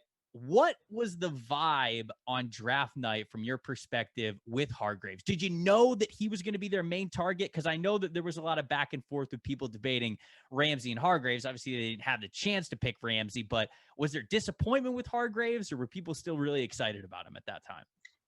Everybody pretty much knew that Jalen Ramsey was not going to be there when the Bucs were slated to draft 9th overall. And they ended up trading down, of course, to 11 to get Hargreaves. But people really weren't fixated on Ramsey because they just thought that he was out of reach for them. And of course, he went to the Jacksonville Jaguars. And so really, and I was at Hargreaves' pro day. And I mean, the guy had both at the combine and in his pro day, he had Tampa written on his cleats. And he did that because Tampa was basically, now he came from a family, his father was a football coach, and so they moved around a lot, but Tampa was really kind of where they planted their roots, and so he considers Tampa his hometown. So he put those on his cleats, and I remember talking to him at his pro day, and I remember John Hoke, the Bucs secondary coach, working him out at his pro day, and you just got this feeling that was really kind of given where he was projected value-wise and where the Bucs were selecting. It pretty much figured to be where he was going to end up being. So when he was selected on draft night, the only thing that I was surprised about was the fact that the Bucs traded down, because I thought he would have been right there in their laps at 9. But the Bucs ended up trading down with Chicago, because Chicago wanted Leonard Floyd, and then of course you had Eli Apple. He went to New York, and then that was the crazy Bucs ended up getting Vernon Hargreaves. Yeah, it was It was a great move. I was going to say, though, that it worked out for them, because I think they ultimately got the guy they wanted. But I was, like you just said, I was super surprised that they risked it. They moved down, and the team that they moved down right in front of them, the New York Giants, they selected like a corner. So it was the same position. They could have very well gone in and got Hargreaves, but maybe the Bucs were like, we don't care. Like we would take Apple or Hargreaves, which I think is kind of crazy, because I think that they were really in on Hargreaves. So going in from the draft to his first year, I remember covering training camp of his first year. And I remember the tweets that did very well were the ones where I could tweet out Vernon Hargreaves taking snaps with the first team, right? Like that's the thing that got everybody really hyped up, because in that corner room, they had just signed Brent Grimes. They also had Alteron Werner. They also drafted Ryan Smith that year. But that first year at corner, he got a lot of early action in that Mike Smith defense. You remember kind of like how he fared and what the journey was like for him to kind of grow into that role from training camp to his starting role that season? Well, the coaching staff really felt like he was a younger version of Brent Grimes. And Brent Grimes, of course, was an undersized corner, but you saw him in practice. This guy could literally leap over my head, which maybe doesn't say much because I'm only 5'2", but he could leap. He could leap essentially 6 feet in the air. One of the most athletic individuals I've ever seen. And the thing that you liked about Vernon Hargreaves was that even though he was also undersized, really strong lower body, really strong legs. You could definitely see that. Always was playing low, but played a lot taller than he was. Sure. And so, and I always felt like he competed for the ball. And the thing that you really look for with these corners coming out of college, because it's one of those positions that when you get to the NFL, it can really chew you up and spit you out. You want your lunch handed to you, go play corner in the NFL. I mean, it's so difficult from a mental standpoint. But he had supreme confidence. And so he had all the traits that you're looking for in a good corner, other than maybe having the length. But we talked about it. He played bigger than he was. And so he went out there, and I thought that he had a great training camp. But early on throughout the season, you could see some issues there when it came to scheme. And the fact that, and this to me represents a much bigger problem that the Bucs had, and it wasn't just Hargreaves, but this was the problem they had during the Mike Smith era. And you and I have had so many conversations about this. They drafted all these press corners, not just Hargreaves, but they also ended up getting MJ Stewart. They also ended up getting Carlton Davis, these guys that pressed in college, and then they're asking them to play off, and not just off, but very far off the line of scrimmage, really far off the line of scrimmage. And so these guys, and they had a pass rush that just was not consistently getting to the quarterback. And so, And they also didn't do their defense a lot of favors by not having a whole lot of pre-snap movement. I mean, it was pretty obvious in blitzing situations what they were going to do. And because of that, you had a lot of teams, offenses that just were pointing out left and right, this is what these guys are going to do. So that didn't really help him. But the lack of cohesiveness between and if you remember, the Bucs have gone back and forth for so long on the type of cornerback they like. Like when they had Mark Dominic, it was all about long corners, and he liked the press corners. You get to Lovie Smith, it's more about that was when they parted ways with Darrelle Revis. So here they traded for him, and then when Lovie Smith comes along, they part ways with him in favor of a guy like Alteron Werner, who's got more of that short area quickness. He's more of a zone corner. They put more of their resources into their pass rush up front. When Mark Dominic was there, more of their resources were on the back end between Darrelle Revis and also Deshaun Goldson. Remember they brought him in. So the rule changes ruined that man's career, because the second they made it to where you couldn't hit anybody over the middle, Deshaun Goldson didn't have any value anymore. So he was a headhunter, definitely, and he was getting fined week after week after week, and it was tough to watch because that's how the guy earned his living. So then they had Lovie Smith. Well, then when they get rid of Lovie Smith, they started to go after more of these press guys again. Well, that's great and all, but when the coaching staff is having them play more of a soft zone coverage and they're not getting to the quarterback, this defense was just giving up a ton of yardage, and it was frustrating to watch on a weekly basis. And honestly, I think that was a big part of his development. The biggest difference that I have seen with Bruce Arians and his coaching staff coming in here, and I think a big part of it is the fact that Jason Light and Bruce Arians worked together before. So Jason has a good understanding of what Bruce wants, but he also has such a strong trust factor with Bruce, that if Bruce steps in and says, I want this guy, Jason will allow him to have him. And so I think the biggest difference you're seeing, and the reason why Jamel Dean and why we've also seen Carlton Davis take several steps forward now that he's been a few years into the league, and then of course Sean Murphy Bunting, the development that he's had, and even with a guy like Mike Edwards on the back end as a safety, is that those guys are being developed a lot quicker, because there is just so much more cohesion with the scouting department and the coaching staff. And so it's like they brought these guys in here to do this, and they're doing this. Yeah, I had a tweet that kind of blew up not too long ago that was talking about all of Jason Light's hits over the last couple of years in the draft. And Jason Light gets a lot of the praise for it, but what you're saying is completely true.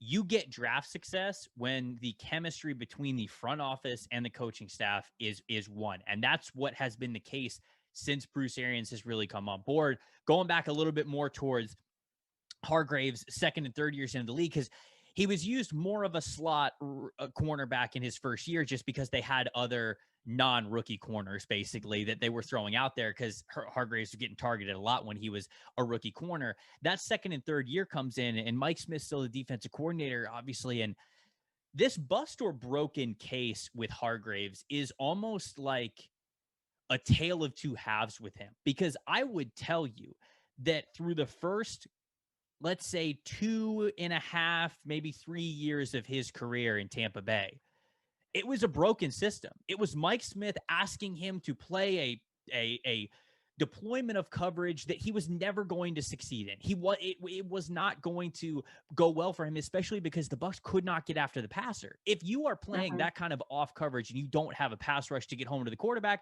you're going to get eaten alive, especially for Hargreaves was getting taught how to play. And so I would tell you that those first 3 years, it was the Buccaneers were truly failing Vernon Hargreaves. But when things actually did change, we didn't see them change for Vernon. And we got to the point where halfway through his first year with Bruce Arians, he gets cut. And he didn't get cut because he wasn't a talented corner. If you remember the corners that they had on the team, he was the elder statesman at that point. He was the veteran guy, and they cut him because, and I know that you remember this specifically, it was a play where there was a giant run after the catch, and Vernon was kind of close to the guy, jogging, chasing him down the field a little bit, but he was not giving as much effort as he possibly could have. And it felt like that wasn't the first time that was the case. And Bruce said, "You're out. I'm done." And he cuts him right there. You obviously were following the team extremely closely when that happened. Take us inside from your perspective of when that all went down there with Hargreaves. It was against the Arizona Cardinals, and if you remember the week before, the Bucs had that overtime loss against the Seattle Seahawks, and Jamel Dean had one of the worst games, and I just wanted to reach out and hug him. Back then, you actually could hug the players. Of course, we just got through a season where you weren't able to do that. But Jamel Dean, as a rookie, gives up 3 touchdowns to the Seahawks in an overtime loss, and that game was clearly a game where the secondary, the young guys on the back end, lost it for them. And remember, he wasn't even supposed to play that game. That was the game that Davis got hurt in warmups, right? And they went up. Yes, that's like, hey, right. Starting, and he's just like, okay. He totally wasn't ready for it, and he will tell you that. And he said back then he didn't really understand what it took to prepare for games. Right, he would watch film in college as a group, but not understanding that you really need to watch individual tape of the wide receivers that you're going to be going up against and really studying their tendencies. So he had a lot to learn. But the next week they play the Arizona Cardinals, and Jamel Dean is not starting that game. It's Vernon Hargreaves that's starting. But in the third quarter, he surrenders a 55-yard catch to Andy Isabella, and Bruce Arians is like, "You're out of here." He benches him because he felt like he wasn't hustling. It's not that he didn't make the play. It wasn't like he was diving at his ankles there and he just, was able to make it into the end zone. He felt like he did not give his maximum effort on that. Yeah. And, I remember at the time starting to kind of think back to some things, and there were hints of maybe him not giving it all 110% like you would expect from your cornerback. Right. I remember there were times during that season when he appeared to kind of lack focus in the locker room, talking about things that really didn't have anything to do with the game, which totally get it. During the week, sometimes that's the case. Guys have some free time, but when you're fresh off a loss and guys really aren't taking it very hard and they're immediately switching gears and talking about other things that really don't matter in the grand scheme of things in the locker room, that indicated to me that maybe he wasn't entirely focused or his mind wasn't where it needed to be, which isn't good when you're expected to lead the pack. So, lo and behold, that Cardinals game, Jamel Dean ends up getting the game-winning interception at the very end. And I just thought that was such a huge moment for him. But it didn't surprise me a few days later when they got rid of Vernon Hargreaves. They just flat out cut him. It didn't totally surprise me.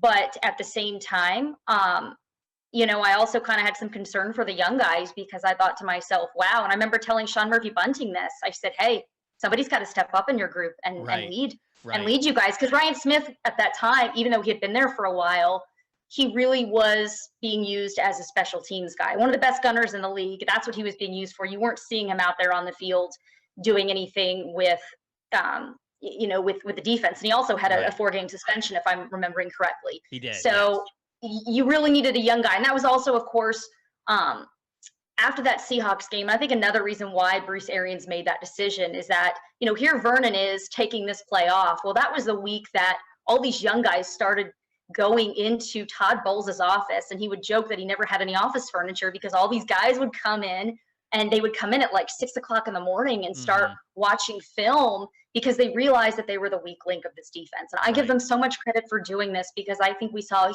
huge amount of growth at that point, from that point on in the season, and then into this year. We continue to see them grow, and they still do that. So, but I think when you have young guys that are that dedicated and determined as rookies, and you know that they're going to endure their hardships, you know that they are going to give up big plays. It happens. You have your growing pains at that position, I'd argue more than any other position next to quarterback. And so to see those guys putting in that type of effort and that type of heart, and then you have a player that's taking plays off. Right. I don't blame Bruce Arians for doing that. And plus, I think he needed to send a message to that team that this is unacceptable. It stops here. Right. No, I think you're totally right. And just to give a little bit more background on it, Brent Grimes, when he came to Tampa Bay, it was kind of the twilight of his career. He was still very good at an old age because you mentioned how athletic he still was, and he could still hang, no doubt about it. He was really even after good. that Achilles injury, that threatened his career in Atlanta. But what Brent Grimes was I think that he was just kind of lackadaisical sometimes, and the reason was because he was extremely athletic.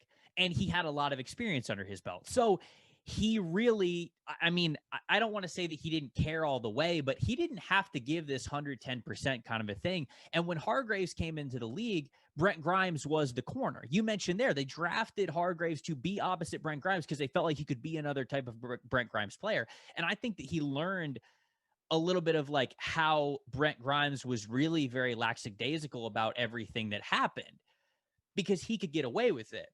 As they transitioned into Brent Grimes is now gone, Vernon Hargreaves is now the older corner in the room. I think that a big reason for the acceleration and for that hammer coming down on him is exactly what you said there. Hargreaves was doing what he kind of saw in Brent Grimes, much more laid back. That's all good. I mean, we're talented. Every corner gets beat. It's fine. Not like, damn, I got beat. I don't want to get beat again. And he was much more of a relaxed approach to where they did not want that impression being left on the younger guys. And I think that that was a lesson that Vernon learned and hopefully is taking to heart during his time in Houston now, because that's now the area of his story where I would have called him a bust as a former first round pick, being able to kind of like sit back and almost act like you've done something. And he really hadn't to that point. He was the first round pick. He started his rookie year, but he had the injuries after that. He struggled here and there. I think that you're right. He always had confidence in himself, but it wasn't a drive in himself. Like he needed to really put in all of this work to go that extra level to really be worth the selection that he has. And ultimately he became, mentality wise, at least I believe, the kind of corner that they didn't want anymore. And that was a former first round pick who is now the oldest guy on their roster. They were about to turn it over to a bunch of 23 and 22 year olds. The whole cornerback room, they were about to turn into 23 and 22 year olds if they got rid of Vernon Hargreaves. And they went, yep, still worth it. Got to get him out of here. You know, Vernon is, for me, he's one of the first players that I can remember covering where I knew all about this guy when he was a senior in high school, because that was when you started to see, and ESPN does it, you started to see more and more of these young guys, and they're built up so much. You know, they're playing the Under Armour High School All-America game, and they're making their commitments on TV, and social media is coming out, and a lot of these guys have a really strong social media presence. I heard about this guy all throughout high school. And so I also think part of the reason why he struggled is because, and you see guys that are similar to him that have everything working in their favor, but by the time they get to college, and I think a lot of it also has to do with the fact that, you know, he played high school, he played college, he did it all in the same state. Yeah, sure. You're walking around, you're knowing you're the guy. You're the man because you've been built up like this your whole life. You don't understand that when you get to the NFL, and if you sit down and have a conversation with Rondé Barber, he will tell you, and I talked to Herm Edwards about all of this as well with Barber. You know, he told Rondé Barber, look, you came into training camp as a rookie, and he thought he was fat and out of shape. And he benched him, and he would not start him for like a year. And now all of us are like, what? You know, Rondé Barber is the ultimate professional. I couldn't even picture this, but, you know, and Rondé, I asked him about it. He's like, no, he's totally correct. And that's the thing, is this is a position that even if you are the best at what you do and you're you know, the best in the SEC, you're one of the top in college, it will chew you up and spit you out, because the wide receivers that are playing in the NFL right now, these are generational talents. I mean, you just look at it, shoot, even the guys that are getting drafted now, and not just that, but the rules that are favoring passing game and that are favoring receivers, and really dictating what you can and can't do as far as, and we see the inconsistency with the officiating. Some officials will let you get a lot more hand than others. It's always fun to watch in games, you know, what happens with Mike Evans and how much they allow him to get away with. Right. And that can certainly create some very interesting battles when he goes up against a guy like Marshawn Lattimore. But you know, I just think that, you know, it was a combination of a lot of things with Vernon. He would tell you all the right things. He always sounded very sincere. Like when I would ask him about a mistake that he made, he always owned it. And I really respected and appreciated that about him. And he would always say the right things, and he sounded sincere. And he comes from one of the most phenomenal families I've ever met. I mean, you've never met his mom, Jackie Hargreaves. Like, she's like the nicest human being on the planet. And you know, he has all these wonderful things in his life, but just for whatever reason, you know, it hasn't clicked for him. He says all the right things, but when it comes down to it, and I don't know if maybe his first few years in Tampa Bay kind of took some of the love of the game away from him. Because I think every athlete at some point in their careers, they kind of know when they're playing in a broken system, or they realize that this is beyond me. Sure. I can only do what I can do within this scheme, especially when you're in one of those schemes where they don't let you freelance and you feel like you're just stuck in a bad situation. And I think every athlete gets to that at some point.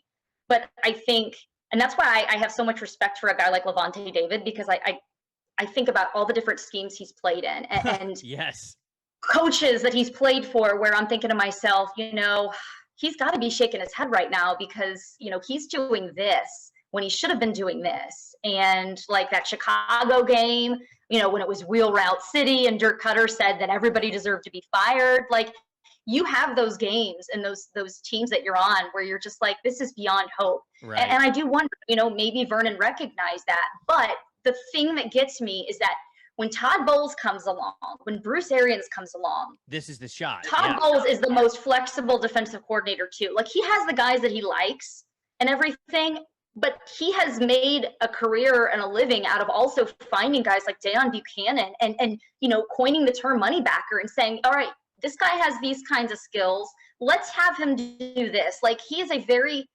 open-minded coach. And so it's like, and Todd Bowles' scheme where you're pressing and you're playing super aggressive, that fit Vernon's skill set. Mm-hmm. And so he should have had success there. Right. Now what's happening in Houston is Lovie Smith is going to be the defensive coordinator. And unless Lovie Smith has undergone some radical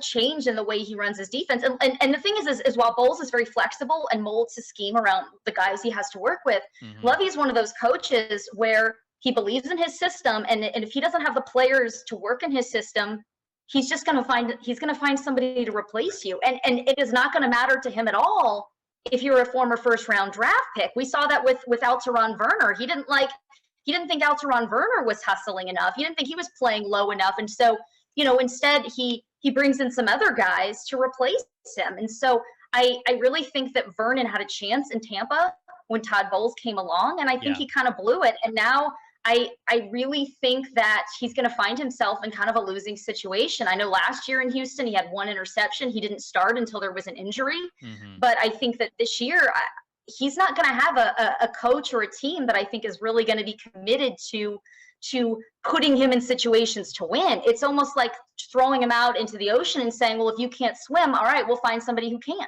Sure. No, there's certainly a lot of what you explained there going on here. And that's why I think that in the end, the Hargreaves story is it's two different stories, because the beginning of it, I agree with you. I'd tell you that they were putting him in a situation to fail. But when Bruce Arians and Todd Bowles came along, Hargreaves had every opportunity to be the corner that they drafted him to be, and he wasn't. And that part is on him. So I think this is the first tie, because we're splitting the journey in half. Really, he was broken by the team that drafted him early on, but he ultimately became the reason why he was a bust in Tampa and is now no longer with the Buccaneers. See, I told you guys I had Jenna on here for a reason. You don't get that kind of context anywhere else. Jenna, I appreciate you so much. This was a fantastic conversation. I loved having a throwback to all those memories covering the team. I appreciate you joining me for this. Thank you so much for having me. It was so nice to catch up with you. And happy birthday, by the way. It was such an honor to join you on your birthday. Welcome to the 30 Club. Wow. Thank you so much. I appreciate that. And to everybody else out there who wished me a happy birthday. We have another new episode of Buster Broken coming up next week. And I'm just letting you guys know it's about a quarterback. You're not going to want to miss it. We'll see you then.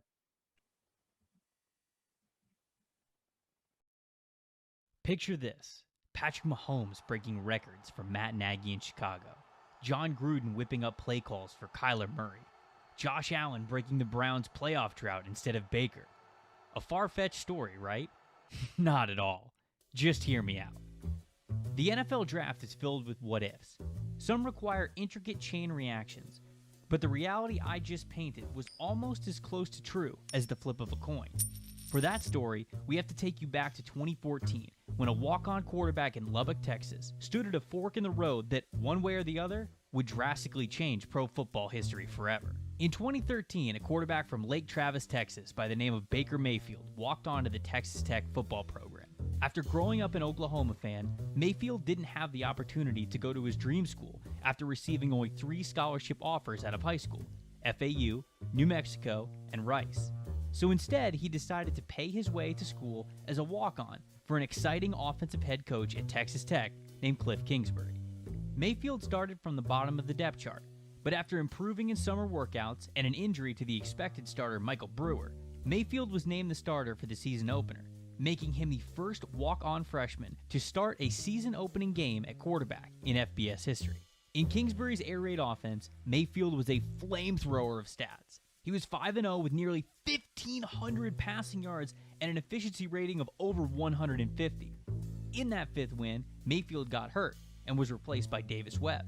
Webb went on to win Texas Tech's next 2 games, but then lost 2 in a row before Mayfield returned as the starter. However, even with Mayfield back, Tech's losing streak continued as they dropped 3 more games, making it 5 losses in a row. Kingsbury eventually put Webb back in for the team's bowl game to end the season. As the year came to a close, Mayfield was upset with his current situation. Though he was named Big 12 Conference Freshman Offensive Player of the Year, it was reported that Mayfield hadn't even been offered a scholarship for the following season. Kingsbury denied that Mayfield wouldn't have been given a scholarship, but as Webb threw 4 touchdowns in the bowl game to end the year, it appeared that Mayfield wouldn't be the starter the following season. So instead, he decided to transfer. After the season, Mayfield did an interview with ESPN where he cited miscommunication between himself and his head coach during the season. Mayfield went on to explain that he was healthy and ready to play weeks before Kingsbury put him back in for that Kansas State game. Mayfield said during his time, Kingsbury kept him in the dark as to why Mayfield wasn't back in the starting lineup. That, compiled with a lack of commitment to Mayfield, is what led him to transfer. As we all know now, the results of that were an incredible career at Oklahoma, a Heisman Trophy, a #1 overall draft selection, and so much more that shaped the rest of college football and the NFL because of that decision. But what if Mayfield had stayed? If he did, it's no hyperbole to say the world of football as we know it might have looked completely different. Let's say Kingsbury had a change of heart. After looking at his options, he chose Mayfield as his future and gave him full confidence. Because of this, Mayfield decided to stick around at Texas Tech. That would have made him a sophomore QB coming off Freshman of the Year honors, with another sophomore with starting experience behind him on the depth chart. With 2 young quarterbacks already entrenched on the roster, that would have likely swayed quarterback recruits from Tech for at least that cycle. One quarterback who was in that cycle for Tech was Patrick Mahomes. With no clear path to playing time for Mahomes at Tech, he would have looked over his options. According to reports, Oklahoma State was Mahomes' second choice. At the time, there was no surefire starter for the Cowboys. J.W. Walsh was the expected starter, but he had lost his starting job during the previous season. OSU also brought in 4-star quarterback Mason Rudolph that year, but Mahomes would have been another addition. With Mahomes' arm and athletic ability, he would have presented the highest ceiling for the quarterbacks on the depth chart, and likely would have seen playing time in his first season, while then being the starter and taking over the conference like he did at Tech his sophomore and junior years. If we fast forward to 2016, that's when things start to really change. Mayfield, a senior at Texas Tech, and Mahomes, a junior at Oklahoma State, both would have been ready for NFL jumps, this time in the same draft class. With Mayfield never transferring, he never had to sit out and would have been in the same timeline as Mahomes. Before the 2017 NFL Draft, there were a handful of head coach openings in the NFL. After 4 years of putting up monster numbers with Mayfield as his quarterback at Tech, the Jacksonville Jaguars may have accelerated Cliff Kingsbury's NFL timeline by hiring him instead of Doug Marrone. In the 2017 NFL Draft, with stats and success from a non-air raid offense, the Bears might not have had reservation about Mahomes, and instead would have traded up to number 2 overall for Mahomes instead of Trubisky.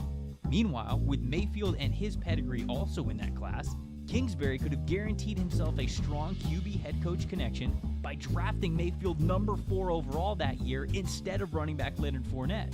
He then would have traded Blake Bortles, like he did with Josh Rosen for Kyler Murray in real life, to the Cleveland Browns for a second-round pick that they would have spent on DeShone Kizer. A year later, the Jaguars would have made it to the Super Bowl with their 2017 defense and Mayfield as their quarterback. As the rest of the draft went, the Chiefs could have traded up for Deshaun Watson at number 10, and the Texans could have selected Mitchell Trubisky at number 12. But the butterfly effect of Mayfield's 2014 decision goes even further. Speaking of Kyler Murray, in 2015, Murray was looking to transfer from Texas A&M to a different program. We all know that after watching Baker Mayfield put up insane numbers as a transfer at Oklahoma, the decision to go to Norman made sense for Murray, and it played out very well.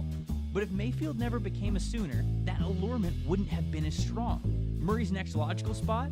Transferring to Clemson to take over after Deshaun Watson. After sitting out during Watson's final season, Murray could have taken the reins of Dabo Swinney's team. And with the 5-star rated Murray already in Clemson's program set to become the starter in 2017, a high school quarterback by the name of Trevor Lawrence would have taken his talents elsewhere. Once again, we fast forward, this time to the 2018 NFL Draft. And with the Cleveland Browns starting Blake Bortles, they still would have ended up with the number 1 overall pick. With no Mayfield in this class, they end up selecting the quarterback who was reportedly very close to Mayfield on their board, Wyoming's Josh Allen. The New York Jets still draft Sam Darnold at number 3. And with no Josh Allen on the board, Buffalo doesn't trade up to number 7. Instead, the Cardinals still draft Josh Rosen at number 10, and then the Bills would get Lamar Jackson, who they were still very high on, at number 12. The following year at the 2019 NFL Draft, with Rosen still in the farm as a young quarterback, the Cardinals draft Nick Bosa at number 1. That left Quinnen Williams as the choice for the 49ers at number 2. Needing a pass rusher, the Jets would have selected Kentucky's Josh Allen at number 3, and that would have put the Raiders on the clock and given John Gruden the opportunity to select a player he absolutely loved throughout the draft process, Clemson's quarterback, Kyler Murray. That would have sent another ripple effect throughout the league, as John Gruden could have called up his brother Jay and sent Derek Carr to Washington in a trade. And while the Giants still took Daniel Jones at number 6, Dwayne Haskins would then go number 20 to Denver, and the Saints wound up with Drew Lock in the second round to groom behind Brees. Back in the college landscape, with Clemson's starting quarterback already spoken for, Lawrence chose to go elsewhere, so he committed to the University of Georgia. With only Jake Fromm in his way, Lawrence earned the starting spot and won UGA their first national title in almost 40 years. With Lawrence's commitment to Georgia, another 5-star by the name of Justin Fields chose to commit to a different school, the University of Florida, under QB guru Dan Mullen, making Fields one of the top quarterback prospects in the country. Moving the timeline to the 2021 NFL Draft, with Lawrence coming from Georgia and Fields from Florida, both with 3 years of starting experience, they headlined the 2021 class. Due to the Jaguars playing well with Mayfield and Kingsbury, the Jets controlled the number 1 overall pick and the future of Trevor Lawrence. While Houston, who likely would have been giving up on Mitchell Trubisky at this time, and with the number 2 overall pick and no Laramie Tunsil on the team, would have their sights set on the prolific Florida Gator passer Justin Fields at number 2 overall. Mahomes in Chicago, Mayfield in Jacksonville, Lamar in Buffalo, Kyler in Vegas, Lawrence in New York, and so much more. The league as we know it today almost never was, all from a walk-on's decision to transfer back in 2014. And that's why I told you at the top to just hear me out.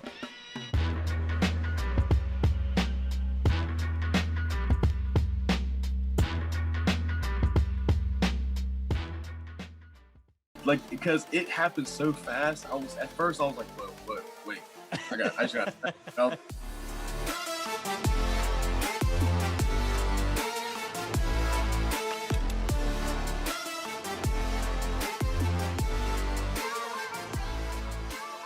What's up, everyone? Trevor Sikkema here with another edition of TDN's Prospect Interview Series. I'm very excited about the guest that we have today because he is one half of college football's greatest same-name defensive line duo.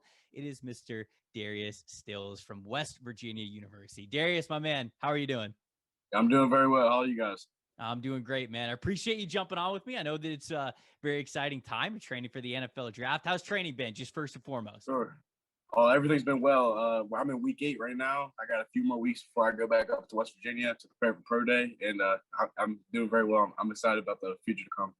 I'm very excited about your pro day as well. You're one of the prospects that I know a lot of people are looking forward to. And look, if your last name sounds familiar, it's because you got a football father who did a lot of great things, both in West Virginia and in the NFL as well. 3rd-round pick, former Pro Bowler. And I got to ask you, because this is always a question that I love people who they came from this kind of line. What's the most advantageous part of having a dad who went through this exact journey that you're going through? The West Virginia journey, moving on to the NFL Draft. It's such an unknown when rookies go through this for the first time. But what's the most advantageous part about having your dad here with this journey?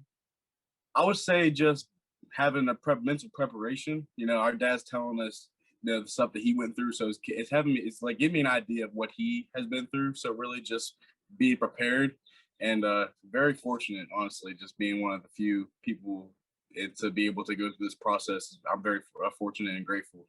How early did y'all start playing football? Like, was your dad like, I played football, you and your brother, you're playing right away? Like, what was that like growing up in that atmosphere? So I'm going to tell you a story. So Dante and I played soccer before we played football, and we're pretty good at it. All right. Yeah. And so then we went to watch one of my mom's friend's sons play at the football field, and Dante and I was running around, tossing football very far, and the coach was like, yeah, you guys should try playing football. And Dante was like, nah, we're soccer players. And it's like, we didn't know nothing about football. We knew our dad played in the NFL, but like, it just wasn't something that we were interested in at the time. So then my mom was like, you guys just give it a try. If you don't like it, go back to soccer, baseball, basketball. And then we're like, okay. And then there you go. That's how it started. How old were you at that point? Like, how long have you been playing soccer? Were you in high school yet, or were you in middle school? No, I played soccer for about 3 years before I started playing football. So I would say about 8 or 9 is when I started playing. Dante played flag football for a year, and I was older, and I was weighed a little more, so I had to bump up to Pee Wee. No, I started with the pads on. Dante didn't, so that's when it all started. Yeah. What? Okay, now I gotta ask because I grew up playing soccer too, so this is fantastic to learn. What position did you play? I played goalie, and I played attack. Isn't the guy that in the middle? Yeah. I just got to do stuff. So goalie is kind of my thing. I liked it, and I felt like the game's kind of on my hands. If I let the ball get in the goal, but really that's the position I like playing. Dude, it's so funny hearing that a current defensive lineman used to play a sport where you just run around and it's just like constant cardio. So like that's where your background was coming from. That's fantastic. So you mentioned a little bit there, of course, you have your brother. And when I was looking up some stories about your recruiting, I mean, it's a very interesting journey for you because your brother was a higher rated recruit than you were, but he was your younger brother as well. And the more that I was learning about this story, I mean, I had to ask you this. I mean, be honest, was that tough knowing that like your brother was getting a lot of these letters and scholarship offers and he had the higher recruiting ranking and you were the older brother and you had some offers obviously, but you know, the West Virginia offer took a little bit to come in, even though that your dad went there. What was that like going through that process, having your younger brother have a lot of success with recruiting and then kind of you almost having to like wait it out? Oh, it was very tough, honestly. It really kind of shaped who I am today in terms of me, you know, overcoming adversity, me just fighting for everything I have now, you know, being the under-recruited guy and being just the kid, like the older brother that really didn't get that much attention. It's people talked about it. People came to me, it's like, how's it feel to be the older brother and not have that much attention? And then it hurt a lot, but having Dante have that attention made me want it that much more. So I thank Dante a lot for just being that recruit that kind of pushed me to be the guy I am today. Now, I know that you were committed to Rutgers. You were leaning to Rutgers a little bit. Was there ever a discussion, even when that West Virginia offer came? Like, did you still think about going to Rutgers? Or was it like, man, the West Virginia offer came, Dante was going to West Virginia, I've got to be going there too? Oh, it was, yeah, I committed to Rutgers. And then the crazy thing is, Rutgers was like, so if you commit and West Virginia offers you, are you going to decommit? I didn't even know. I said no because West Virginia didn't talk to me, nothing. And then 2 days later, all the coaches followed me on Twitter at the same time. And I was like, oh, man. Then the defensive coordinator, Tony Gibson at the time, he DM'd me. He was like, give me a call when you have a chance. And I was kind of debating on giving him a call because I already committed and all the news was out and everything. But then I was like, you know what? Something's telling me to just call. So I got a call. He's saying, well, what's up with you and Rutgers? I was like, oh, I committed. And he was like, well, you never want to be a Mountaineer? And I was like, of course I want to be a Mountaineer. I grew up 20 minutes down the road. And I came to every camp, just tried my hardest to get that offer. He said, well, we're going to offer you full ride right now. And I was excited, but at the same time, I was like, I told Rutgers I was not going to decommit. And I was kind of in a situation. And my mom was like, Darius, you need to stay with the people that liked you since day one. But she was also upset at the time that Rutgers is 6 hours away. And she wouldn't really be able to watch me play. Right. So I kind of made it on my own. My mom was really mad at me for a couple of days for decommitting from Rutgers, but it all worked out, and she was very excited for me to commit to WVU. She got it, like the hometown. Like, she got to be able to see you play. She couldn't have been that mad at your decision, right? She was more upset that Rutgers would have been upset than me, decommitting, because they showed me love from the very beginning. They liked me. They liked my size. They liked my speed, and they really appreciated the type of player I was. and just being able to say no to them, that was the hard part for me also. But for her, just being, them being upset. Well, I think that's a good lesson from mom then. Obviously, she told you, you got to stick with the people that believe in you. And something that I found when I was looking through your Instagram, speaking of belief, I found that little clip that you had posted of, at the time, Baylor head coach Matt Rule singling you out by name and saying that you were the toughest player. You were the best player that they went up against. Matt Rule is now coaching the Carolina Panthers. This is an NFL head coach who now was saying these things about you. How cool was that? Just to hear that, completely off the cuff praise that you didn't even know was coming. Very awesome, because that's really the first time I've ever heard a coach say that about me. And I was kind of shook at first. I was like, wait, did he mean to talk about Dante, or was he really talking about me? Yeah. But he said 55, his brother, lights out. So then I was like, okay, he's really talking about me. So it's still crazy to this day knowing that an NFL coach currently thinks that about me.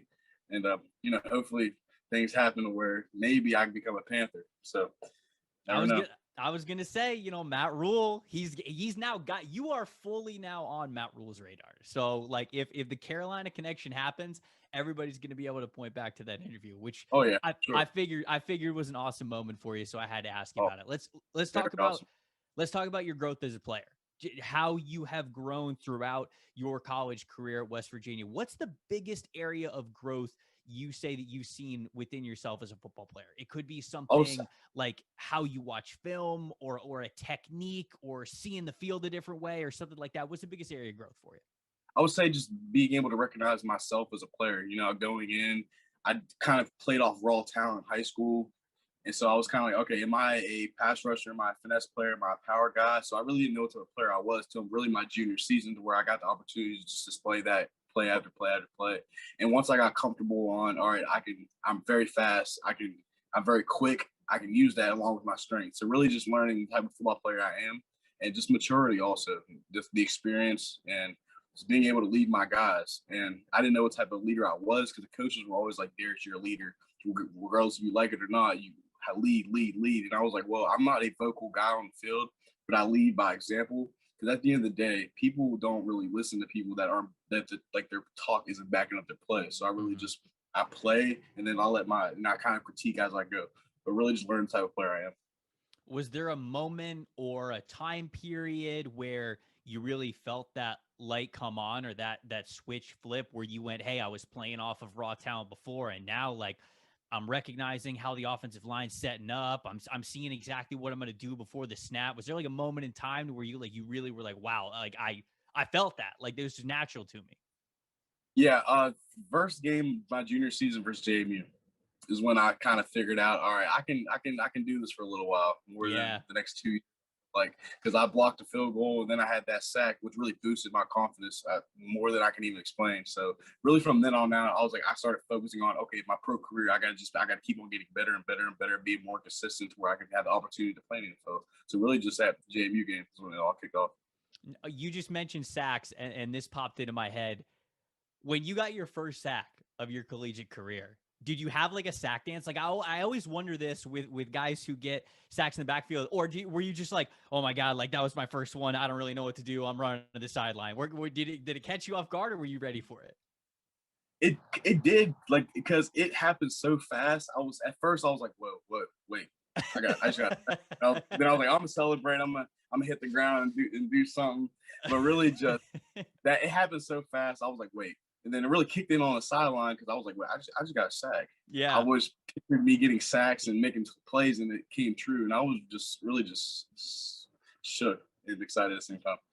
I'm glad that you brought up the JMU game, because I have this question written down. You've done two things that could be highlight outside of the norm things for a defensive lineman. You've had an interception, and you've also blocked a field goal. Tell me which one's better. Which one was the better feeling? I would say personally would be the block field goal, because that's still the first big play I've ever had in college. But then the interception was different, because I wasn't not so much my interception, but my team around me. If you watch the film, everybody got excited, and you could tell it was genuine. You dove for it, man. You laid out. You put the body on the line for it. I knew at that time I had really one of the only million opportunities like I would probably have just getting an interception like that. So I just had to go all out and get it. And regardless if I was going to get it or not, I tried my hardest and ended up coming down with it. So really I can't even explain the feeling, honestly. Those are two really cool moments when I was watching your film and doing a lot of research on you. So I'm very glad that you got those in there. So I also noticed this when you posted this one on your Instagram as well. Picture of you graduating. And the captions was saying that you were the first in your family to graduate college. And I think that is one of the coolest things in the world, to be able to leave a legacy and set that in stone for your family name, for you. What kind of pride went into that? Because obviously you've got so much pride as a player, going to West Virginia. Dad went to West Virginia, going on to the NFL. There's pride in that. We already know that. But what was the pride like getting that degree? I would say just being able to, like you said, pave the road for, my kids, my brother's kids, and knowing that, all right, well, you can be an athlete, but at the same time, you got to be a student. You got to take care of your stuff in the classroom. And being the first one of my family to graduate, I'm very, very grateful, because there's a lot of people that do that, but just, my dad went to the NFL after 3 years and he didn't graduate college. My mom didn't either. So really being the first one, it just really just makes my confidence boost also, just being able to be the one in my family to do that. It's an awesome accomplishment. It's a really cool thing to be able to say, especially after all the hours that you put into it.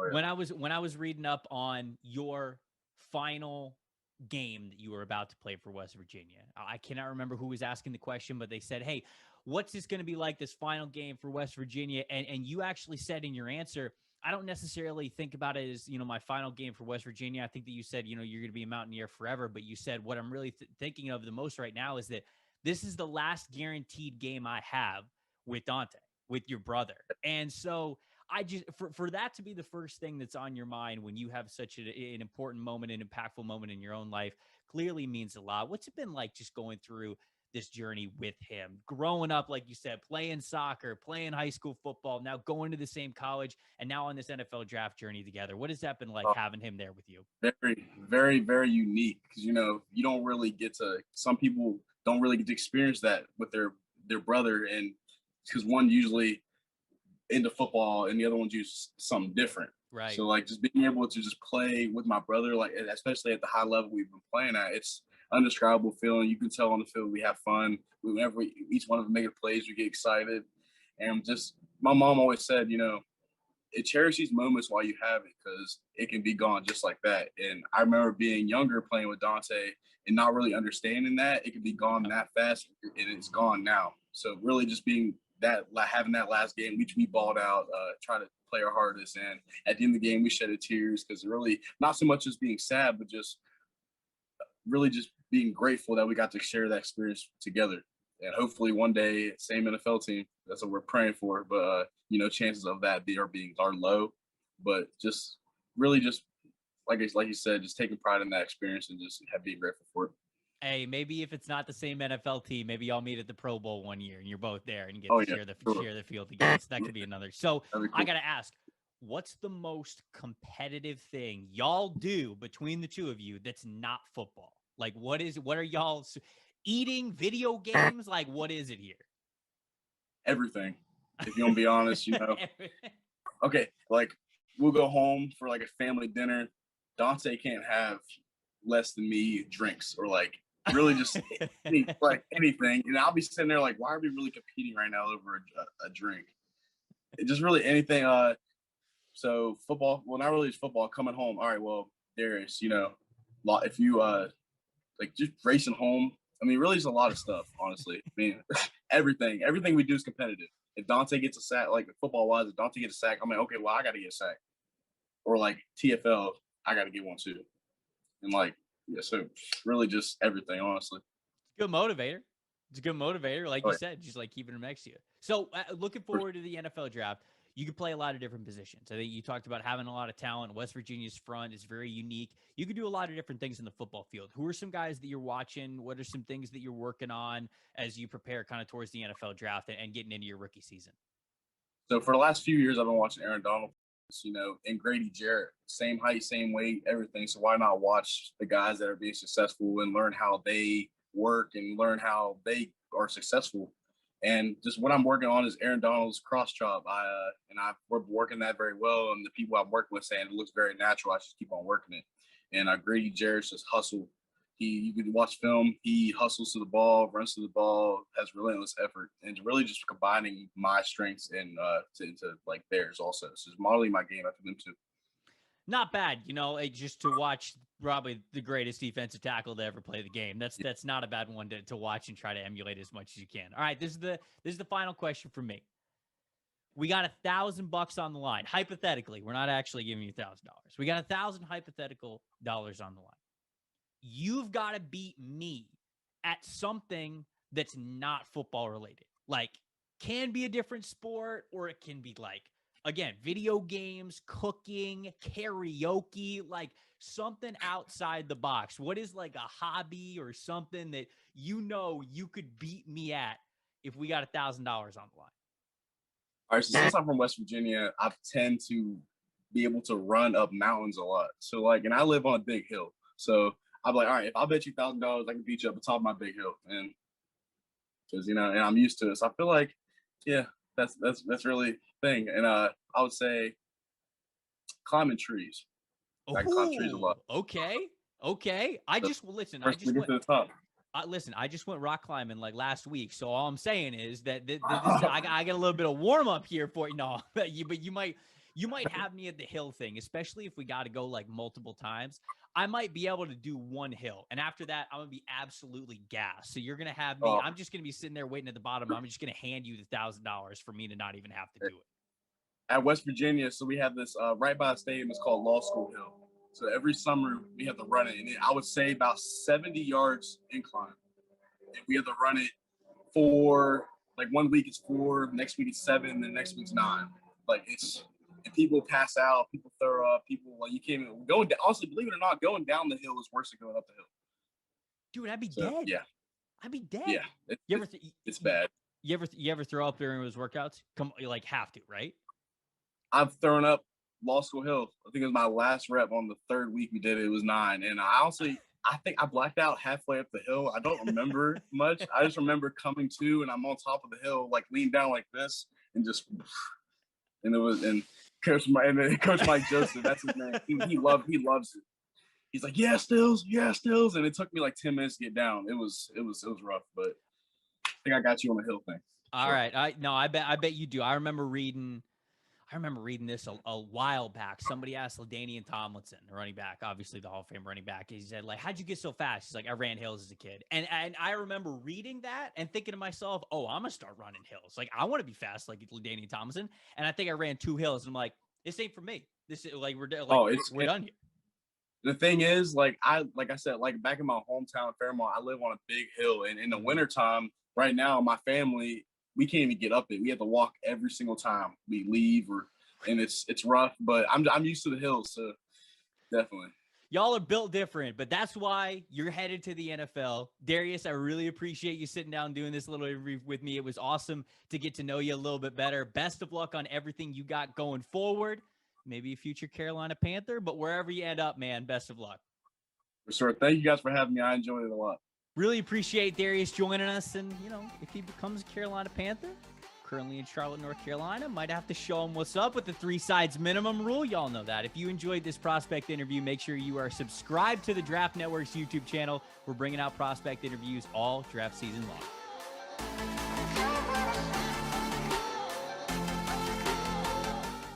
Best ball season is here, and it's bigger than ever. With no waivers, trades, or setting lineups, it has never been easier to have a shot at the $1 million grand prize. Underdog Fantasy lets you draft a season-long league in seconds, thanks to their slick mobile app and state-of-the-art website. And best of all, if you don't love it, there's a $100 money-back guarantee. So what are you waiting for? Draft for the 2021 season today. Brewers TV. Play, win, repeat. Oh my. Play, win, repeat. Oh my. Play, win, repeat. Oh my. Brewers TV, the intergalactic home of winning.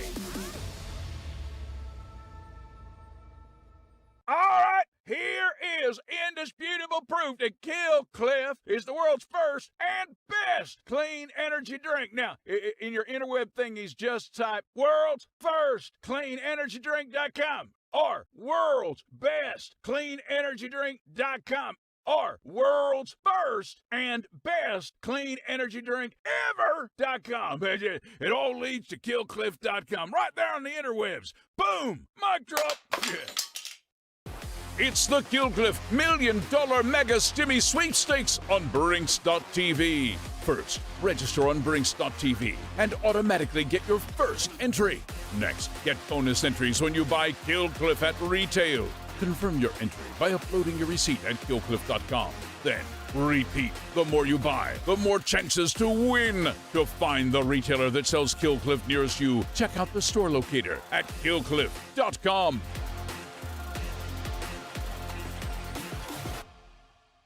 Brinks TV, loving on you with lots of cash and prizes. As a reward for making Killcliff the undisputed clean energy drink of America and beyond, we've packed in more B vitamins, electrolytes, and killer taste than ever. And as a bonus, we've made the ultimate loyalty program. It's not a cult, it's not a club, it's the Killcliff Cult Club. Tap into special offers like flash sales and exclusive merch, deep discounts, and eternal awesomeness. Go to killcliff.com to get your discounts on. Oh yeah.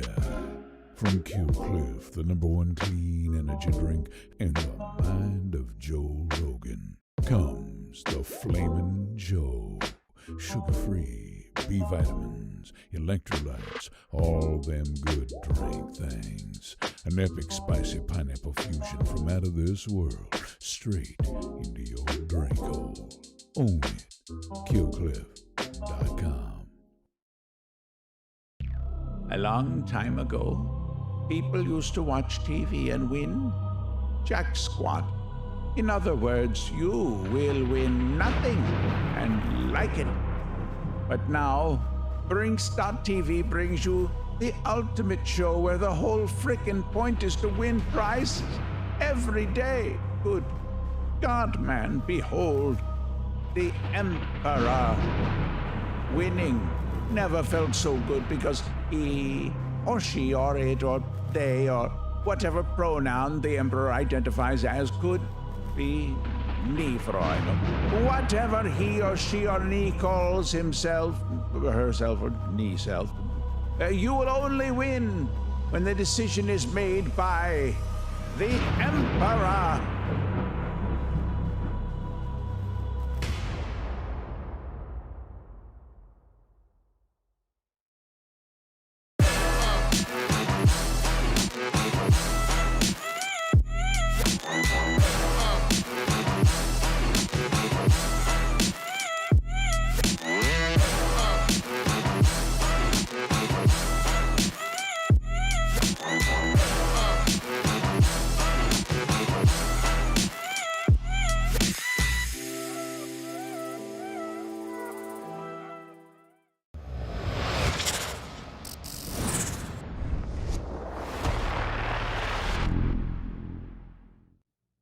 Welcome back to Pound the Table, where Jordan Reed and Kyle Krabs are going to plead their case for who is the best prospect. And today's topic is tight ends. We're deciding between Tommy Tremble or Brevin Jordan. Jordan, who do you have?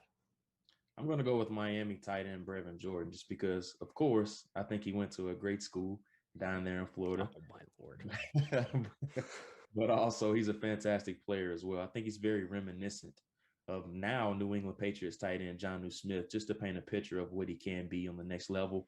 He can play in line. He can play with his hand in the dirt. He can play from the hip position. You can also put him in the backfield as well. I think he has very consistent hands, and he's just that versatile chess piece that you can use in so many different spots. So I'm a big fan of this player, and I think there's so much you can do with Brevin Jordan, especially with tight ends coming into the league now. There's so many different spots that you have to learn as a blocker and then also as a receiving option.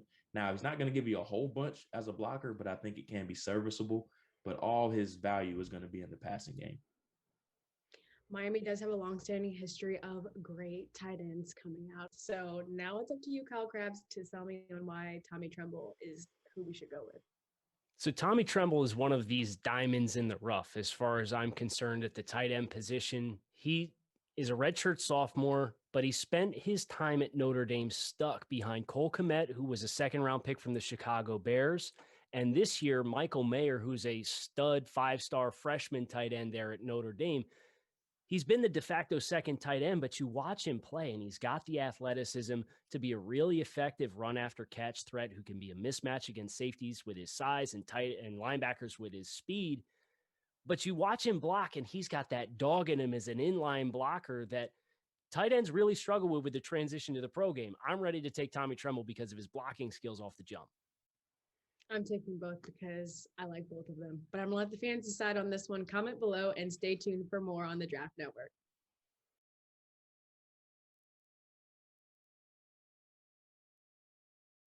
For $1,000, I am quite positively sure that I can beat you in a game of checkers. On the iPhone checkers, I think I'm undefeated on the game.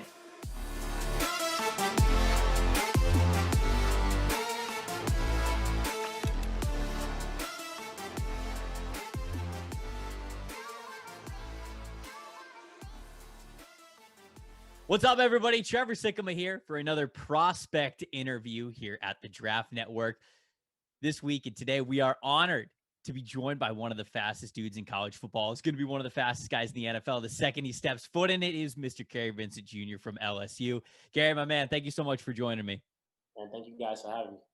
Dude, I know, and we got to talk about the speed first. It's the first thing that everybody talks about when they look at you, when they watch your tape. They're just marveled at how much ground you can cover on the field, how fast you are. But I know it's not out of nowhere. You were a track guy, and you got some serious track speed. Former state champion as well. You ran some track at LSU. What were you first? Were you a football guy first, or were you a track guy first? I actually got started in football first. I was introduced to track by one of my school teachers in intermediate school, and just happened to be good at it. So, it's something that I kept throughout my collegiate and high school career. And then were you just, for track, was it just like, hey, I'm fast on a football field, I'm going to prove I can be fast against basically anybody else? Was that just how it happened? Yeah, no doubt. And it's just a competitor in me. It's something that I found fun. I enjoyed running track. I enjoyed competing. And, being able to compete with guys who train to just run year round is something that I found myself astonished at times too. So, but I definitely enjoyed doing it.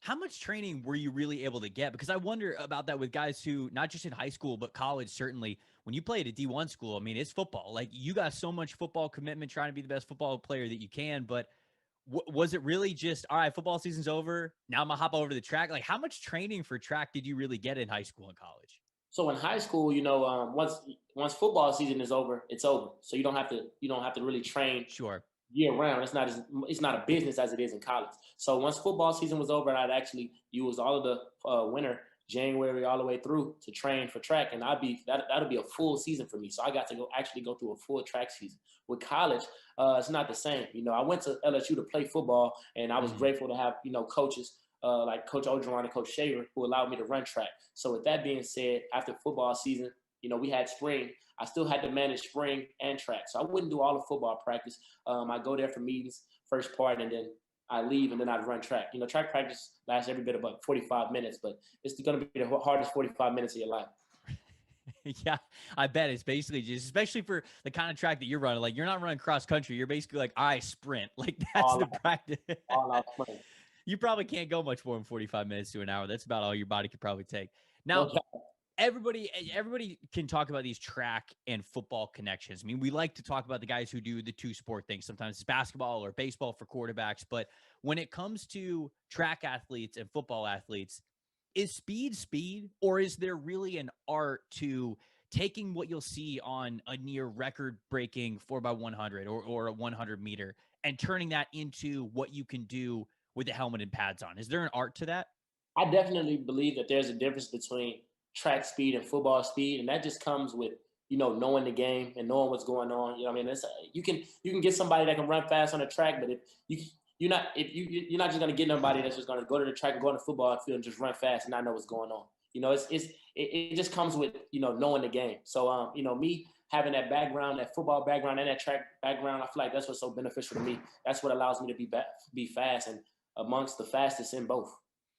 Now, when you talk about playing corner, I mean, just a little bit of a transition there, having that ability to take that speed from one sport to another.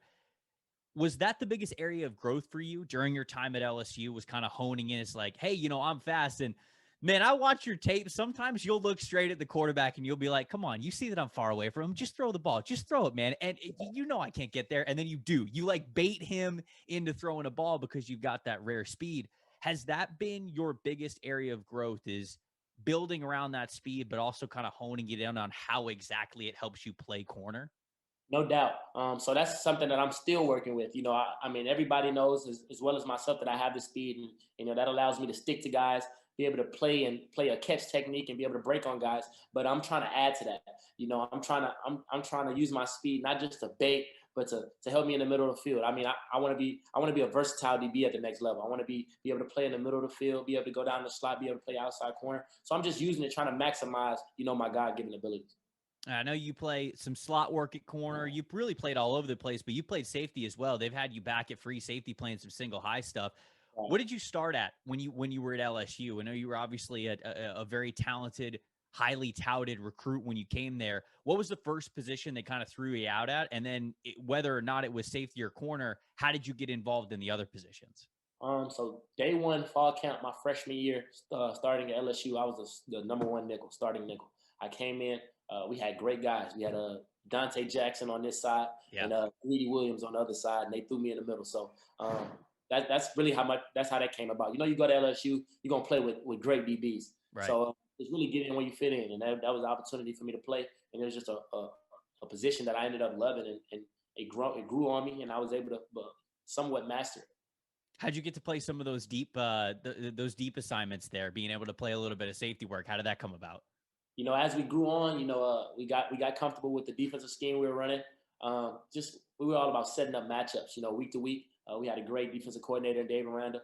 We had great safeties, Jacoby Stevens and Grant Delpit. Yeah. It's about, getting those great matchups from week to week. Sometimes we wanted Grant to blitz and Jacoby to be the MOF and me to lock down the slot. Or sometimes we want Grant to be match up on the tight end, put Jacoby in the box and me in the middle of the field. It was just about giving offenses different looks, and keeping them on their toes. Never giving them the opportunity to know what they're going to see.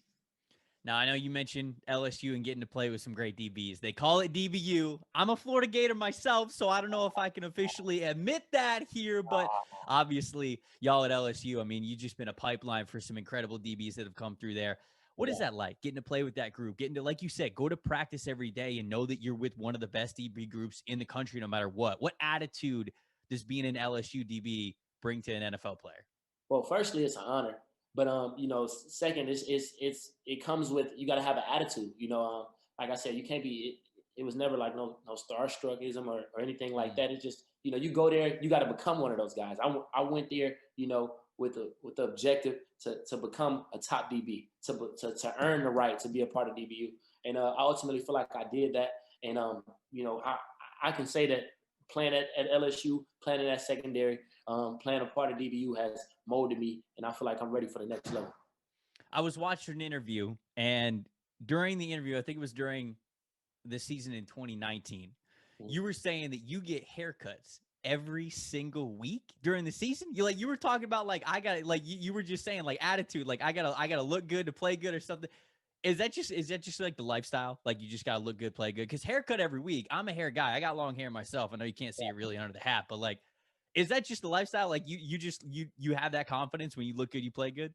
Most definitely. And right now you can see I'm kind of rough right now. It's working mode right now. You're training, man. It's fine. It's fine. Mode right now, but once the season comes around, most definitely. My time in Baton Rouge, every week I was at Draft Picks Barbershop. TJ Malvo, my barber, get a cut every Thursday. Every Thursday before we head to the hotel on Fridays, I was getting chopped up, and ultimately that's the attitude I had. I felt good, I looked good, and ultimately we played good. And I wasn't the only guy like that. I mean, I felt like a lot of guys on our team carried that attitude, and that played a major part in the success that we had that season.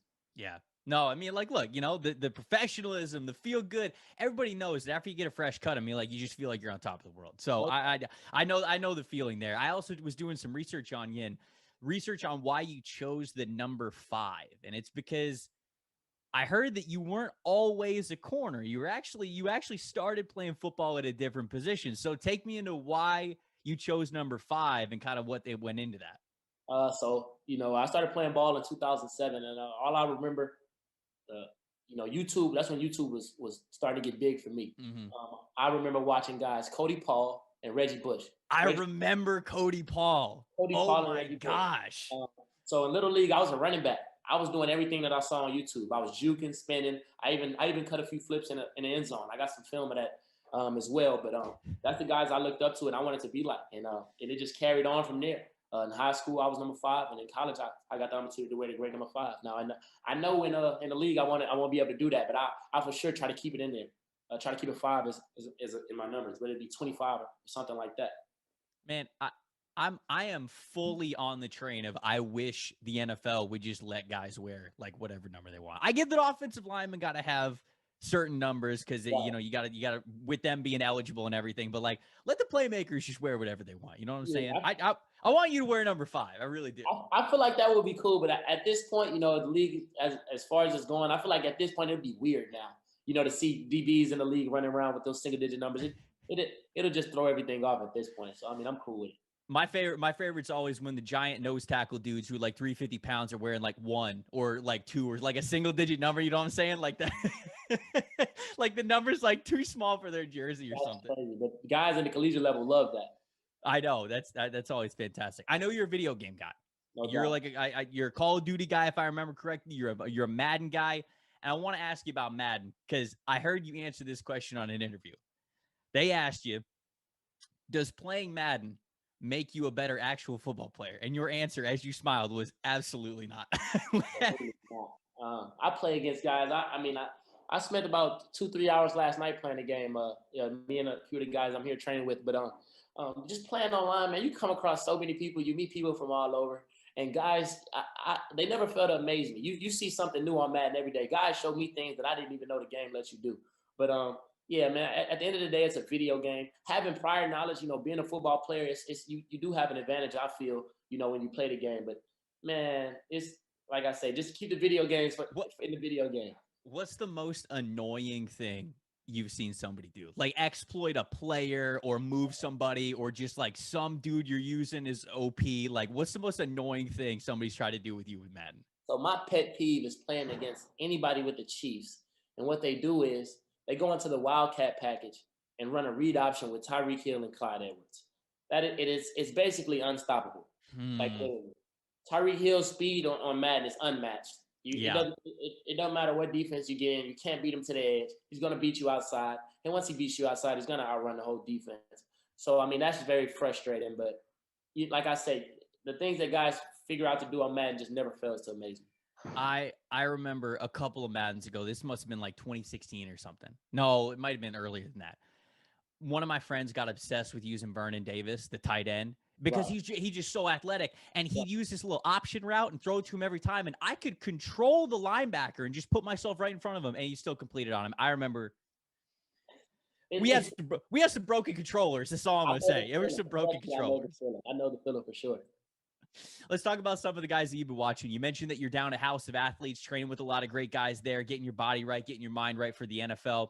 What's some of the things that you've really been working on during your time at House of Athletes? Because obviously, you opt out of the 2020 season, so it's been a bit of a journey for you, and you've probably had some phases there. But since you've been at House of Athletes, what's a big thing that you've been working on? I've been working on the mental aspect of the game and training and everything that comes, with it.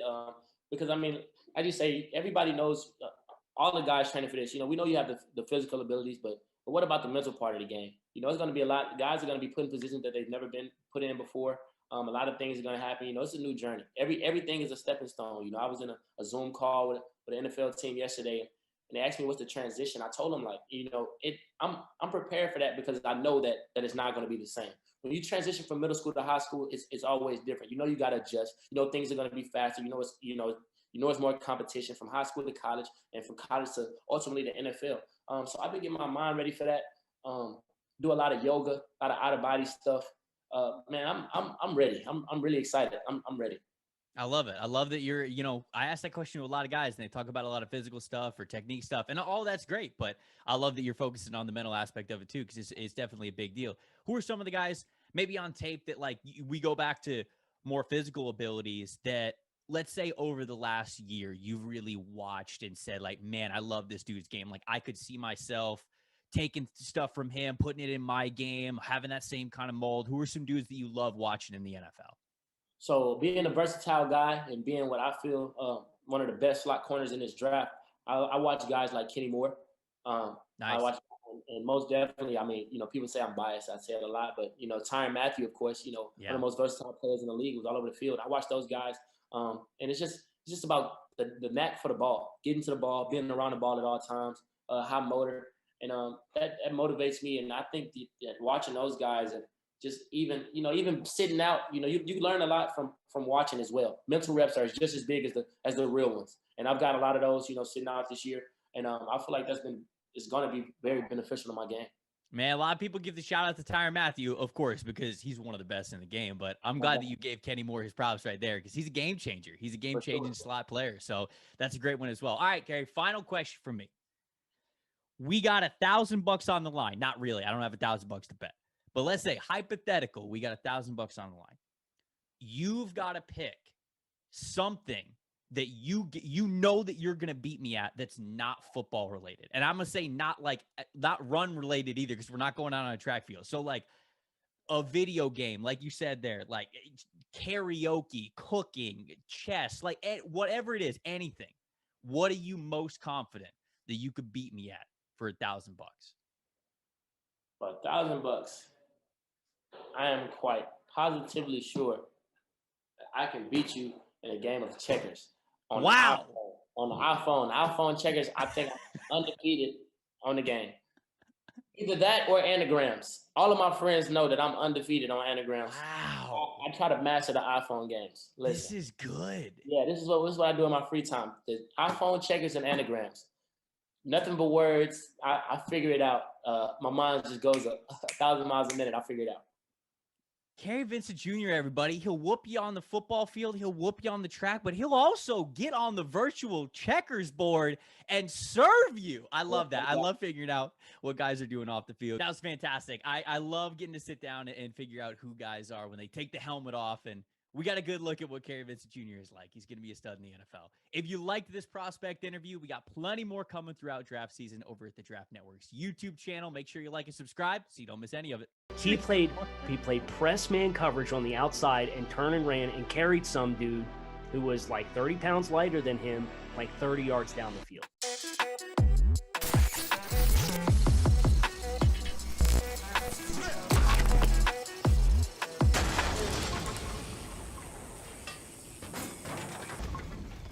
Hey everybody, Trevor Sikkema here, welcoming you into another episode of our new series, Bust or Broken. We took a quarterback approach to start the series. Our first two episodes were about the quarterback position, so now we're shifting, but we're staying at a premium position. We're talking about a pass rusher today.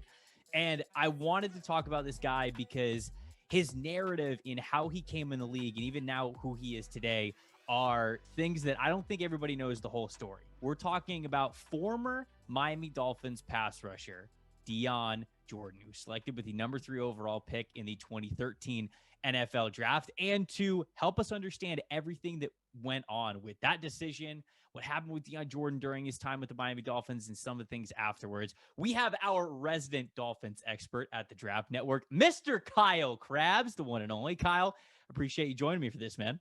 What's up, Trev? I would say I'm looking forward to reliving all of this, but that would be a lie.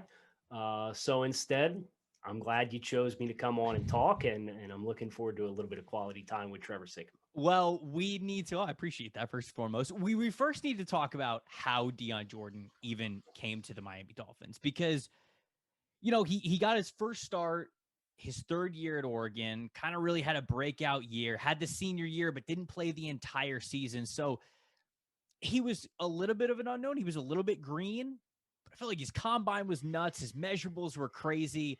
And that was what made him so alluring. However, I think you and I talked about this silver lining of how the Dolphins selected him number 3 overall. They weren't originally picking 3 overall. They were originally picking at 12. And all they had to do to move up from 12 to 3 to go get him was trade a 3rd round pick. What was it? Number 42. 42. So it was 12 and 42 to go up to 3. So in the grand scheme of things, it might be one of the cheapest trades into the top 3 in the modern history of the NFL draft. Insane.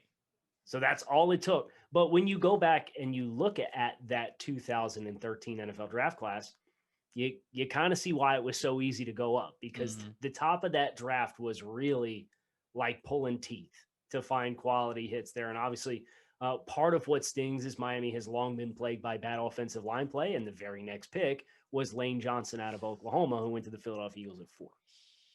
Little extra salt in the wound there. Man, I'm looking at this 2013 draft class. You're right. This is the Eric. I'm not kidding. This is the Eric Fisher draft class, and it's Fisher, Luke Jokel, Deion Jordan, obviously, Lane Johnson. Okay, all right, Lane Johnson, Ezekiel Ansah, Barkevius Mingo. Keep going. Jonathan Cooper, Tavon Austin. Keep going. D. Milner, Chance Warmack, DJ Fluker. This is insane. Yeah. So that's why it cost you 42 to go up to 3. And that's it. What even is this draft class? So, all right, take me into the mind of a Dolphins fan.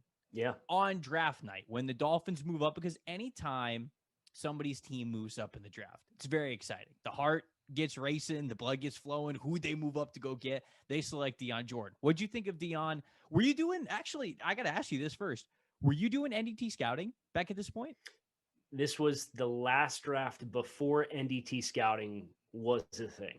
So I was kind of toe in the water a little bit, feeling it out, but not full-fledged and fully invested into it. So I knew the players fairly well. Yeah. And the expectation is, oh my goodness, here comes Lane Johnson. Like, I hope Lane Johnson, this really athletic but super raw tackle out of Oklahoma, I hope he works out for the Dolphins. And then the pick is red, and it's not Lane Johnson at all. It's Deion Jordan. And it's like, oh, okay, this is really out of left field.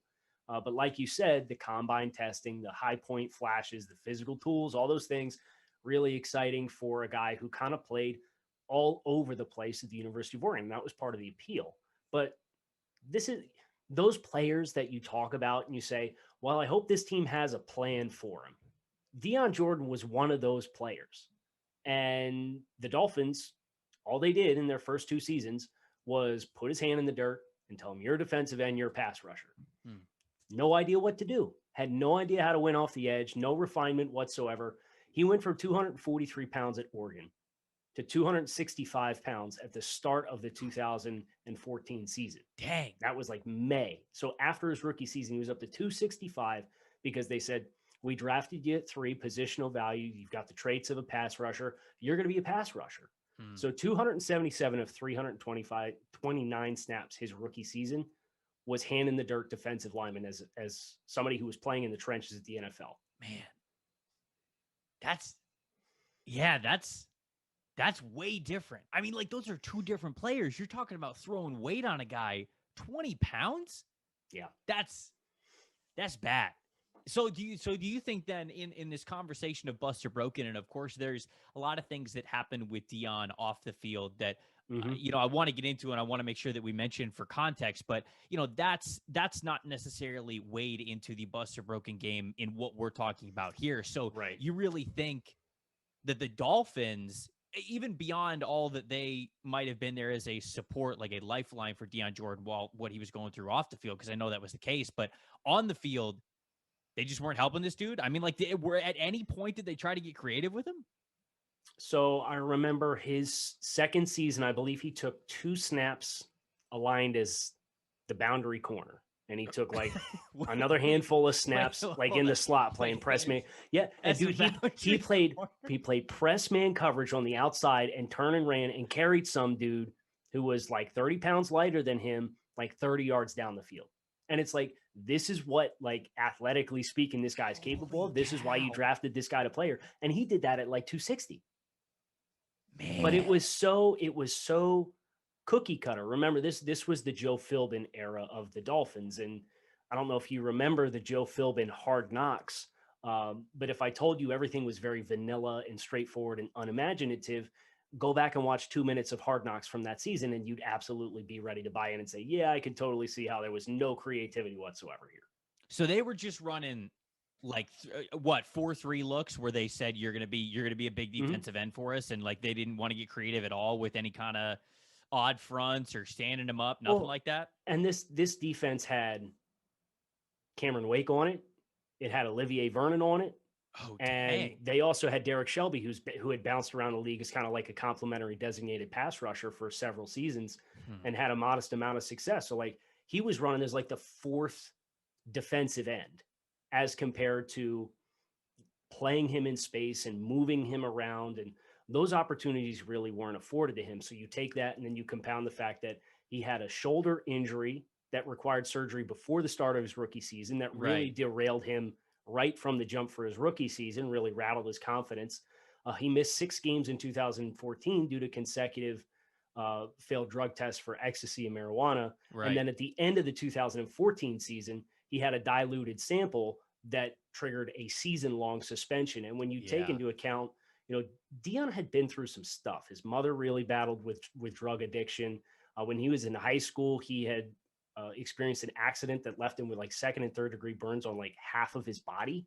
So like Deion, the person, really could not take the adversity that he experienced early on in stride, and it really shook his confidence. And how he chose to cope with that kind of led to some of these self-sabotaging behaviors that really got his career off track instead of just having some adversity and pushback early on. Yeah. So, I mean, that's you take into account the person off the field. Right. And that the adversity he got really early on in his pro career and with what the Dolphins usage looked like, it was just kind of this toxic storm for Deion that built up. And that's how you end up sitting out all 2015 with a suspension, and then you're cut and you sit out for all of 2016. And it takes you linking up with Tariq Azim to get your mental well-being right. And then you can go about trying to reclaim your career. So that's kind of the personal side of Deion as well here that needs to be mentioned, but there are so many other variables that the Dolphins need to be accountable for this pick that extend well beyond just what Deion was going through personally.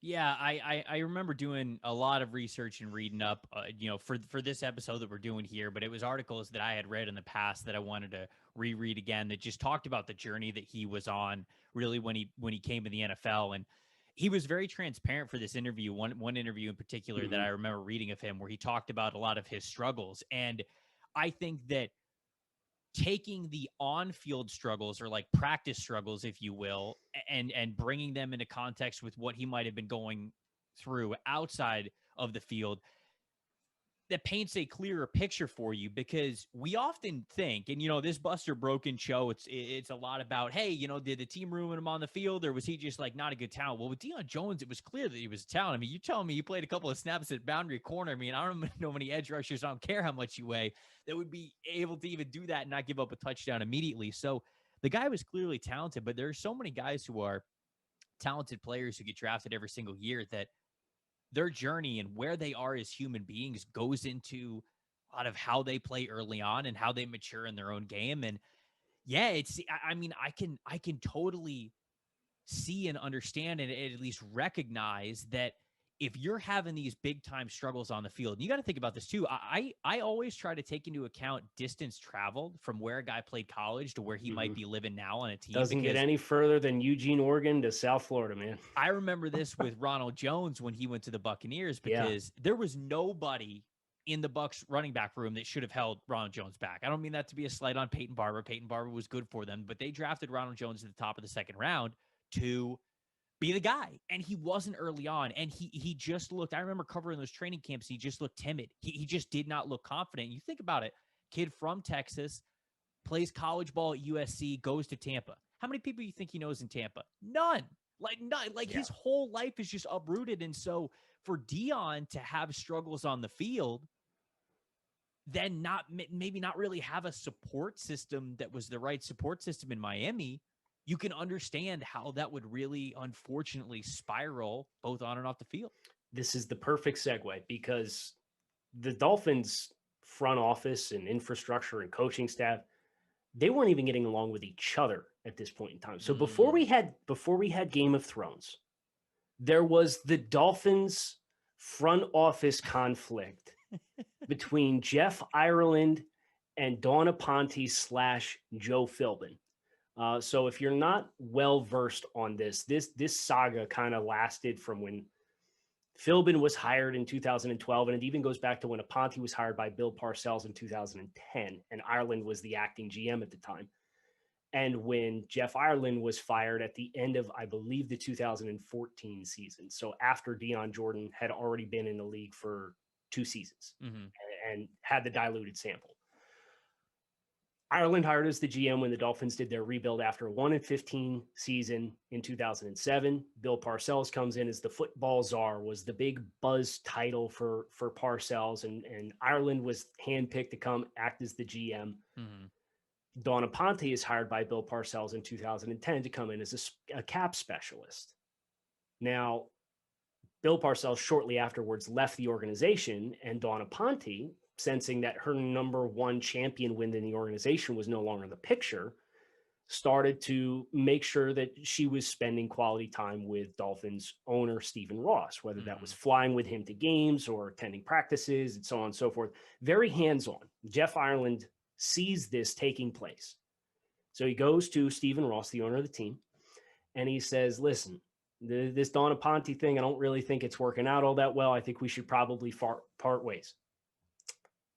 Stephen Ross's response is to not fire Dawn Aponte.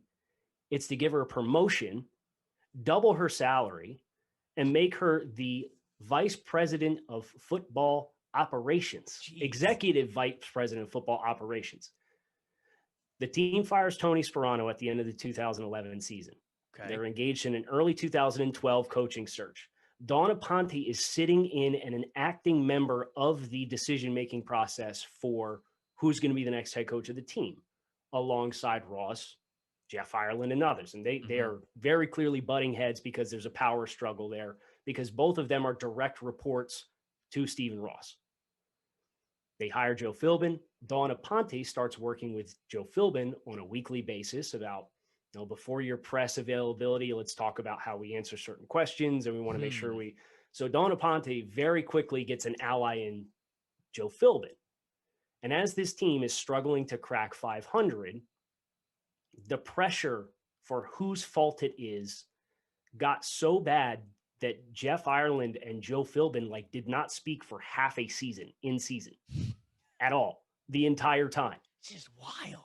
Jeff Ireland's up in the box and he's complaining about how the coaching is selling the team out to dry. Well, Dawn Aponte's in earshot of hearing this. And as soon as the game's over, that report gets back to Joe Philbin. So it's like they are so consumed with hurdling and climbing over each other to help their own job security that they're not even moving in the same direction. So in the middle of all this is when the Deion Jordan pick takes place. Man. So you think about Jeff Ireland trades up from 12 to 3 for Deion Jordan, a player who it's been reported that Joe Philbin did not want.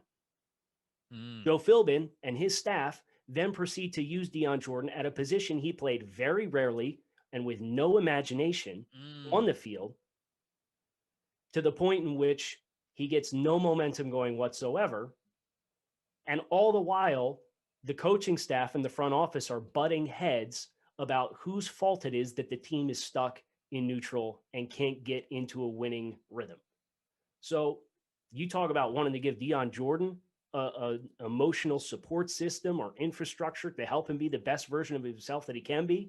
These guys couldn't even finish on winning games together.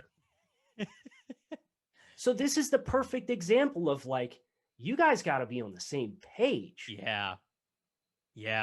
Man, and that's the biggest reason, in my opinion, that the Deion Jordan thing went the way that it did, was because they weren't on the same page as an organization from all of these people who were directly reporting to the owner of the team. Man, to hear it like that, to hear the background like that, it's so crazy to just, you hear about ego stories in the NFL all the time, and I think we joke about it a lot, but that's very real. It's crazy how you can almost take a high school clique or like just these high school lunch table disagreements that you remember having years and years ago, and instead you just put billions of dollars in the middle of it, in all of these things. And so, and how many people's lives too, right, impact, and not just, not just coaches, not just players, not just staff members. So many fans have a direct emotional correlation to the team they root for. Sometimes it's a little bit unhealthy, but like you think about a massive fan base that you are helping, controlling with the moves that you make on a football team. It's wild to think of it like that. And so at the end of these episodes, I always, with my guests, kind of come up with a conclusion like, all right, what's the determination here? Are we saying that they're a bust or a broken? It sounds like Deion Jordan in his situation where, of course, he had some things personally that he dealt with that were detrimental to him. But it just sounds like the Dolphins could have, in many different ways, helped him, even just on the field, that would have made a big difference maybe for him with confidence or whatever he was going through. So it sounds like as a player, and maybe even a little bit with help of what he was going on off the field, that this is a broken scenario. This was the Miami Dolphins failed Deion Jordan in ways that they should not have. Yeah, and there's plenty of blame to go around. And Deion Jordan, his play on the field never really jumped off at you, but your team has to do their part too in putting you in position to be successful. And that feels like a very cut and dry, straightforward responsibility of every coach for every team at every position in the NFL and every level of football. Doesn't happen like that. And this is one of those cases. So I would definitely classify this. The Deion Jordan pick is a bust, but the entirety of the situation is a broken situation. There we go. I wanted to make sure that I said here at the end, obviously the last couple of years, Deion Jordan is back and playing football. He played with the Raiders in 2019.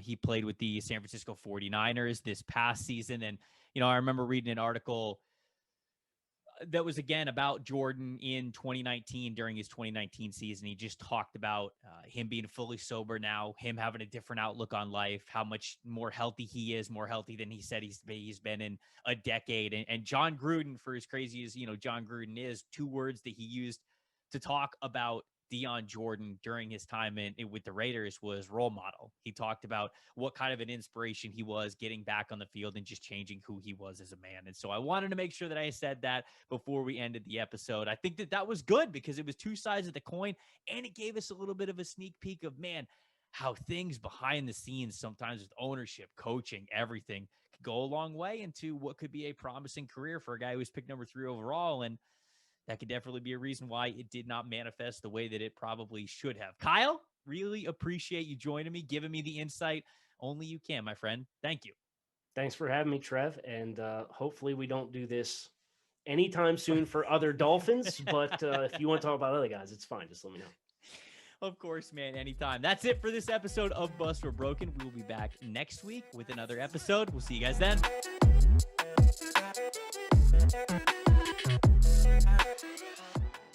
We probably got to get him on the track, J. Cole. See, there it is. There's a shout out. J. Cole, if you're watching this video, we got to get you on Kelvin Joseph beats, man. There's no doubt that you could be better than me at making music and producing. So you would win that. You would win that for sure.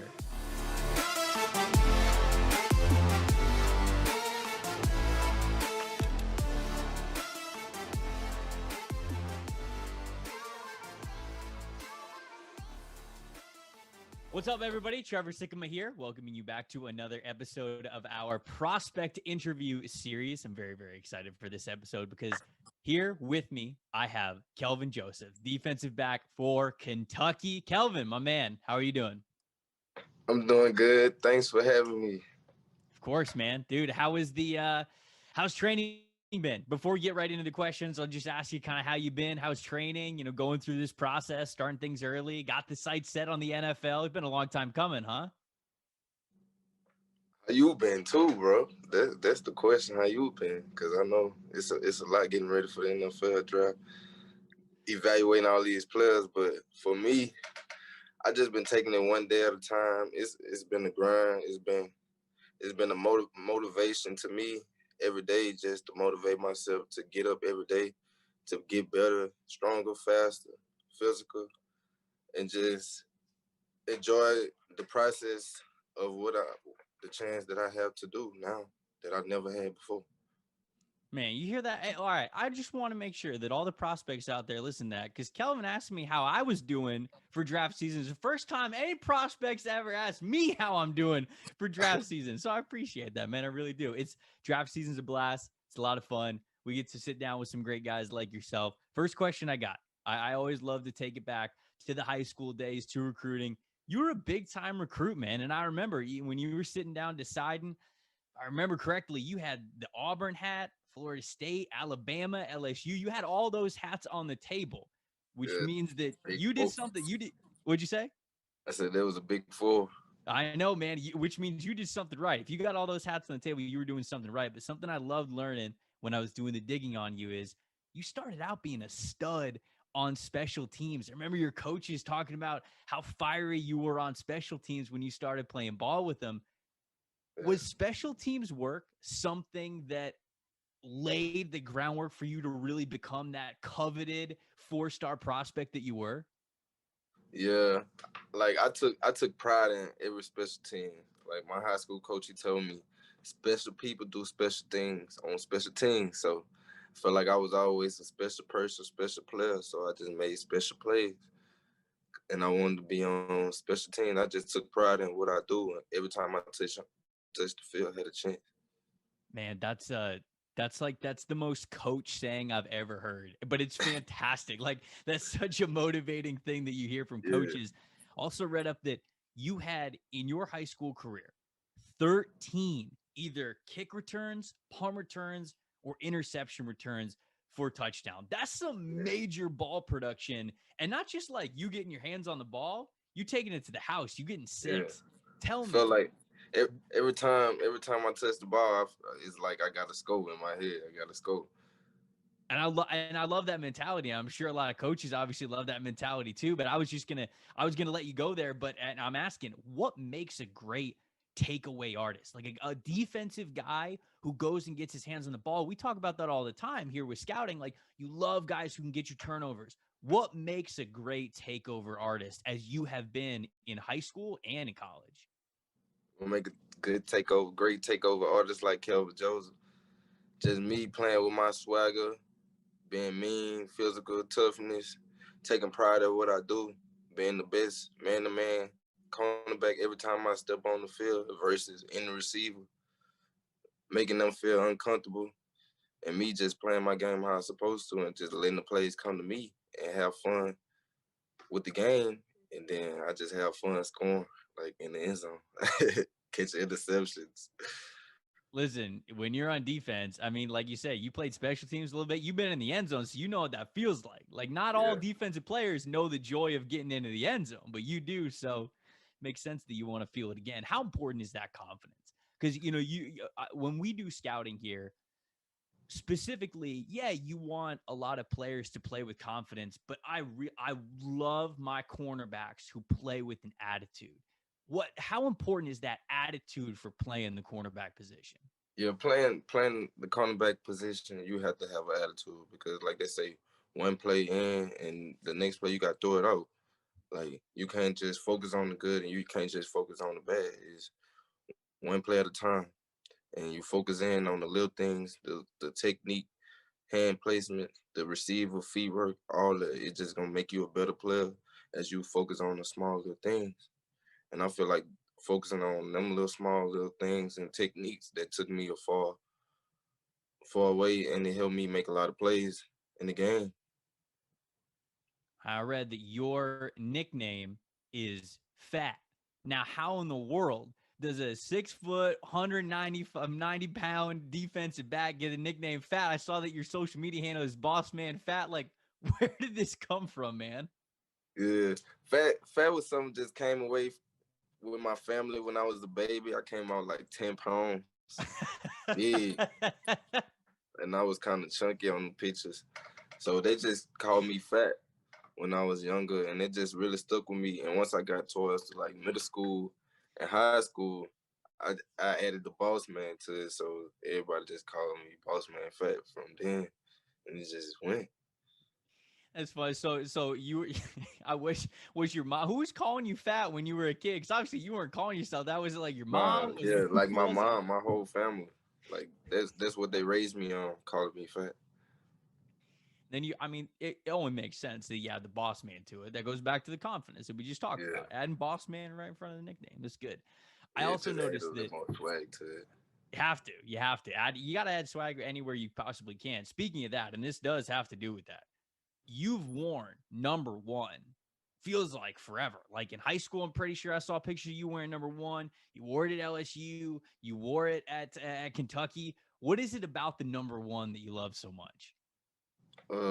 Number 1, it's the reason that I'm doing this for my brother, and he the number 1 reason that I go every day, that I get up every day and want to be better than what I am, because I'm knowing that he'll be with me on side of me today if he is still alive. So I got to do this not just for me, for him, and for both of us together is one. It's one mission, one goal, and I got to make sure that I secure that for me and my family and for my little brother, mostly.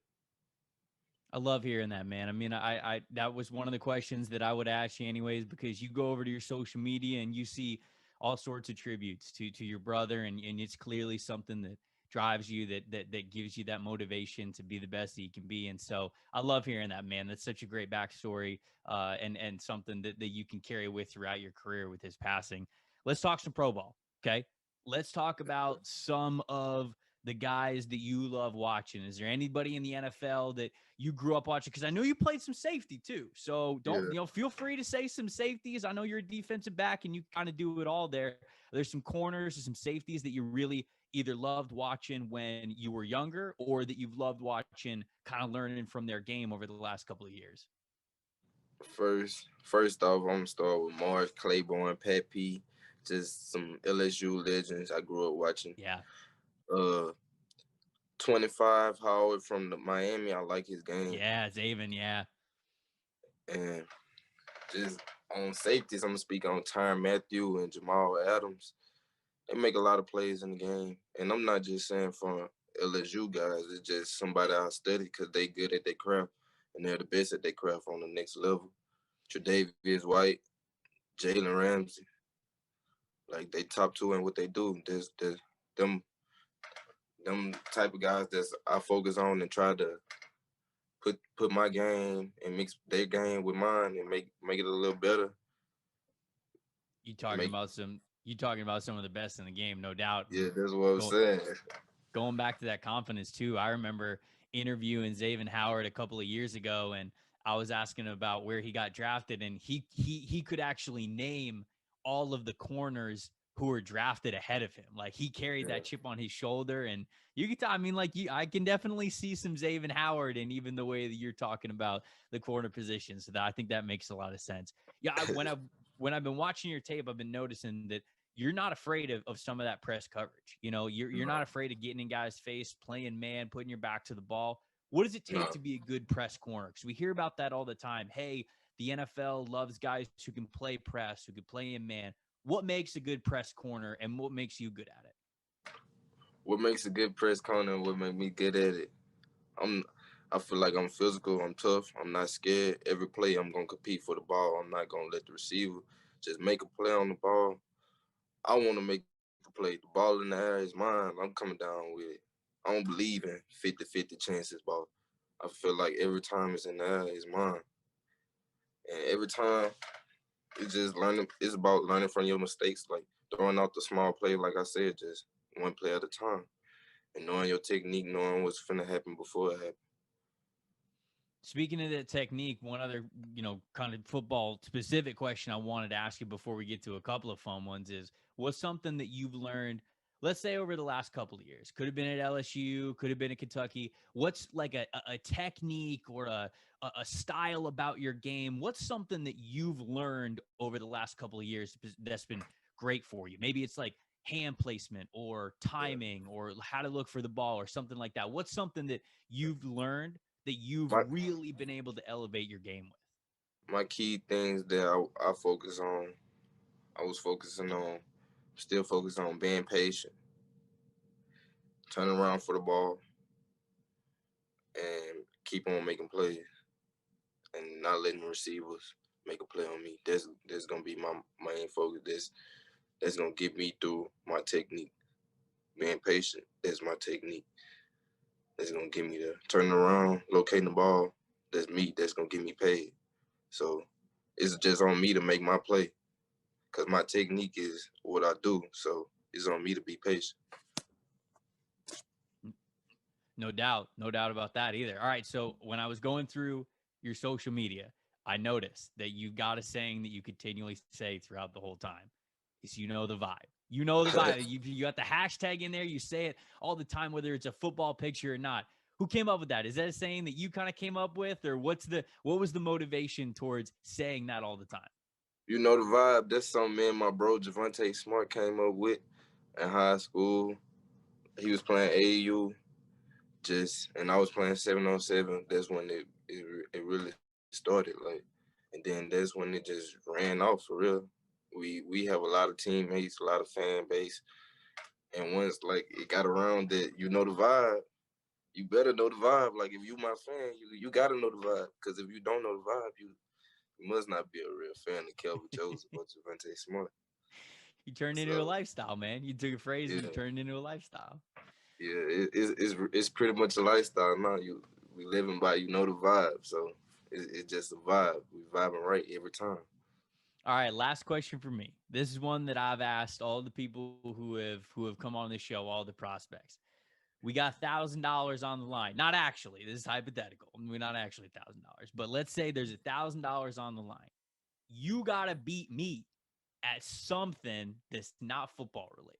Can be like video games, can be like reciting lyrics, can be like karaoke, cooking, car racing, something. Like, what's something that you do on the side outside of football that you know you're good at? My football, outside of football, besides being my family, I like to make music. So music got an interest in it. Yeah. What do you like? Are you like you behind the microphone guy? Like you like producing? Do you like making beats, or do you like being in front of the microphone? Well, right now I'm behind the microphone, so I'm making a lot of songs. But in the future, I hope to be making beats to where I'm just sending beats out to artists and they just getting on my songs. Getting on my beats and making money that way. Focusing on football. Football my main focus right now. So that's the road I'm taking. That's good. That's good, man. All right. So now I have to ask, like, who are some of your favorite artists? Like, who are you listening to? Who do you love listening to? Like, who's getting you pumped up? Who's giving you inspiration? Who's some of the people you're listening to? I listen to first, number one, the real Young Boy.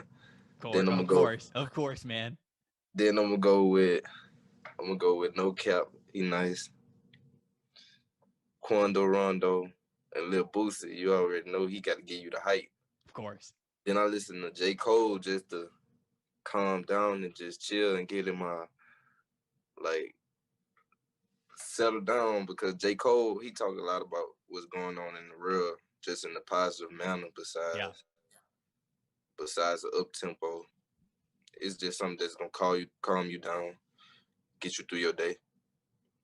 J. Cole feels like a the vibe guy. Like J. Cole feels like he could be in your little circle of like he feels like he could be in that little circle with you guys. That's a good mix. That's a good mix there.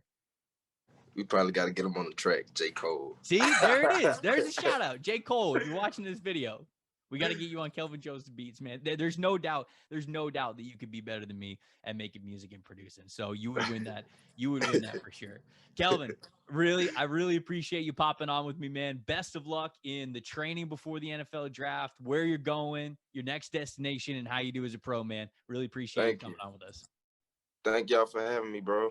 Good luck with y'all too, bro. That was Kelvin Joseph, Kentucky defensive back. If you enjoyed this prospect interview, we got a lot more coming throughout draft season over at the Draft Network's YouTube channel. And of course, if you haven't been over to the draftnetwork.com in a while, you got to check it out. We're doing all kinds of mock drafts. The scouting staff is filling out their final reports on guys. Of course, TDN premium people, they get it all and they get it even better. So make sure you sign up for TDN premium, checking out all that stuff over at the draftnetwork.com. Best ball season is here, and it's bigger than ever. With no waivers, trades, or setting lineups, it has never been easier to have a shot at the $1 million grand prize. Underdog Fantasy lets you draft a season-long league in seconds, thanks to their slick mobile app and state-of-the-art website. And best of all, if you don't love it, there's a $100 money-back guarantee. So what are you waiting for? Draft for the 2021 season today. Brings TV. Play, win, repeat. Oh my. Play, win, repeat. Oh my. Play, win, repeat. Oh my. Brinks TV, the intergalactic home of winning. All right, here is indisputable proof that Kill Cliff is the world's first and best clean energy drink. Now, in your interweb thingies, just type world's first cleanenergydrink.com or world's best cleanenergydrink.com or world's first and best clean energy drink ever.com. It all leads to killcliff.com right there on the interwebs. Boom! Mic drop. Yeah. It's the Killcliff $1 Million Mega Stimmy Sweepstakes on Brinks.tv. First, register on Brinks.tv and automatically get your first entry. Next, get bonus entries when you buy Killcliff at retail. Confirm your entry by uploading your receipt at killcliff.com. Then, repeat. The more you buy, the more chances to win. To find the retailer that sells Killcliff nearest you, check out the store locator at killcliff.com.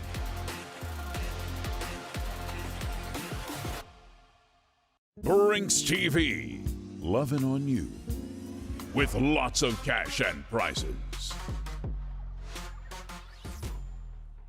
As a reward for making Killcliff the undisputed clean energy drink of America and beyond, we've packed in more B vitamins, electrolytes, and killer taste than ever. And as a bonus, we've made the ultimate loyalty program. It's not a cult, it's not a club, it's the Killcliff Cult Club. Tap into special offers like flash sales and exclusive merch, deep discounts, and eternal awesomeness. Go to killcliff.com to get your discounts on. Oh yeah. From Killcliff, the #1 clean energy drink in the mind of Joe Rogan, comes the Flamin' Joe.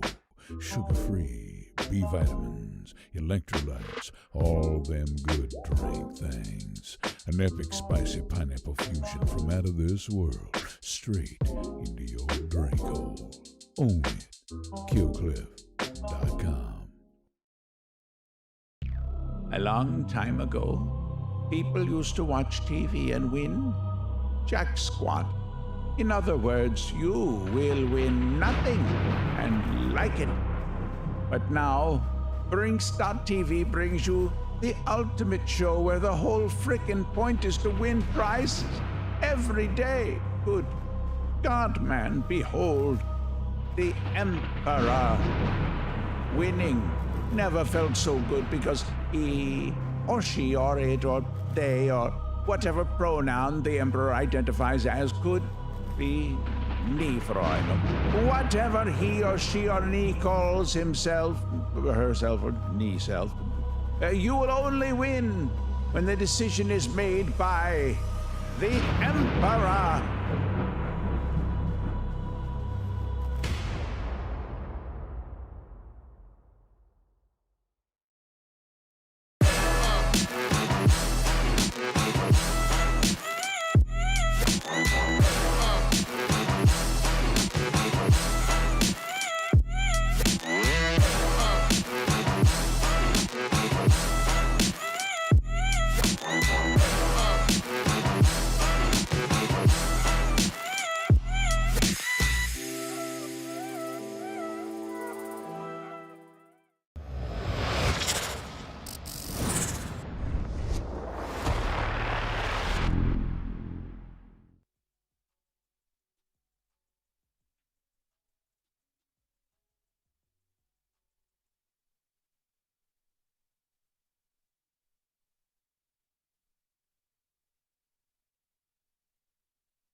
Trevor Lawrence, Zach Wilson, Justin Fields, Trey Lance, Kwity Paye, Jamar Chase, J.C. Horn. This is a prime draft. You can't fall into the trap of recognizing the 2 letters in front of his name. You're not afraid of some of that press coverage. You know, you're not afraid of getting in guys' face, playing man, putting your back to the ball. Would that not be amazing, though? Is the defense for real? There's a lot of question marks here. In the game of the draft, yeah, you want to get the most value out of guys, but it's also about going up to get your guy. I'm here for it, but it's not going to happen. Look, this is an all-in move. Go do it. Where do we want to go from here, gentlemen? But hey, crazy things have happened in the draft.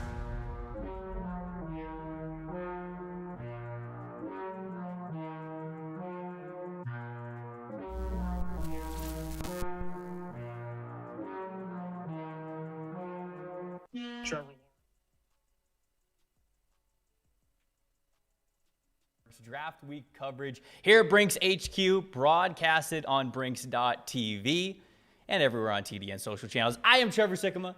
This is Kyle Krabs. Just got in today, so I'm very excited to do this mock draft exercise with Kyle. It's the best way to start out your draft week, right? Absolutely. You know, it's a long time coming. Yep. And we got the gang together down here and excited to take the old MDM for a spin with my good pal, Trevor Sikkema. You are a big energy drink, coffee kind of a guy. I know you're a big, pick me up, but I mean, compare it. Mock draft, straight coffee, mock draft, energy drink. Is there anything like this jolt in the morning?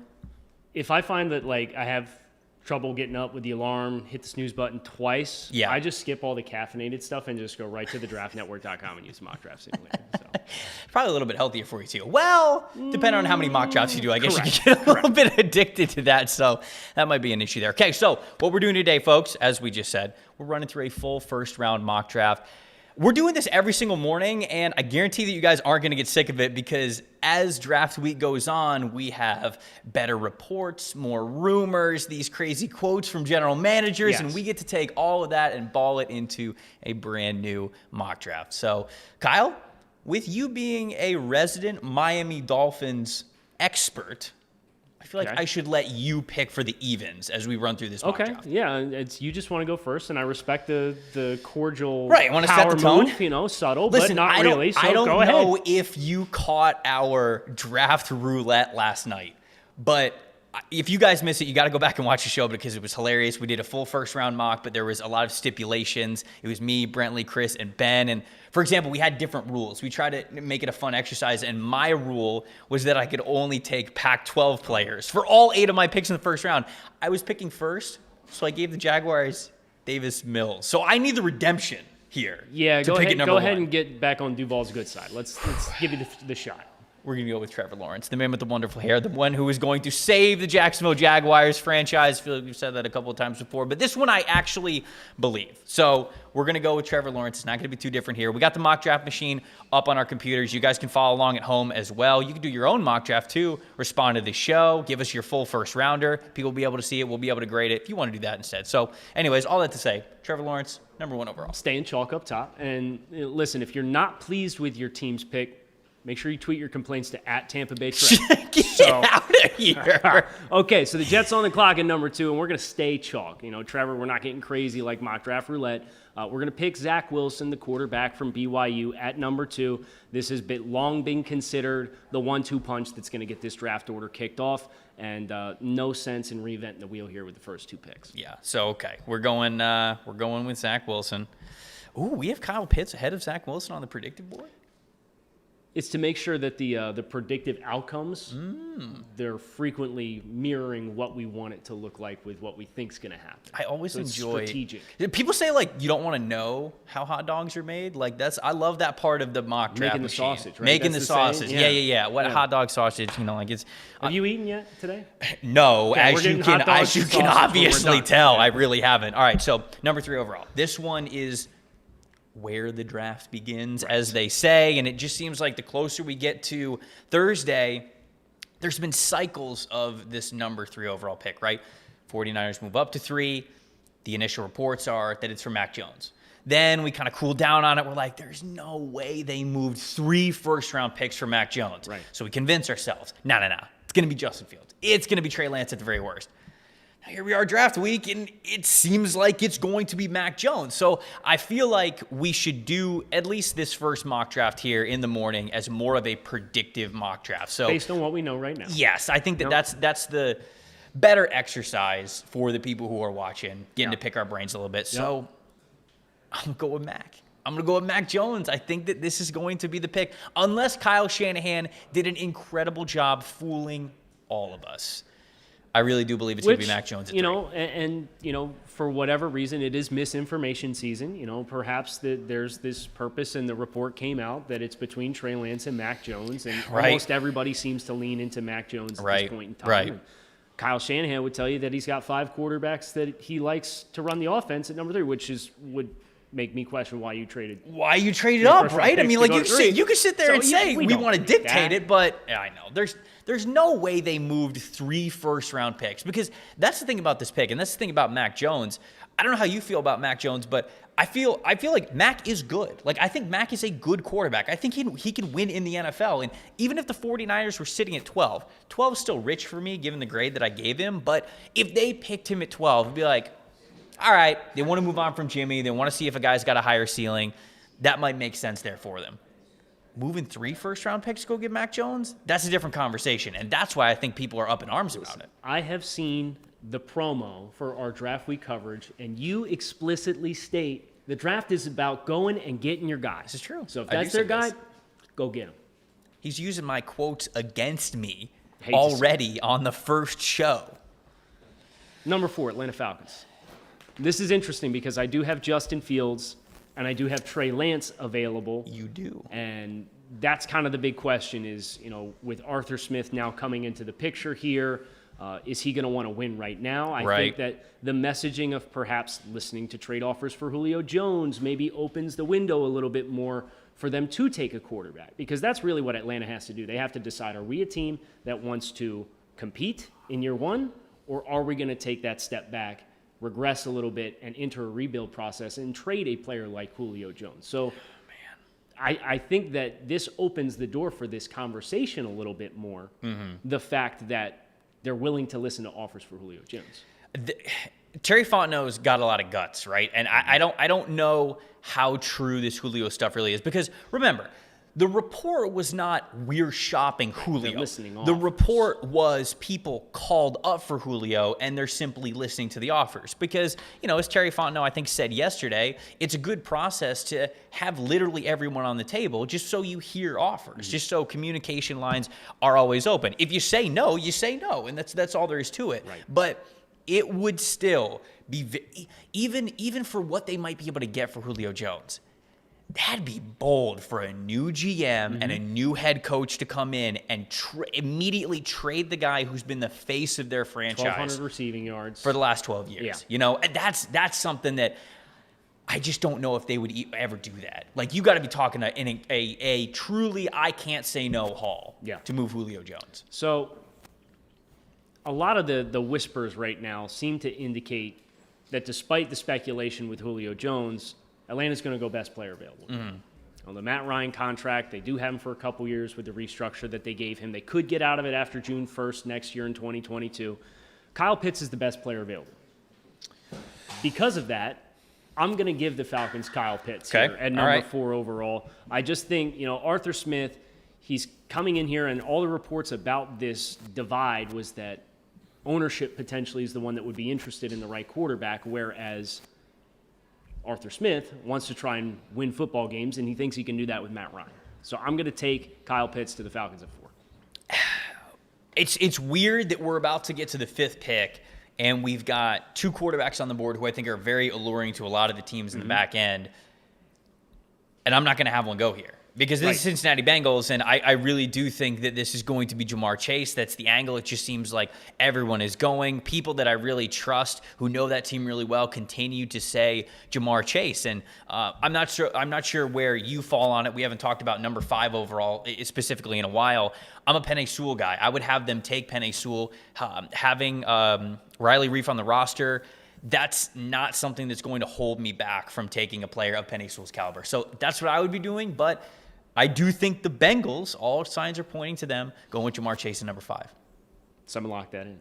Okay. Jamar Chase at 5. All right. Which puts the Dolphins in kind of an awkward spot, right? They traded from 3 to 12 and back to 6 and gave up a future 1. And general manager Chris Grier kind of views those 2 moves as one collective move to move back from 3 to 6 and pick up a future 1 and a future 3. Mm-hmm.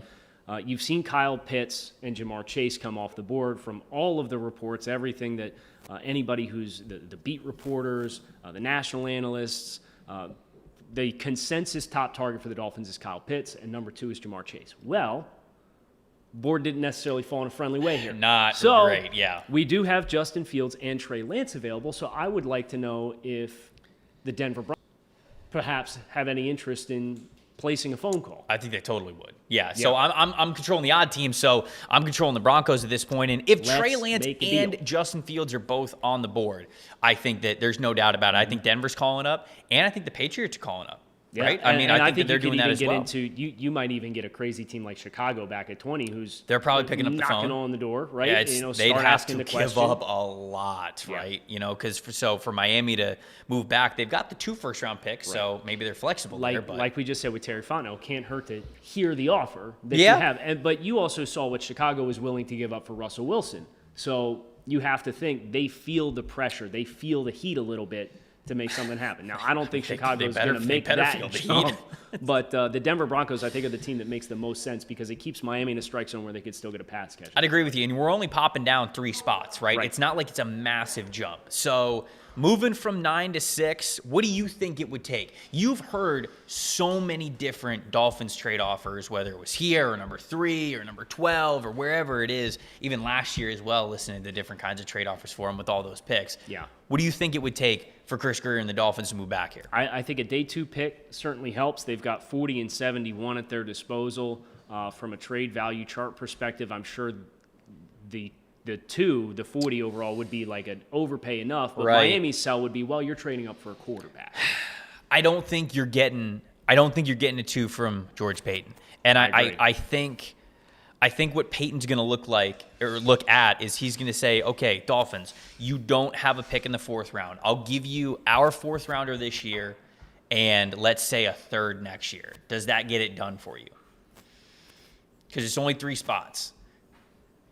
Now, it might not because it's a quarterback price, but you tell me. No, let's get a little creative here. Okay.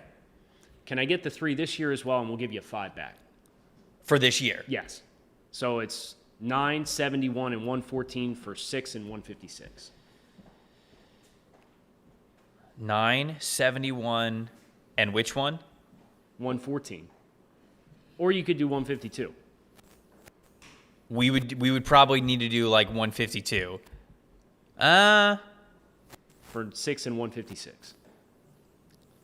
6 and 156. Okay, so a 1st, a 3rd, and a 4th. A 5th. 1st, a 3rd, a 5th, because we're doing 152. Okay. And then for a 1 and a 5. Yeah, we could do that. Done. We could do that. So you making this pick now? Yeah, after the trade goes through. As long as Goodell doesn't veto. Right, as long as there's no collusion involved, which there might be because we're basically wearing the same shirt. Okay, so the Broncos are now up at number 6. I think it's Trey Lance. I honestly think that it's Trey Lance. I feel like we have heard so many different kinds of reports, and it's hard to judge exactly where the NFL is on this quarterback class because, you see Charlie Casserly yesterday on NFL Network. He said that he pulled a bunch of different big boards, and he gave like overall scores and where these quarterbacks ranked. And combining where the quarterbacks were, Justin Fields came out as the number 3 guy. Like combining a lot of big boards, like he was number 3. It was Zach Wilson at 2. It was Trevor Lawrence at 1. And so that makes me think like, man, okay, so does the league really like Justin Fields? And it's just the 49ers who don't, because that's all we've heard about lately. Right.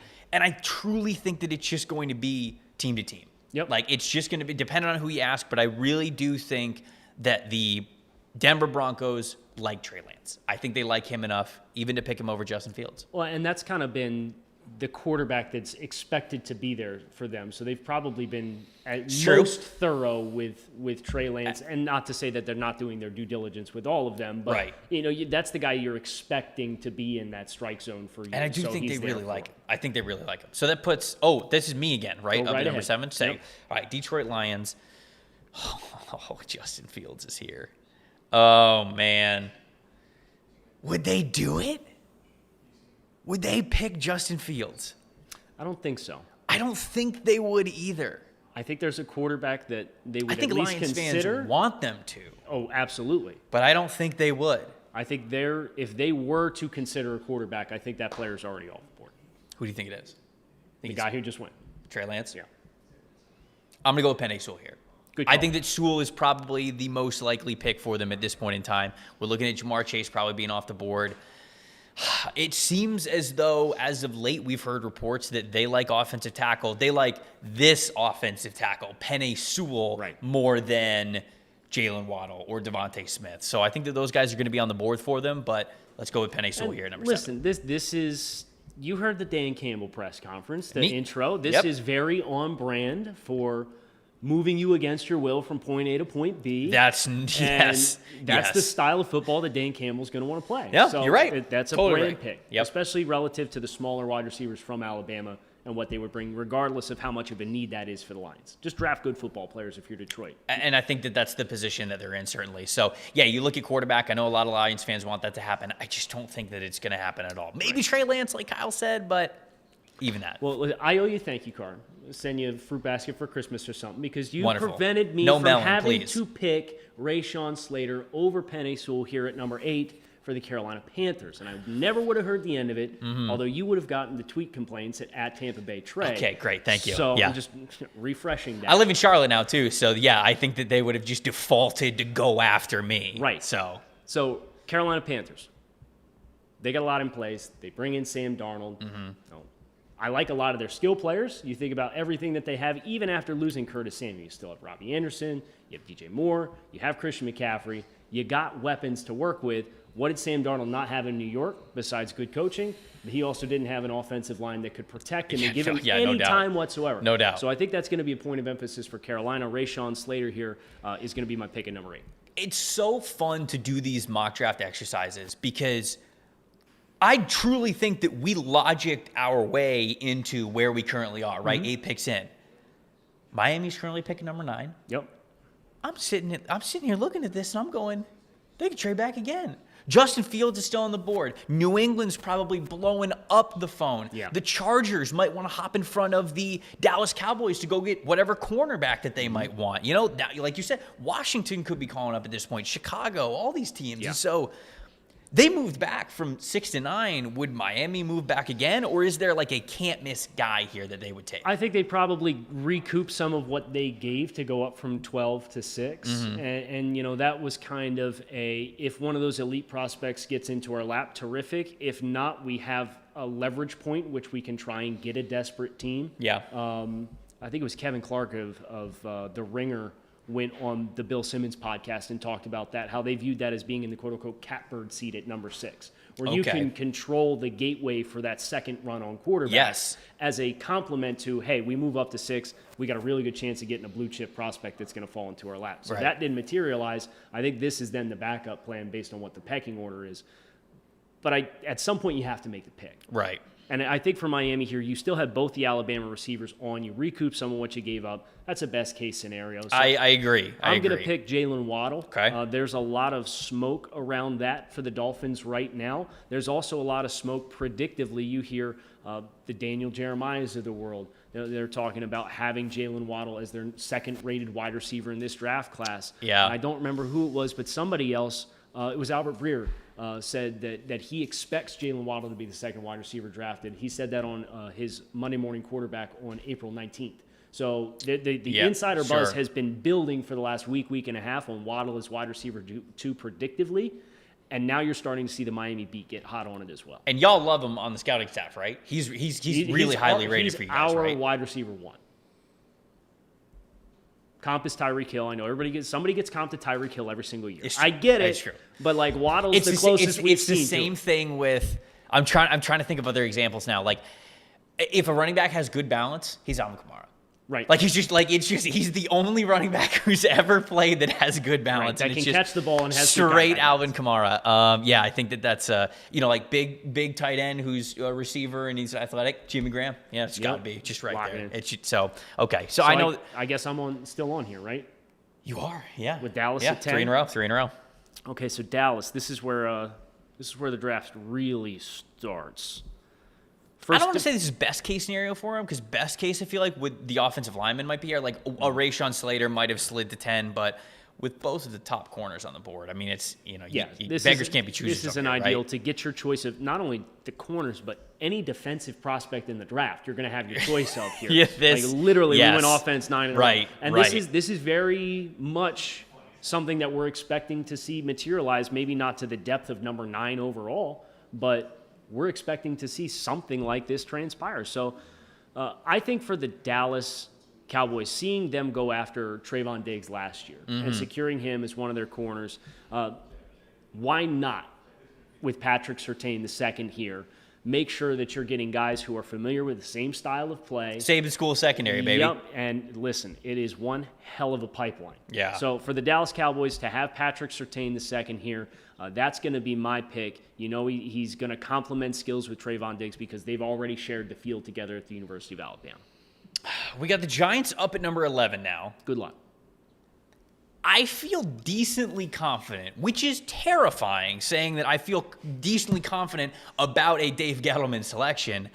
I think it's going to come down to 2 guys, Micah Parsons, Jalen Phillips. Those are the 2 pro days that Joe Judge himself went to in person this year. And I think that in a world where a lot of communication happens online, over Zoom, you don't get as much face-to-face, for Judge to be at those pro days, I really think that was important. Now, of course, these are 2 guys that you're doing a lot more background digging on. You're trying to feel like you're okay with checking things off, checking the boxes for these players, that you'd be okay drafting them, especially at number 11.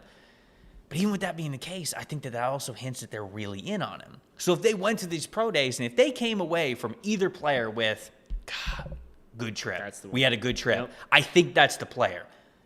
I'm going to go Micah Parsons because he gives you a lot of versatility here. It seems as though it's been preached so many times, whether it's been Joe Judge or whether it's been Dave Gettleman himself. They've talked about the versatility that guys can bring to the defense. Now, opting out with Micah Parsons is something that gives me a little bit of reservation because Gettleman seemed a little apprehensive about guys who opted out, but he also said that it's a little different for different positions. He said, like, offensive line. He specifically said offensive line. Like, if you opt out and you lose a year of reps as an offensive lineman, he's like, it's rough.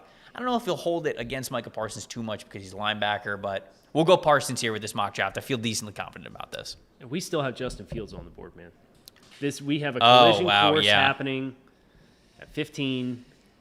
I'm mentally prepared for it. I just want you to mentally prepare yourself to make that selection when it comes down the mountain. Okay, all right. Philadelphia Eagles on the clock here at 12, however.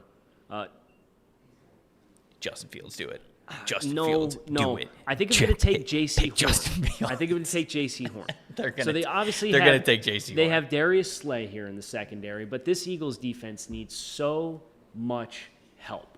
Yes. And they're a team that is effectively starting anew with a new head coach, a new confirmed starting quarterback in Jalen Hurts. And I'm sure there would be some Eagles fans who are skeptical of Jalen Hurts as a second-round draft selection, saying, hey, you should take Justin Fields at this point in time. Ben Solak is losing his mind out of frame right now, wanting that to be the case. I'm not going to give him the satisfaction. I think J.C. Horn is the top available corner. That's a direction when you think about this division and some of the weapons that exist across the division. You can't have one good corner on the roster. You just can't. So J.C. Horn's going to be my pick at 12. I mean, you look at that Dallas Cowboys receiver room. You look at how the Washington football team added Curtis Samuel. They're going to continue to add to the offensive weapons there. Giants got Kenny Galladay, and so I don't think that they're done there either. So, yeah, I mean, getting another corner I think is extremely important. I think that Horn gives them a lot of flexibility in what they're doing there. Man, good luck. Weird spot. I actually think I'm going to do a trade here. Justin Fields still on the board. Okay. I think Ron Rivera's doing it. I think Ron Rivera's pulling the trigger. Get his Cam Newton 2.0? Basically, yeah. I think that this is what's going to... If Justin Fields can make it past 10, I think that Washington football team is just going to be on the phone for every team no matter what. Now, let me ask you this, because I don't disagree, but New England is in a leverage point in that they're at 15. All they have to do is play defense with a trade offer. Do you think Chicago would be willing to outbid New England? Chicago or Washington? I guess it could be any of them, really. Do you think Washington's willing to outbid New England? Let's look. Who's 4 spots ahead of them? Let's look. To make sure that they get this done. Okay, let's get the Chargers, and you pull up the Patriots, and I will pull up. Sick. Terrific. Listen, man, I have the earpiece, which means I'm in absolute control of this show. So, okay. Washington football team has first round, second round, third round. So they've got an extra third round. So do the Chargers, or so do the. What are the Patriots? Patriots have a 1, 2, 3, and 3 4s. Oh. So the Chargers got Chargers have 2 extra third round picks as well. So picks. What about next year? The Chargers, full draft next year, so there's no change there. You're at minimum going to have to give a 2022 one. I wonder. Okay, so I'm talking about if I'm Washington, let's just set up both trades and see which one makes more sense. Yep. I'm Washington moving from 19 to 13. I think I've got to give up a first rounder next year if I'm Washington. Absolutely. Yeah, so I think that the conversation starts there, and then we're probably looking at a 4th this year, 5th next year maybe.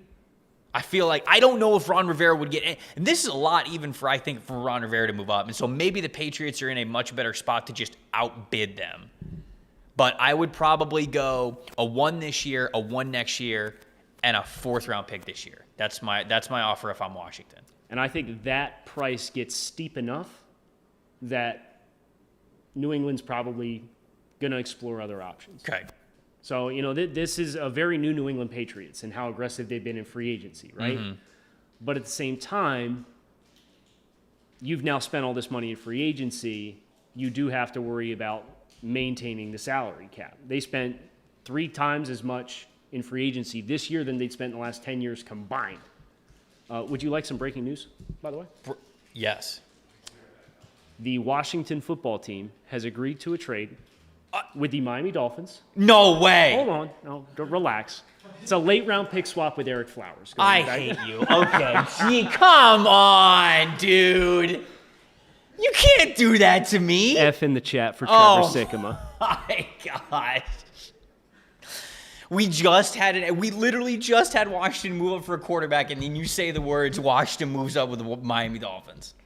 So, would you like to finish your maneuver here? Yes, Washington trades up to 13 to draft Justin Fields. Terrific. Are you happy? Well, I just got to pull that up. How do you feel about Miami moving on from Flowers? I'm thrilled. Because we talked about this when we were down in Miami, actually, at HOA Combine. You were talking about this is a possibility because we were, the Dolphins, I think, are in 2 great spots to add an offensive lineman in the first round if they wanted to, but this draft's also really deep. So, rounds 2, 3, you can also get a great offensive lineman. And Eric Flowers seemed to be in the way of them doing that, but it seemed like nobody was really happy about that fact. Well, and it was the fact that they gave him a 3-year, $30 million contract, and he had $8 million in guaranteed salary this year. So it's not like you could just cut him and move on. Right. You had to find a way to move him off the roster, and otherwise you were going to face a very serious cap hit. So I wouldn't be surprised if once the details come out on this, and maybe they have already, and I haven't seen it, if this ends up being like a Brock Osweiler or a Keeb Talib type trade, just take the dude off our books. We'll give you a higher pick than what you send back to just take that money off the books. Yeah, no, I think that probably makes sense there. Okay, so you are now up with the Minnesota Vikings. Yes, I am. Devontae Smith, Christian Darrisaw, Elijah Vera Tucker. These are some of the top names. Jalen Phillips, Kwity Paye.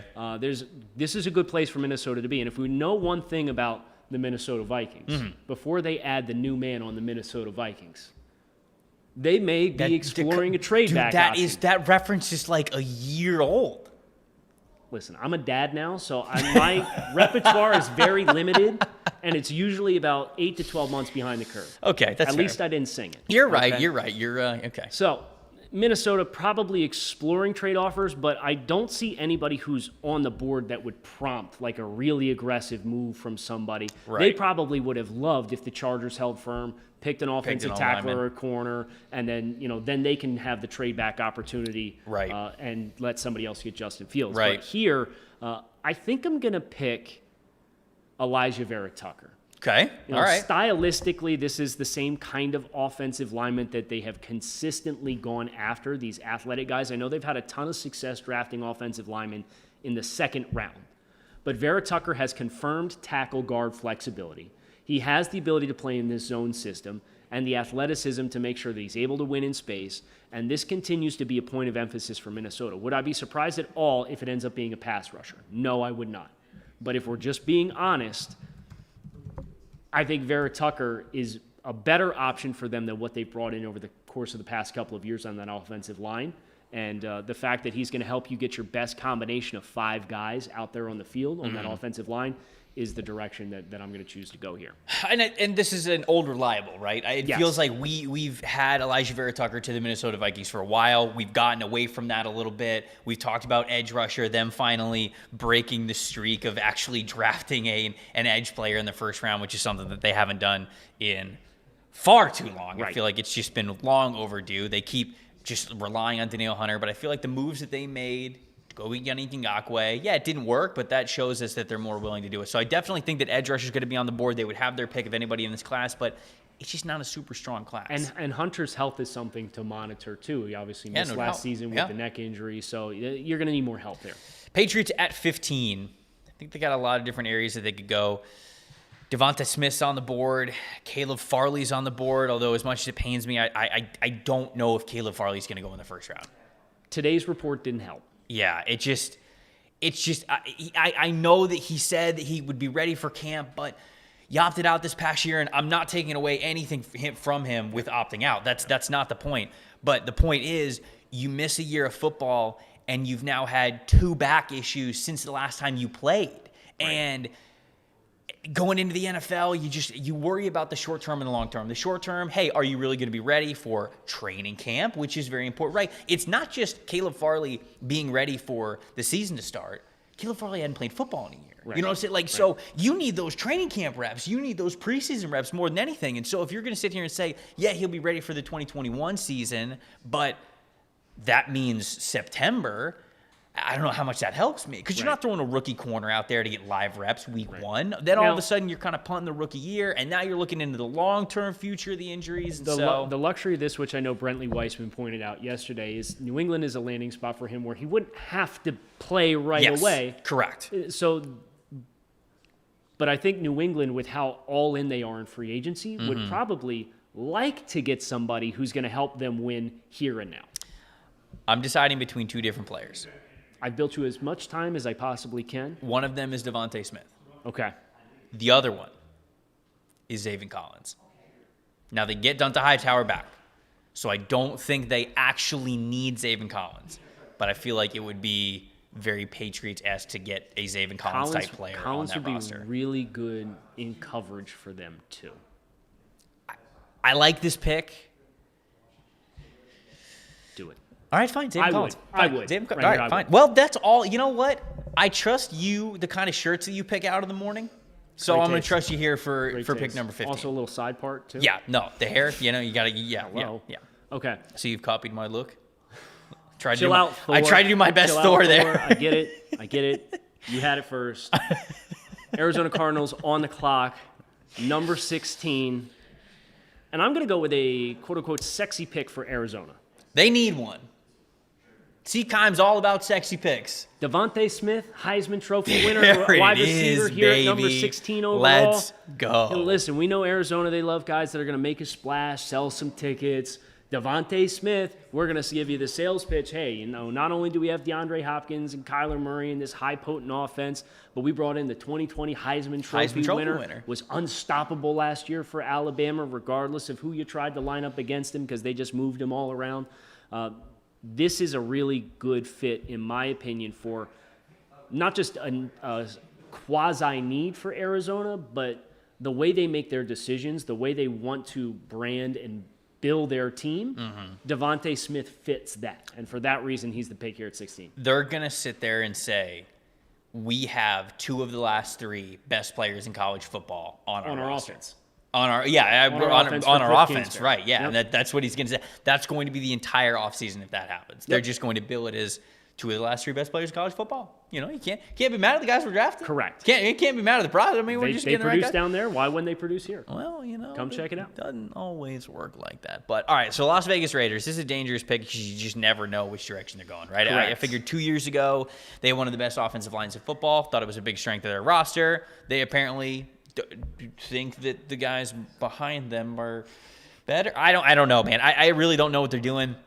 Mike Mayock, when he was at his pre-draft presser, he was praising a practice squad guy as the player who could come in at right tackle. I mean, nobody believes that. Tevin Jenkins is on the board. I think they'll love Tevin Jenkins. And I feel like Mayock was kind of going back and forth like, oh, no, we don't need a right tackle. I wonder if he was trying to get people off of their trail for them and how much that they really like Tevin Jenkins, because everything I know about John Gruden as well, I feel like Tevin Jenkins is a guy here. So we're going to go with Jenkins, slide in at right tackle, I guess, which is now a need for the Raiders, which I didn't think would be the case when we started this offseason. It's a really good stylistic fit. So Miami here at 18. Mm-hmm. The smoke right now is indicating that, Najee Harris has been a popular pick. Ain't going to happen. Not going to draft a running back at 18 overall. I mean, they shouldn't. You're right. They should not do this. The reason why the fans want to see it happen is because they played the board last year for value, and they didn't pick anybody at 5, 18, 30. Right. Then Clyde Edwards-Helaire went. So they picked 3 times before the first running back went. Mad. And then they drafted Robert Hunt at 39. And by the time they picked Robert Hunt and Edwards-Helaire and Swift were gone. Yeah. And then they picked Robert Hunt at 39. And by the time they got to 56, the other 3 top running backs and Cam Akers and the others were off the board. Jonathan Taylor, Indianapolis traded up for J.K. him. Dobbins. And then J.K. Dobbins got picked the pick before the Dolphins got back on the clock. Oh, man. So what a draft that would have been for them. Feel some kind of way about the idea of passing on Najee Harris. I can see it. Well, we're going to come back on the clock at 36, and all 3 of the top running backs are going to be gone. Yep. But I don't think they care. Myles Gaskin averaged 97 yards from scrimmage last year per game that he played. Mm-hmm.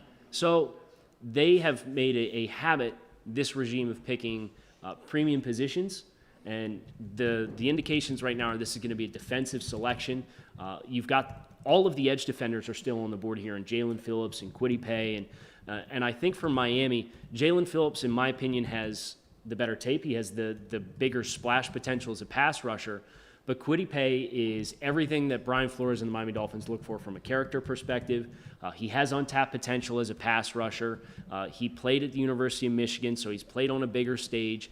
And the athletic testing is something that the Dolphins really don't have with how dynamic he is. He's over that 260-pound threshold, so he's going to play with his hand in the dirt for this defense. Okay. I think Kwity Paye would make a ton of sense. And the fact that Jalen Phillips has the concussion issues and Kwity Paye's story is what it is with him and his family immigrating over to the United States at a young age. And he told his mother, if you pay my way into high school, I guarantee you will not have to pay for college. And sure enough, he worked his butt off and made sure that was taken care of. All of those things combined, I think, make him the picturesque guy that the Dolphins would pursue. We have been told that Kwity Paye is going higher than we were originally mocking him, which is kind of like back into the first round-ish, like the Ravens, like just teams like that. And we've been told that he's probably going to go a little bit higher than that. So 18, I think that definitely fits.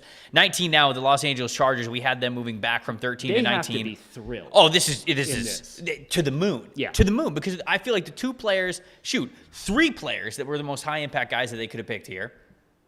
Christian Darrisaw. Still here. Caleb Farley, maybe. Still here. Greg Newsome. Still here. Right? I mean, like, all of these dudes are on the board. This could not have worked out better for the Chargers. And I did a mock with Brentley yesterday, and we did a similar move where they trade back, and everybody was off the board. Like, we had Darrisaw off the board, Tevin Jenkins was off the board, Elijah Vera Tucker was off the board. With a wide receiver, right? Was it Devontae who did Smith? we go? No, I thought Smith went... Who did we go with? Might have been. I feel like it was Newsome or wide receiver. I don't know. We'll have to get Brentley to yell at us one way or another. But I can't. It was just. I don't think it was an offensive lineman because the luxury wasn't there, and that trade back just wasn't worth it for him. Here, it's perfectly worth it. Christian Darrisaw, it's the perfect pick. They could pick Darrisaw at 13, and I think it'd be great. Getting him here at 19, all the better. Meanwhile, Chicago has to be completely heartbroken with the way the board has fallen for them. I don't like this look for them at all. Welcome to quarterback purgatory, I suppose, right? Right.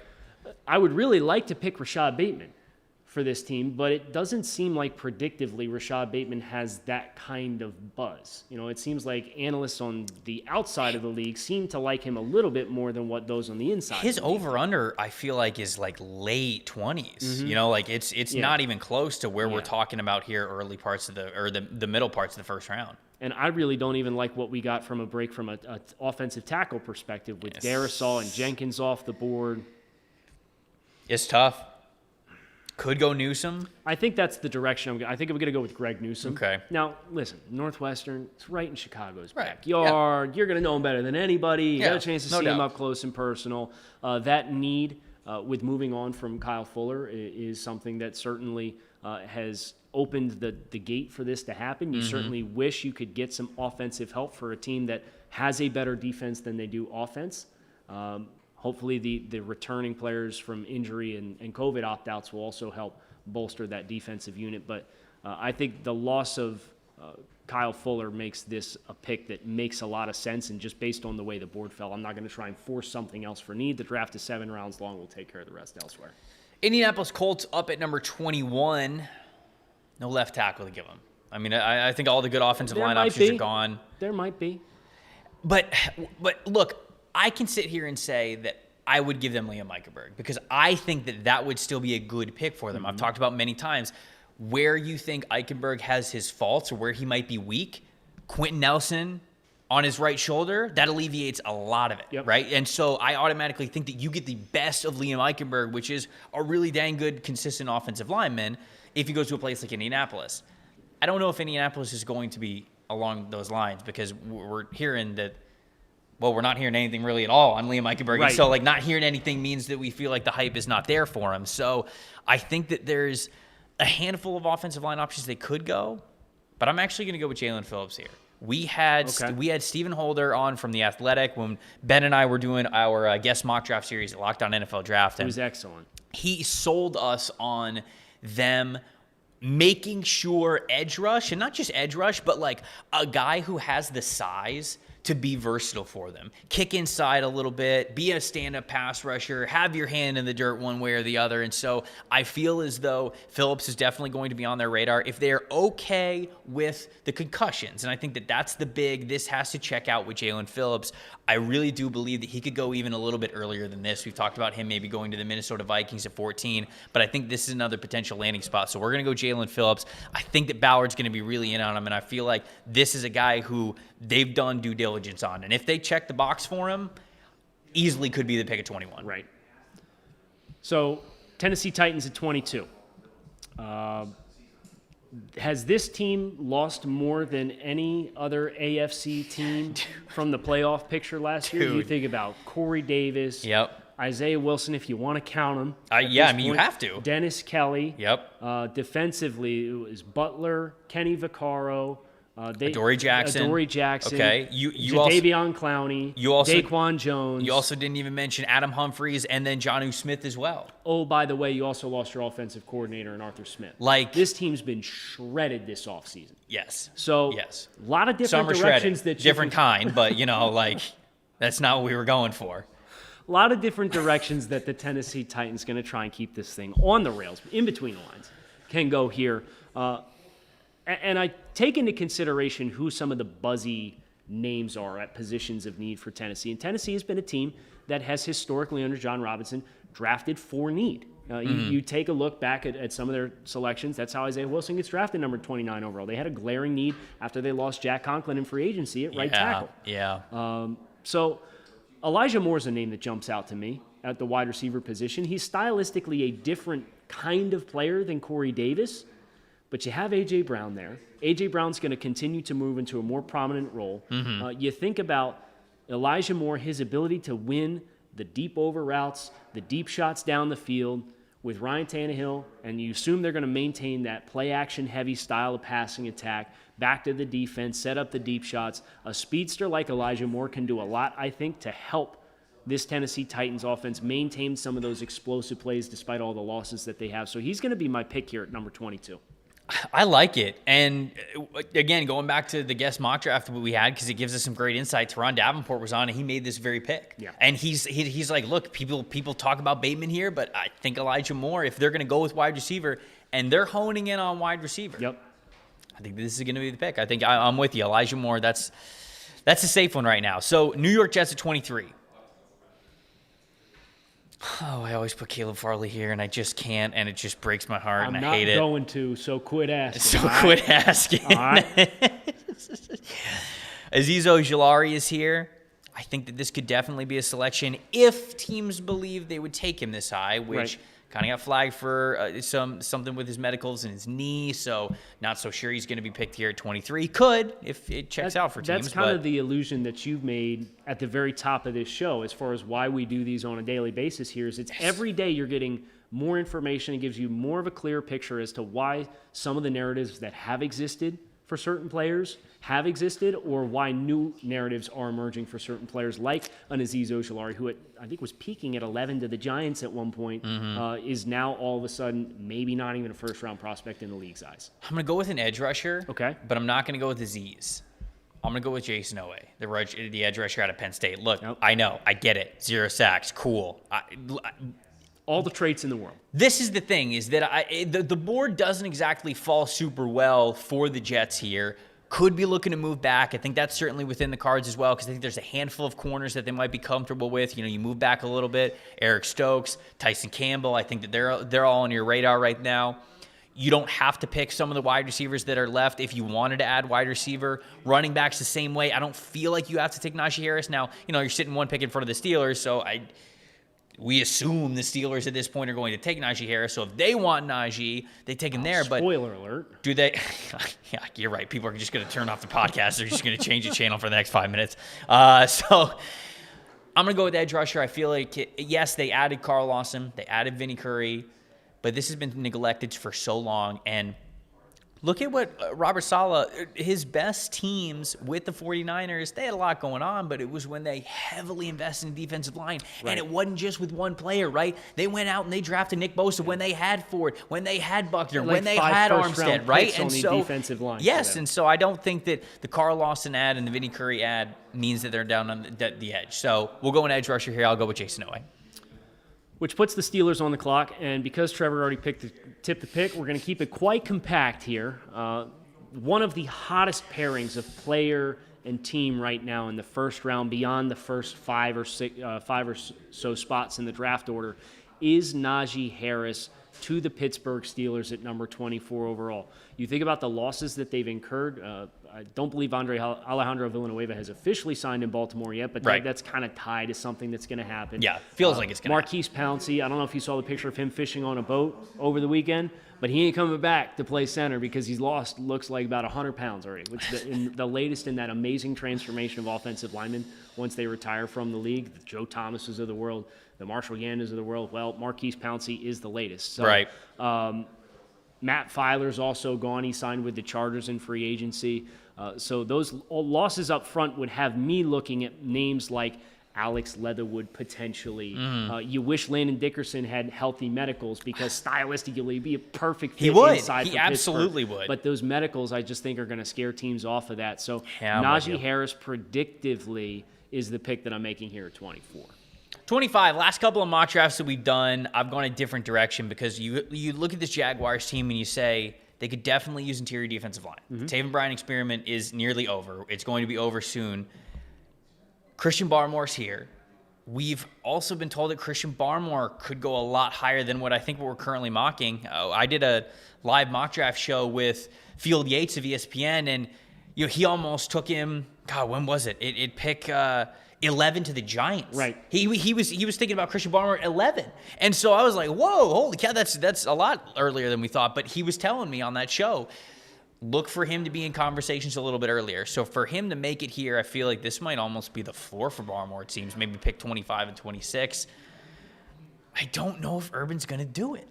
I feel like Urban's going to sit here and he's going to be like, I have the chance to get a speed weapon, a player that makes my offense more dynamic at 25. Right. And I feel like they're going to do it. I really do. I know that they have that pick at the top of the second round, but where people might say, oh, no, you could pick Barmore here and then get a wide receiver later. I feel like he's going to look at some of these other teams that are coming up with the Packers, with the Saints, with the Ravens twice, and he's going to be like, no, I don't want them to take the wide receiver that I think is the most dynamic. I keep going Kadarius Toney.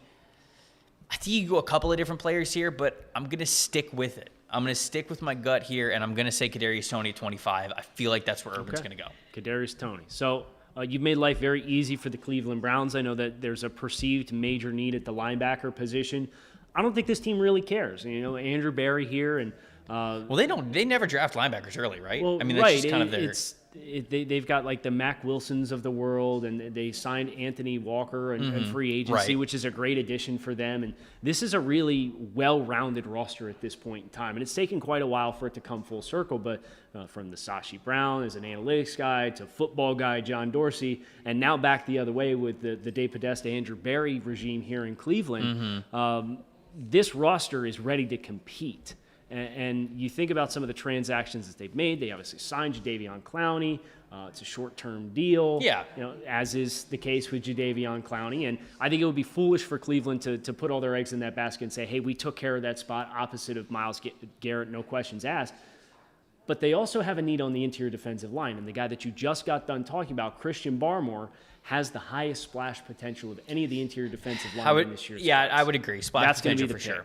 Okay. All right. So Christian Barmore, I said 25-26. That feels like it's the floor for them, right? And so, or for Barmore, that is. Ravens up at 27, and this is a new look pick because they move on from Orlando Brown, and they're also picking 4 picks later at number 31 now.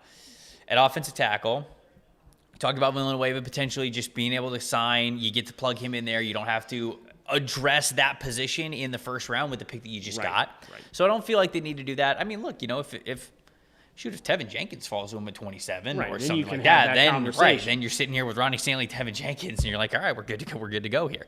Which is almost kind of crisis averted, and that's got to feel annoying for the Ravens because they thought they had the perfect setup, right? They thought they had Brown on one side and Ronnie Stanley on the other, and then Stanley gets hurt. Brown goes, I don't feel like playing right tackle anymore. Right. So, he wants to go get his money, and he gets to go to the Kansas City Chiefs. It's actually a great spot for him. All that to say, I'm not going to go offensive line here.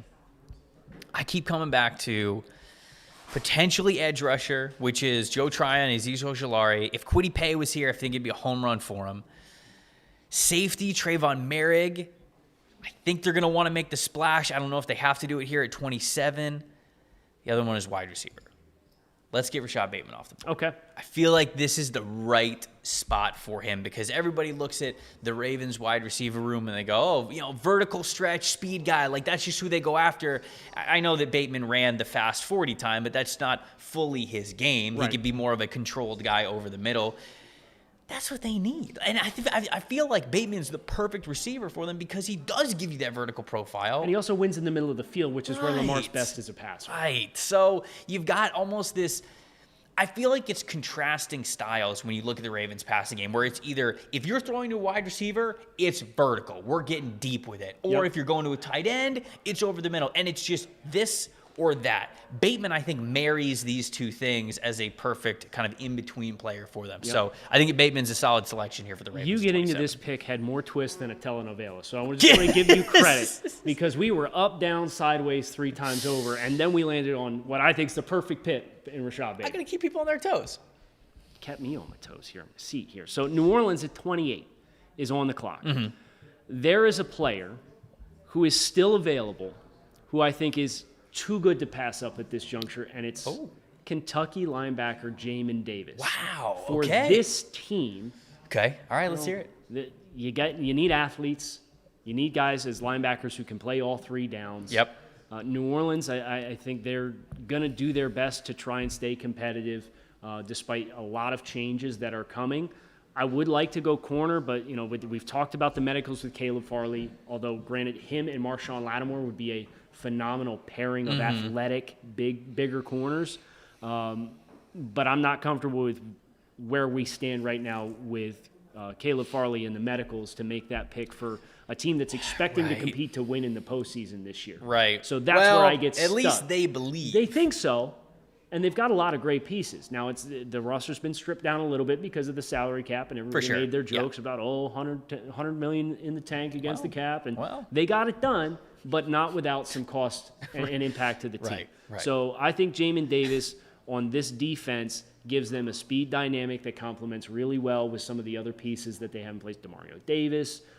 You got two really athletic linebackers who can win on third downs in different ways with those two guys together on the field. Packers at 29. And what did we talk about like an hour ago off camera? Whoever I give the Packers, they're not going to be happy. They're going to hate it. I feel like Packers fans are just mad. I get it. You had another great year, a lot of wins. Don't finish that thought. You're going to upset them again. You talk about the way the season ended 2 years in a row. They're going to feel some kind of way. And I don't want that for you because I've already directed all of the hate tweets towards you for this segment. So you get to the NFC Championship game. You're so close. You have one of the best quarterbacks of all time still in his prime, and it seems like MVP season. Right, MVP season. He's not happy about it. And so you look to blame a lot of different areas, right? It seemed like, okay, well, this is a team that couldn't get out of nickel for the longest time, couldn't stop the run, didn't have the beef up front. Then it was, okay, obviously Kevin King was a massive liability at corner. That's the reason why they could not keep up with the Buccaneers offense in the NFC Championship game. And so I think this is where I'm taking Caleb Farley. Okay. I think this has to be the swing at the fence because I do think that they still need a really, really good corner in that secondary. And with Farley here, he's got that both size and speed profile that I think the Packers will love. And as long as they're okay with their current situation, because they have Kevin King, they have Jair Alexander, they have some guys on the roster too, like you said with the Patriots, with Caleb Farley, play those guys and kind of warm Caleb Farley up to it a little bit. Yeah. As long as he is almost kind of full speed, all good to go, by playoff time, you figured this team's going to be ready for it. Right. So this is the winning window for the Packers. You know, Aaron Rodgers, for as good as he has been, he just came off an MVP season. Like, he's getting up there in years, and he's a little bit disgruntled right now in a situation. You don't know how much longer you have with him making these runs with this winning window. Go get a player, or go try to get a player that I think really helps you out that could get you over the top, because they're almost there. Right. They're in the same spot of the Bills, and we're going to have this conversation in a second when we get to the Bills. They're almost there. And I feel like Farley is one of those swings of the fences that you just got to take. He's too good. So that sound you hear is Aaron Rodgers Ron Swansoning his computer into the dumpster outside because he did not get a wide receiver again in the first round. He won MVP with the guys he has now. I just understand. get it. Just get one. You can get one later. I understand. So the Buffalo Bills at 30, knocking on an appearance in the Super Bowl. They had a phenomenal season this past year. Josh Allen makes this major leap. And even some of the turnover on the roster has been minute. They bring in Emmanuel Sanders to replace John Brown. I would really love to get a corner here to play opposite. Would you have picked Farley? White. I'd have probably strongly considered it. Okay, all right. Now, obviously, that ship has sailed. But I do have a corner here that I like in Eric Stokes from the University of Georgia. Okay, all right. So Sean McDermott, they don't pick players from the SEC. That's one of their big things Joe Marino and I talk about on the podcast about the trends of Brandon Beane all the time. Why? They want guys who have that blue-collar chip on the shoulder. They want the 2 stars that turn into top prospects. They don't want the guys who are 5 stars all throughout the prospect. But if you drafted 2 stars to turn into 5 stars, why don't you just draft 5 stars that are already 5 stars? Right. That's neither here nor there. I feel like it's here and there. It's a culture thing for them. No, but I look at the corner room specifically in Buffalo. Yes. And being able to keep up with these high-powered, potent offenses, they're one of those teams. But you can't just bank on yourself being able to win shootouts down the stretch. You got to have more resistance. I don't really like my options in the edge group as much as what I like at corner with Eric Stokes. So that's why I'm going in that direction. Okay. But if there was an edge rusher that I really liked, I would have gone in that direction instead. I thought you were about to throw a massive curveball. And when you started talking about scoring points, I thought we getting Rondale Moore, Kadarius Toney on this team? What are we doing here? I thought about it. All right, so Eric Stokes, that puts the Ravens up at 31. And I didn't do this on purpose, although it helps my reputation. When the Ravens made the trade to get 31, I tweeted out 2 pictures in a quote tweet. The first one, and I said 27 and 31. The first picture was Rashad Bateman. The second picture was Trayvon Merrick. Done. And that's what I'm going with here. We had Jeff Zarubik on from The Athletic when we did our guest mock draft over at Locked On NFL Draft, and he did a very nice job of saying, like, yeah, absolutely, this team's going to look at edge rusher. But, if you're staying this far back in the draft, you're really hoping one of these guys falls to you. Really, Kwity Paye or Jalen Phillips, I think, is what they're looking at. They don't get to them at this point either at 27 or at 31, obviously. And so he talked about some other positions where they could go. Safety is one of them. And he said they like their safeties. They like the guys that they have on the roster now. But there's a reason why they paid Earl Thomas a lot of money 2 years ago, because he could have – the allurement of him coming in to play that experienced single high ability to make them more aggressive on defense. Right. You get more aggressive on the back end. Right. It makes you more aggressive up front. So I feel like they like the players they have now. They think that both of them could be nice assistance players when it comes to playing downhill, but more strong safety roles for both of them. Merrick, I think, gives you the best chance to get a free safety, potential cover one, single high center fielder guy in this class. And I think if you want one, you've basically got to take him, because the rest of the players, where there's things to like about the safety class, it's not as certain when it comes to free safety roles. Right. And, he has the ability, if you want to go zero, that he can play man-to-man in the slot. That's true, too. It's not a great strength of his, but he's shown that he's capable of doing it. And the other thing I really like that for Baltimore is how blitz-heavy they are and how aggressive they are. You can naturally just, you don't have to try and stem your secondary and try to roll or rocker a guy down into the box. Mm-hmm. You can just line up in middle of the field close with Maurig in the middle of the field and have that safety that's down there inside of 5 yards and start to play those games and manufacture those pressure looks a little bit easier than if you don't trust either one of those guys. Yeah. Exactly. Yeah. So I'm actually going to tap into your expertise here at 32 because I'm looking at this board. Actually, this pick is extremely easy. Extremely easy, you say? Yes. Okay. Who do you think it would be extremely easy? I think they'd probably like to go out and get another toy for Tom with Antonio Brown not re-signed. Could. That's not the easy one. Is it Joe Tryon? I'm putting so much pressure on you. This is so unfair to you. It is. It's Jeremiah Owusu-Koramoah. Okay. Because I got it. He's good. And first Levante and foremost. David is back in the short term, won the Super Bowl, and et I cetera, don't et cetera. think that Levante is really going anywhere. Like, I think that he's playing at a high level. Obviously, you have Devin White as well. I think those two guys are your main linebackers, no doubt about it. But one, this is simply about taking best player available. Like Owusu-Koramoah being on the board at 32, and this has happened quite a few times. Yeah. When I've run through mock drafts, and it's hard to find that spot for him. I think we both believe that Owusu-Koramoah is going a lot sooner than this. We just don't know where. And so in this mock simulation, I'm making a case for it here in the Bucs. One, because we've got to get him in the first round. Two, Jordan Whitehead, he's a free agent that's upcoming. And Whitehead is that kind of player who plays that strong safety, comes downhill, can play short zone coverage, but also kind of is really great in run support. Maybe you're playing Owusu-Koramoah more in that hybrid safety role, leaning towards safety initially. Right. And then if David, if he start to slow down a little bit. If you want to put a little bit more weight on Owusu-Koramoah, you can start playing him more at the linebacker level as well. And so this is simply a matter of, what do you get the team that has everything?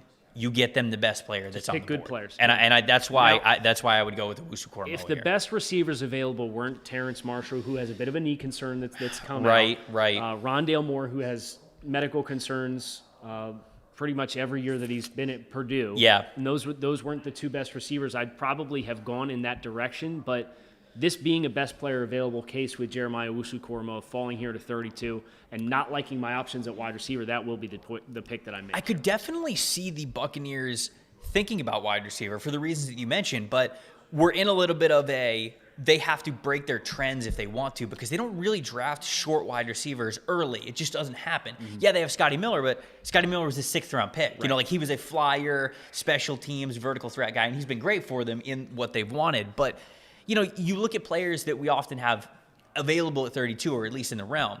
Kadarius Toney, Rondale Moore, Elijah Moore if he slides. Elijah Moore, Amari Rodgers, even you throw them in there. These are all shorter profile players. And then you go, okay, well, what about Rashad Bateman? Will Rashad Bateman or Terrace Marshall be on the board? Yeah, maybe, but Evans is still the man. Mike Evans is still the man there. Chris Godwin, I'm telling you, is not going anywhere. He's going to stay with Tampa, and they're going to devote a lot of money to him.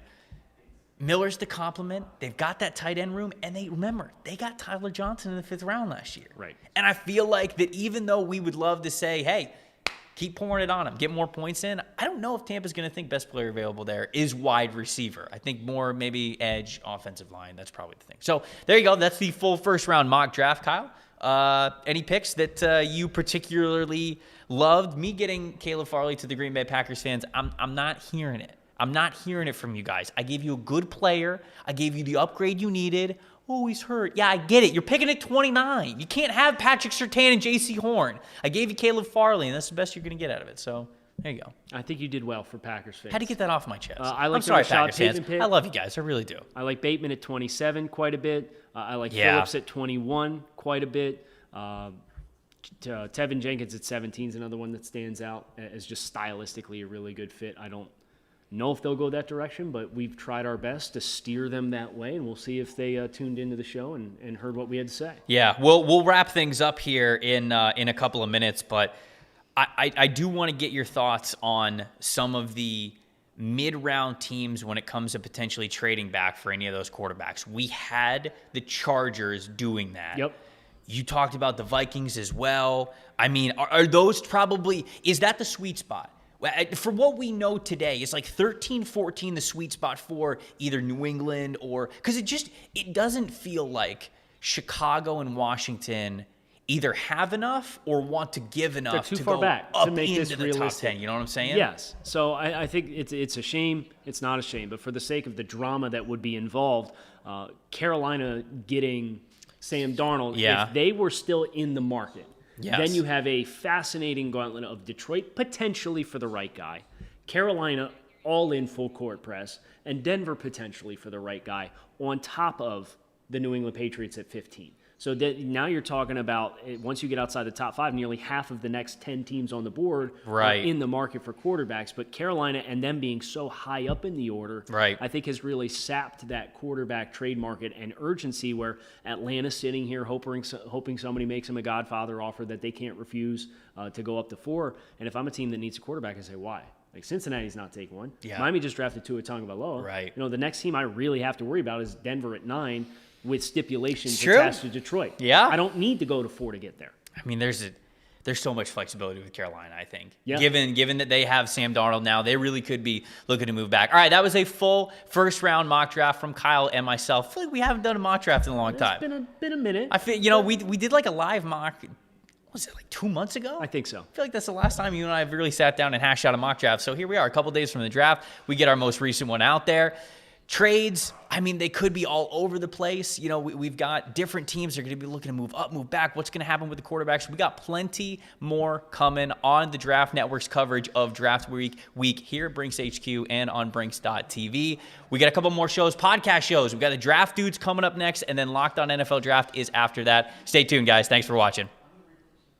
Best ball season is here, and it's bigger than ever. With no waivers, trades, or setting lineups, it has never been easier to have a shot at the $1 million grand prize. Underdog Fantasy lets you draft a season-long league in seconds, thanks to their slick mobile app and state-of-the-art website. And best of all, if you don't love it, there's a $100 money-back guarantee. So what are you waiting for? Draft for the 2021 season today. Brinks TV. Play, win, repeat. Oh my. Play, win, repeat. Oh my. Play, win, repeat. Oh my. Brinks TV, the intergalactic home of winning. All right, here is indisputable proof that Kill Cliff is the world's first and best clean energy drink. Now, in your interweb thingies, just type world's first cleanenergydrink.com or world's best cleanenergydrink.com or world's first and best clean energy drink ever.com. It all leads to killcliff.com right there on the interwebs. Boom! Mic drop. Yeah. It's the Killcliff $1 Million Mega Stimmy Sweepstakes on Brinks.tv. First, register on Brinks.tv and automatically get your first entry. Next, get bonus entries when you buy Killcliff at retail. Confirm your entry by uploading your receipt at killcliff.com. Then, repeat. The more you buy, the more chances to win. To find the retailer that sells Killcliff nearest you, check out the store locator at killcliff.com.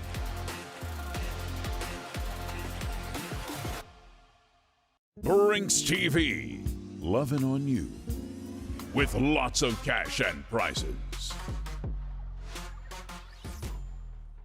As a reward for making Killcliff the undisputed clean energy drink of America and beyond, we've packed in more B vitamins, electrolytes, and killer taste than ever. And as a bonus, we've made the ultimate loyalty program. It's not a cult, it's not a club, it's the Killcliff Cult Club. Tap into special offers like flash sales and exclusive merch, deep discounts, and eternal awesomeness. Go to killcliff.com to get your discounts on.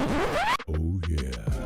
From Killcliff, the #1 clean energy drink in the mind of Joe Rogan, comes the Flamin' Joe. Sugar-free, B vitamins, electrolytes, all them good drink things. An epic spicy pineapple fusion from out of this world, straight into your drink hole. Own it. Killcliff.com. A long time ago, people used to watch TV and win. Jack squat. In other words, you will win nothing and like it. But now, Brinks.tv brings you the ultimate show where the whole frickin' point is to win prizes every day. Good God, man, behold, the Emperor. Winning never felt so good because he or she or it or they or whatever pronoun the Emperor identifies as could be me for all I know. Whatever he or she or me calls himself, herself or knee self, you will only win when the decision is made by the Emperor.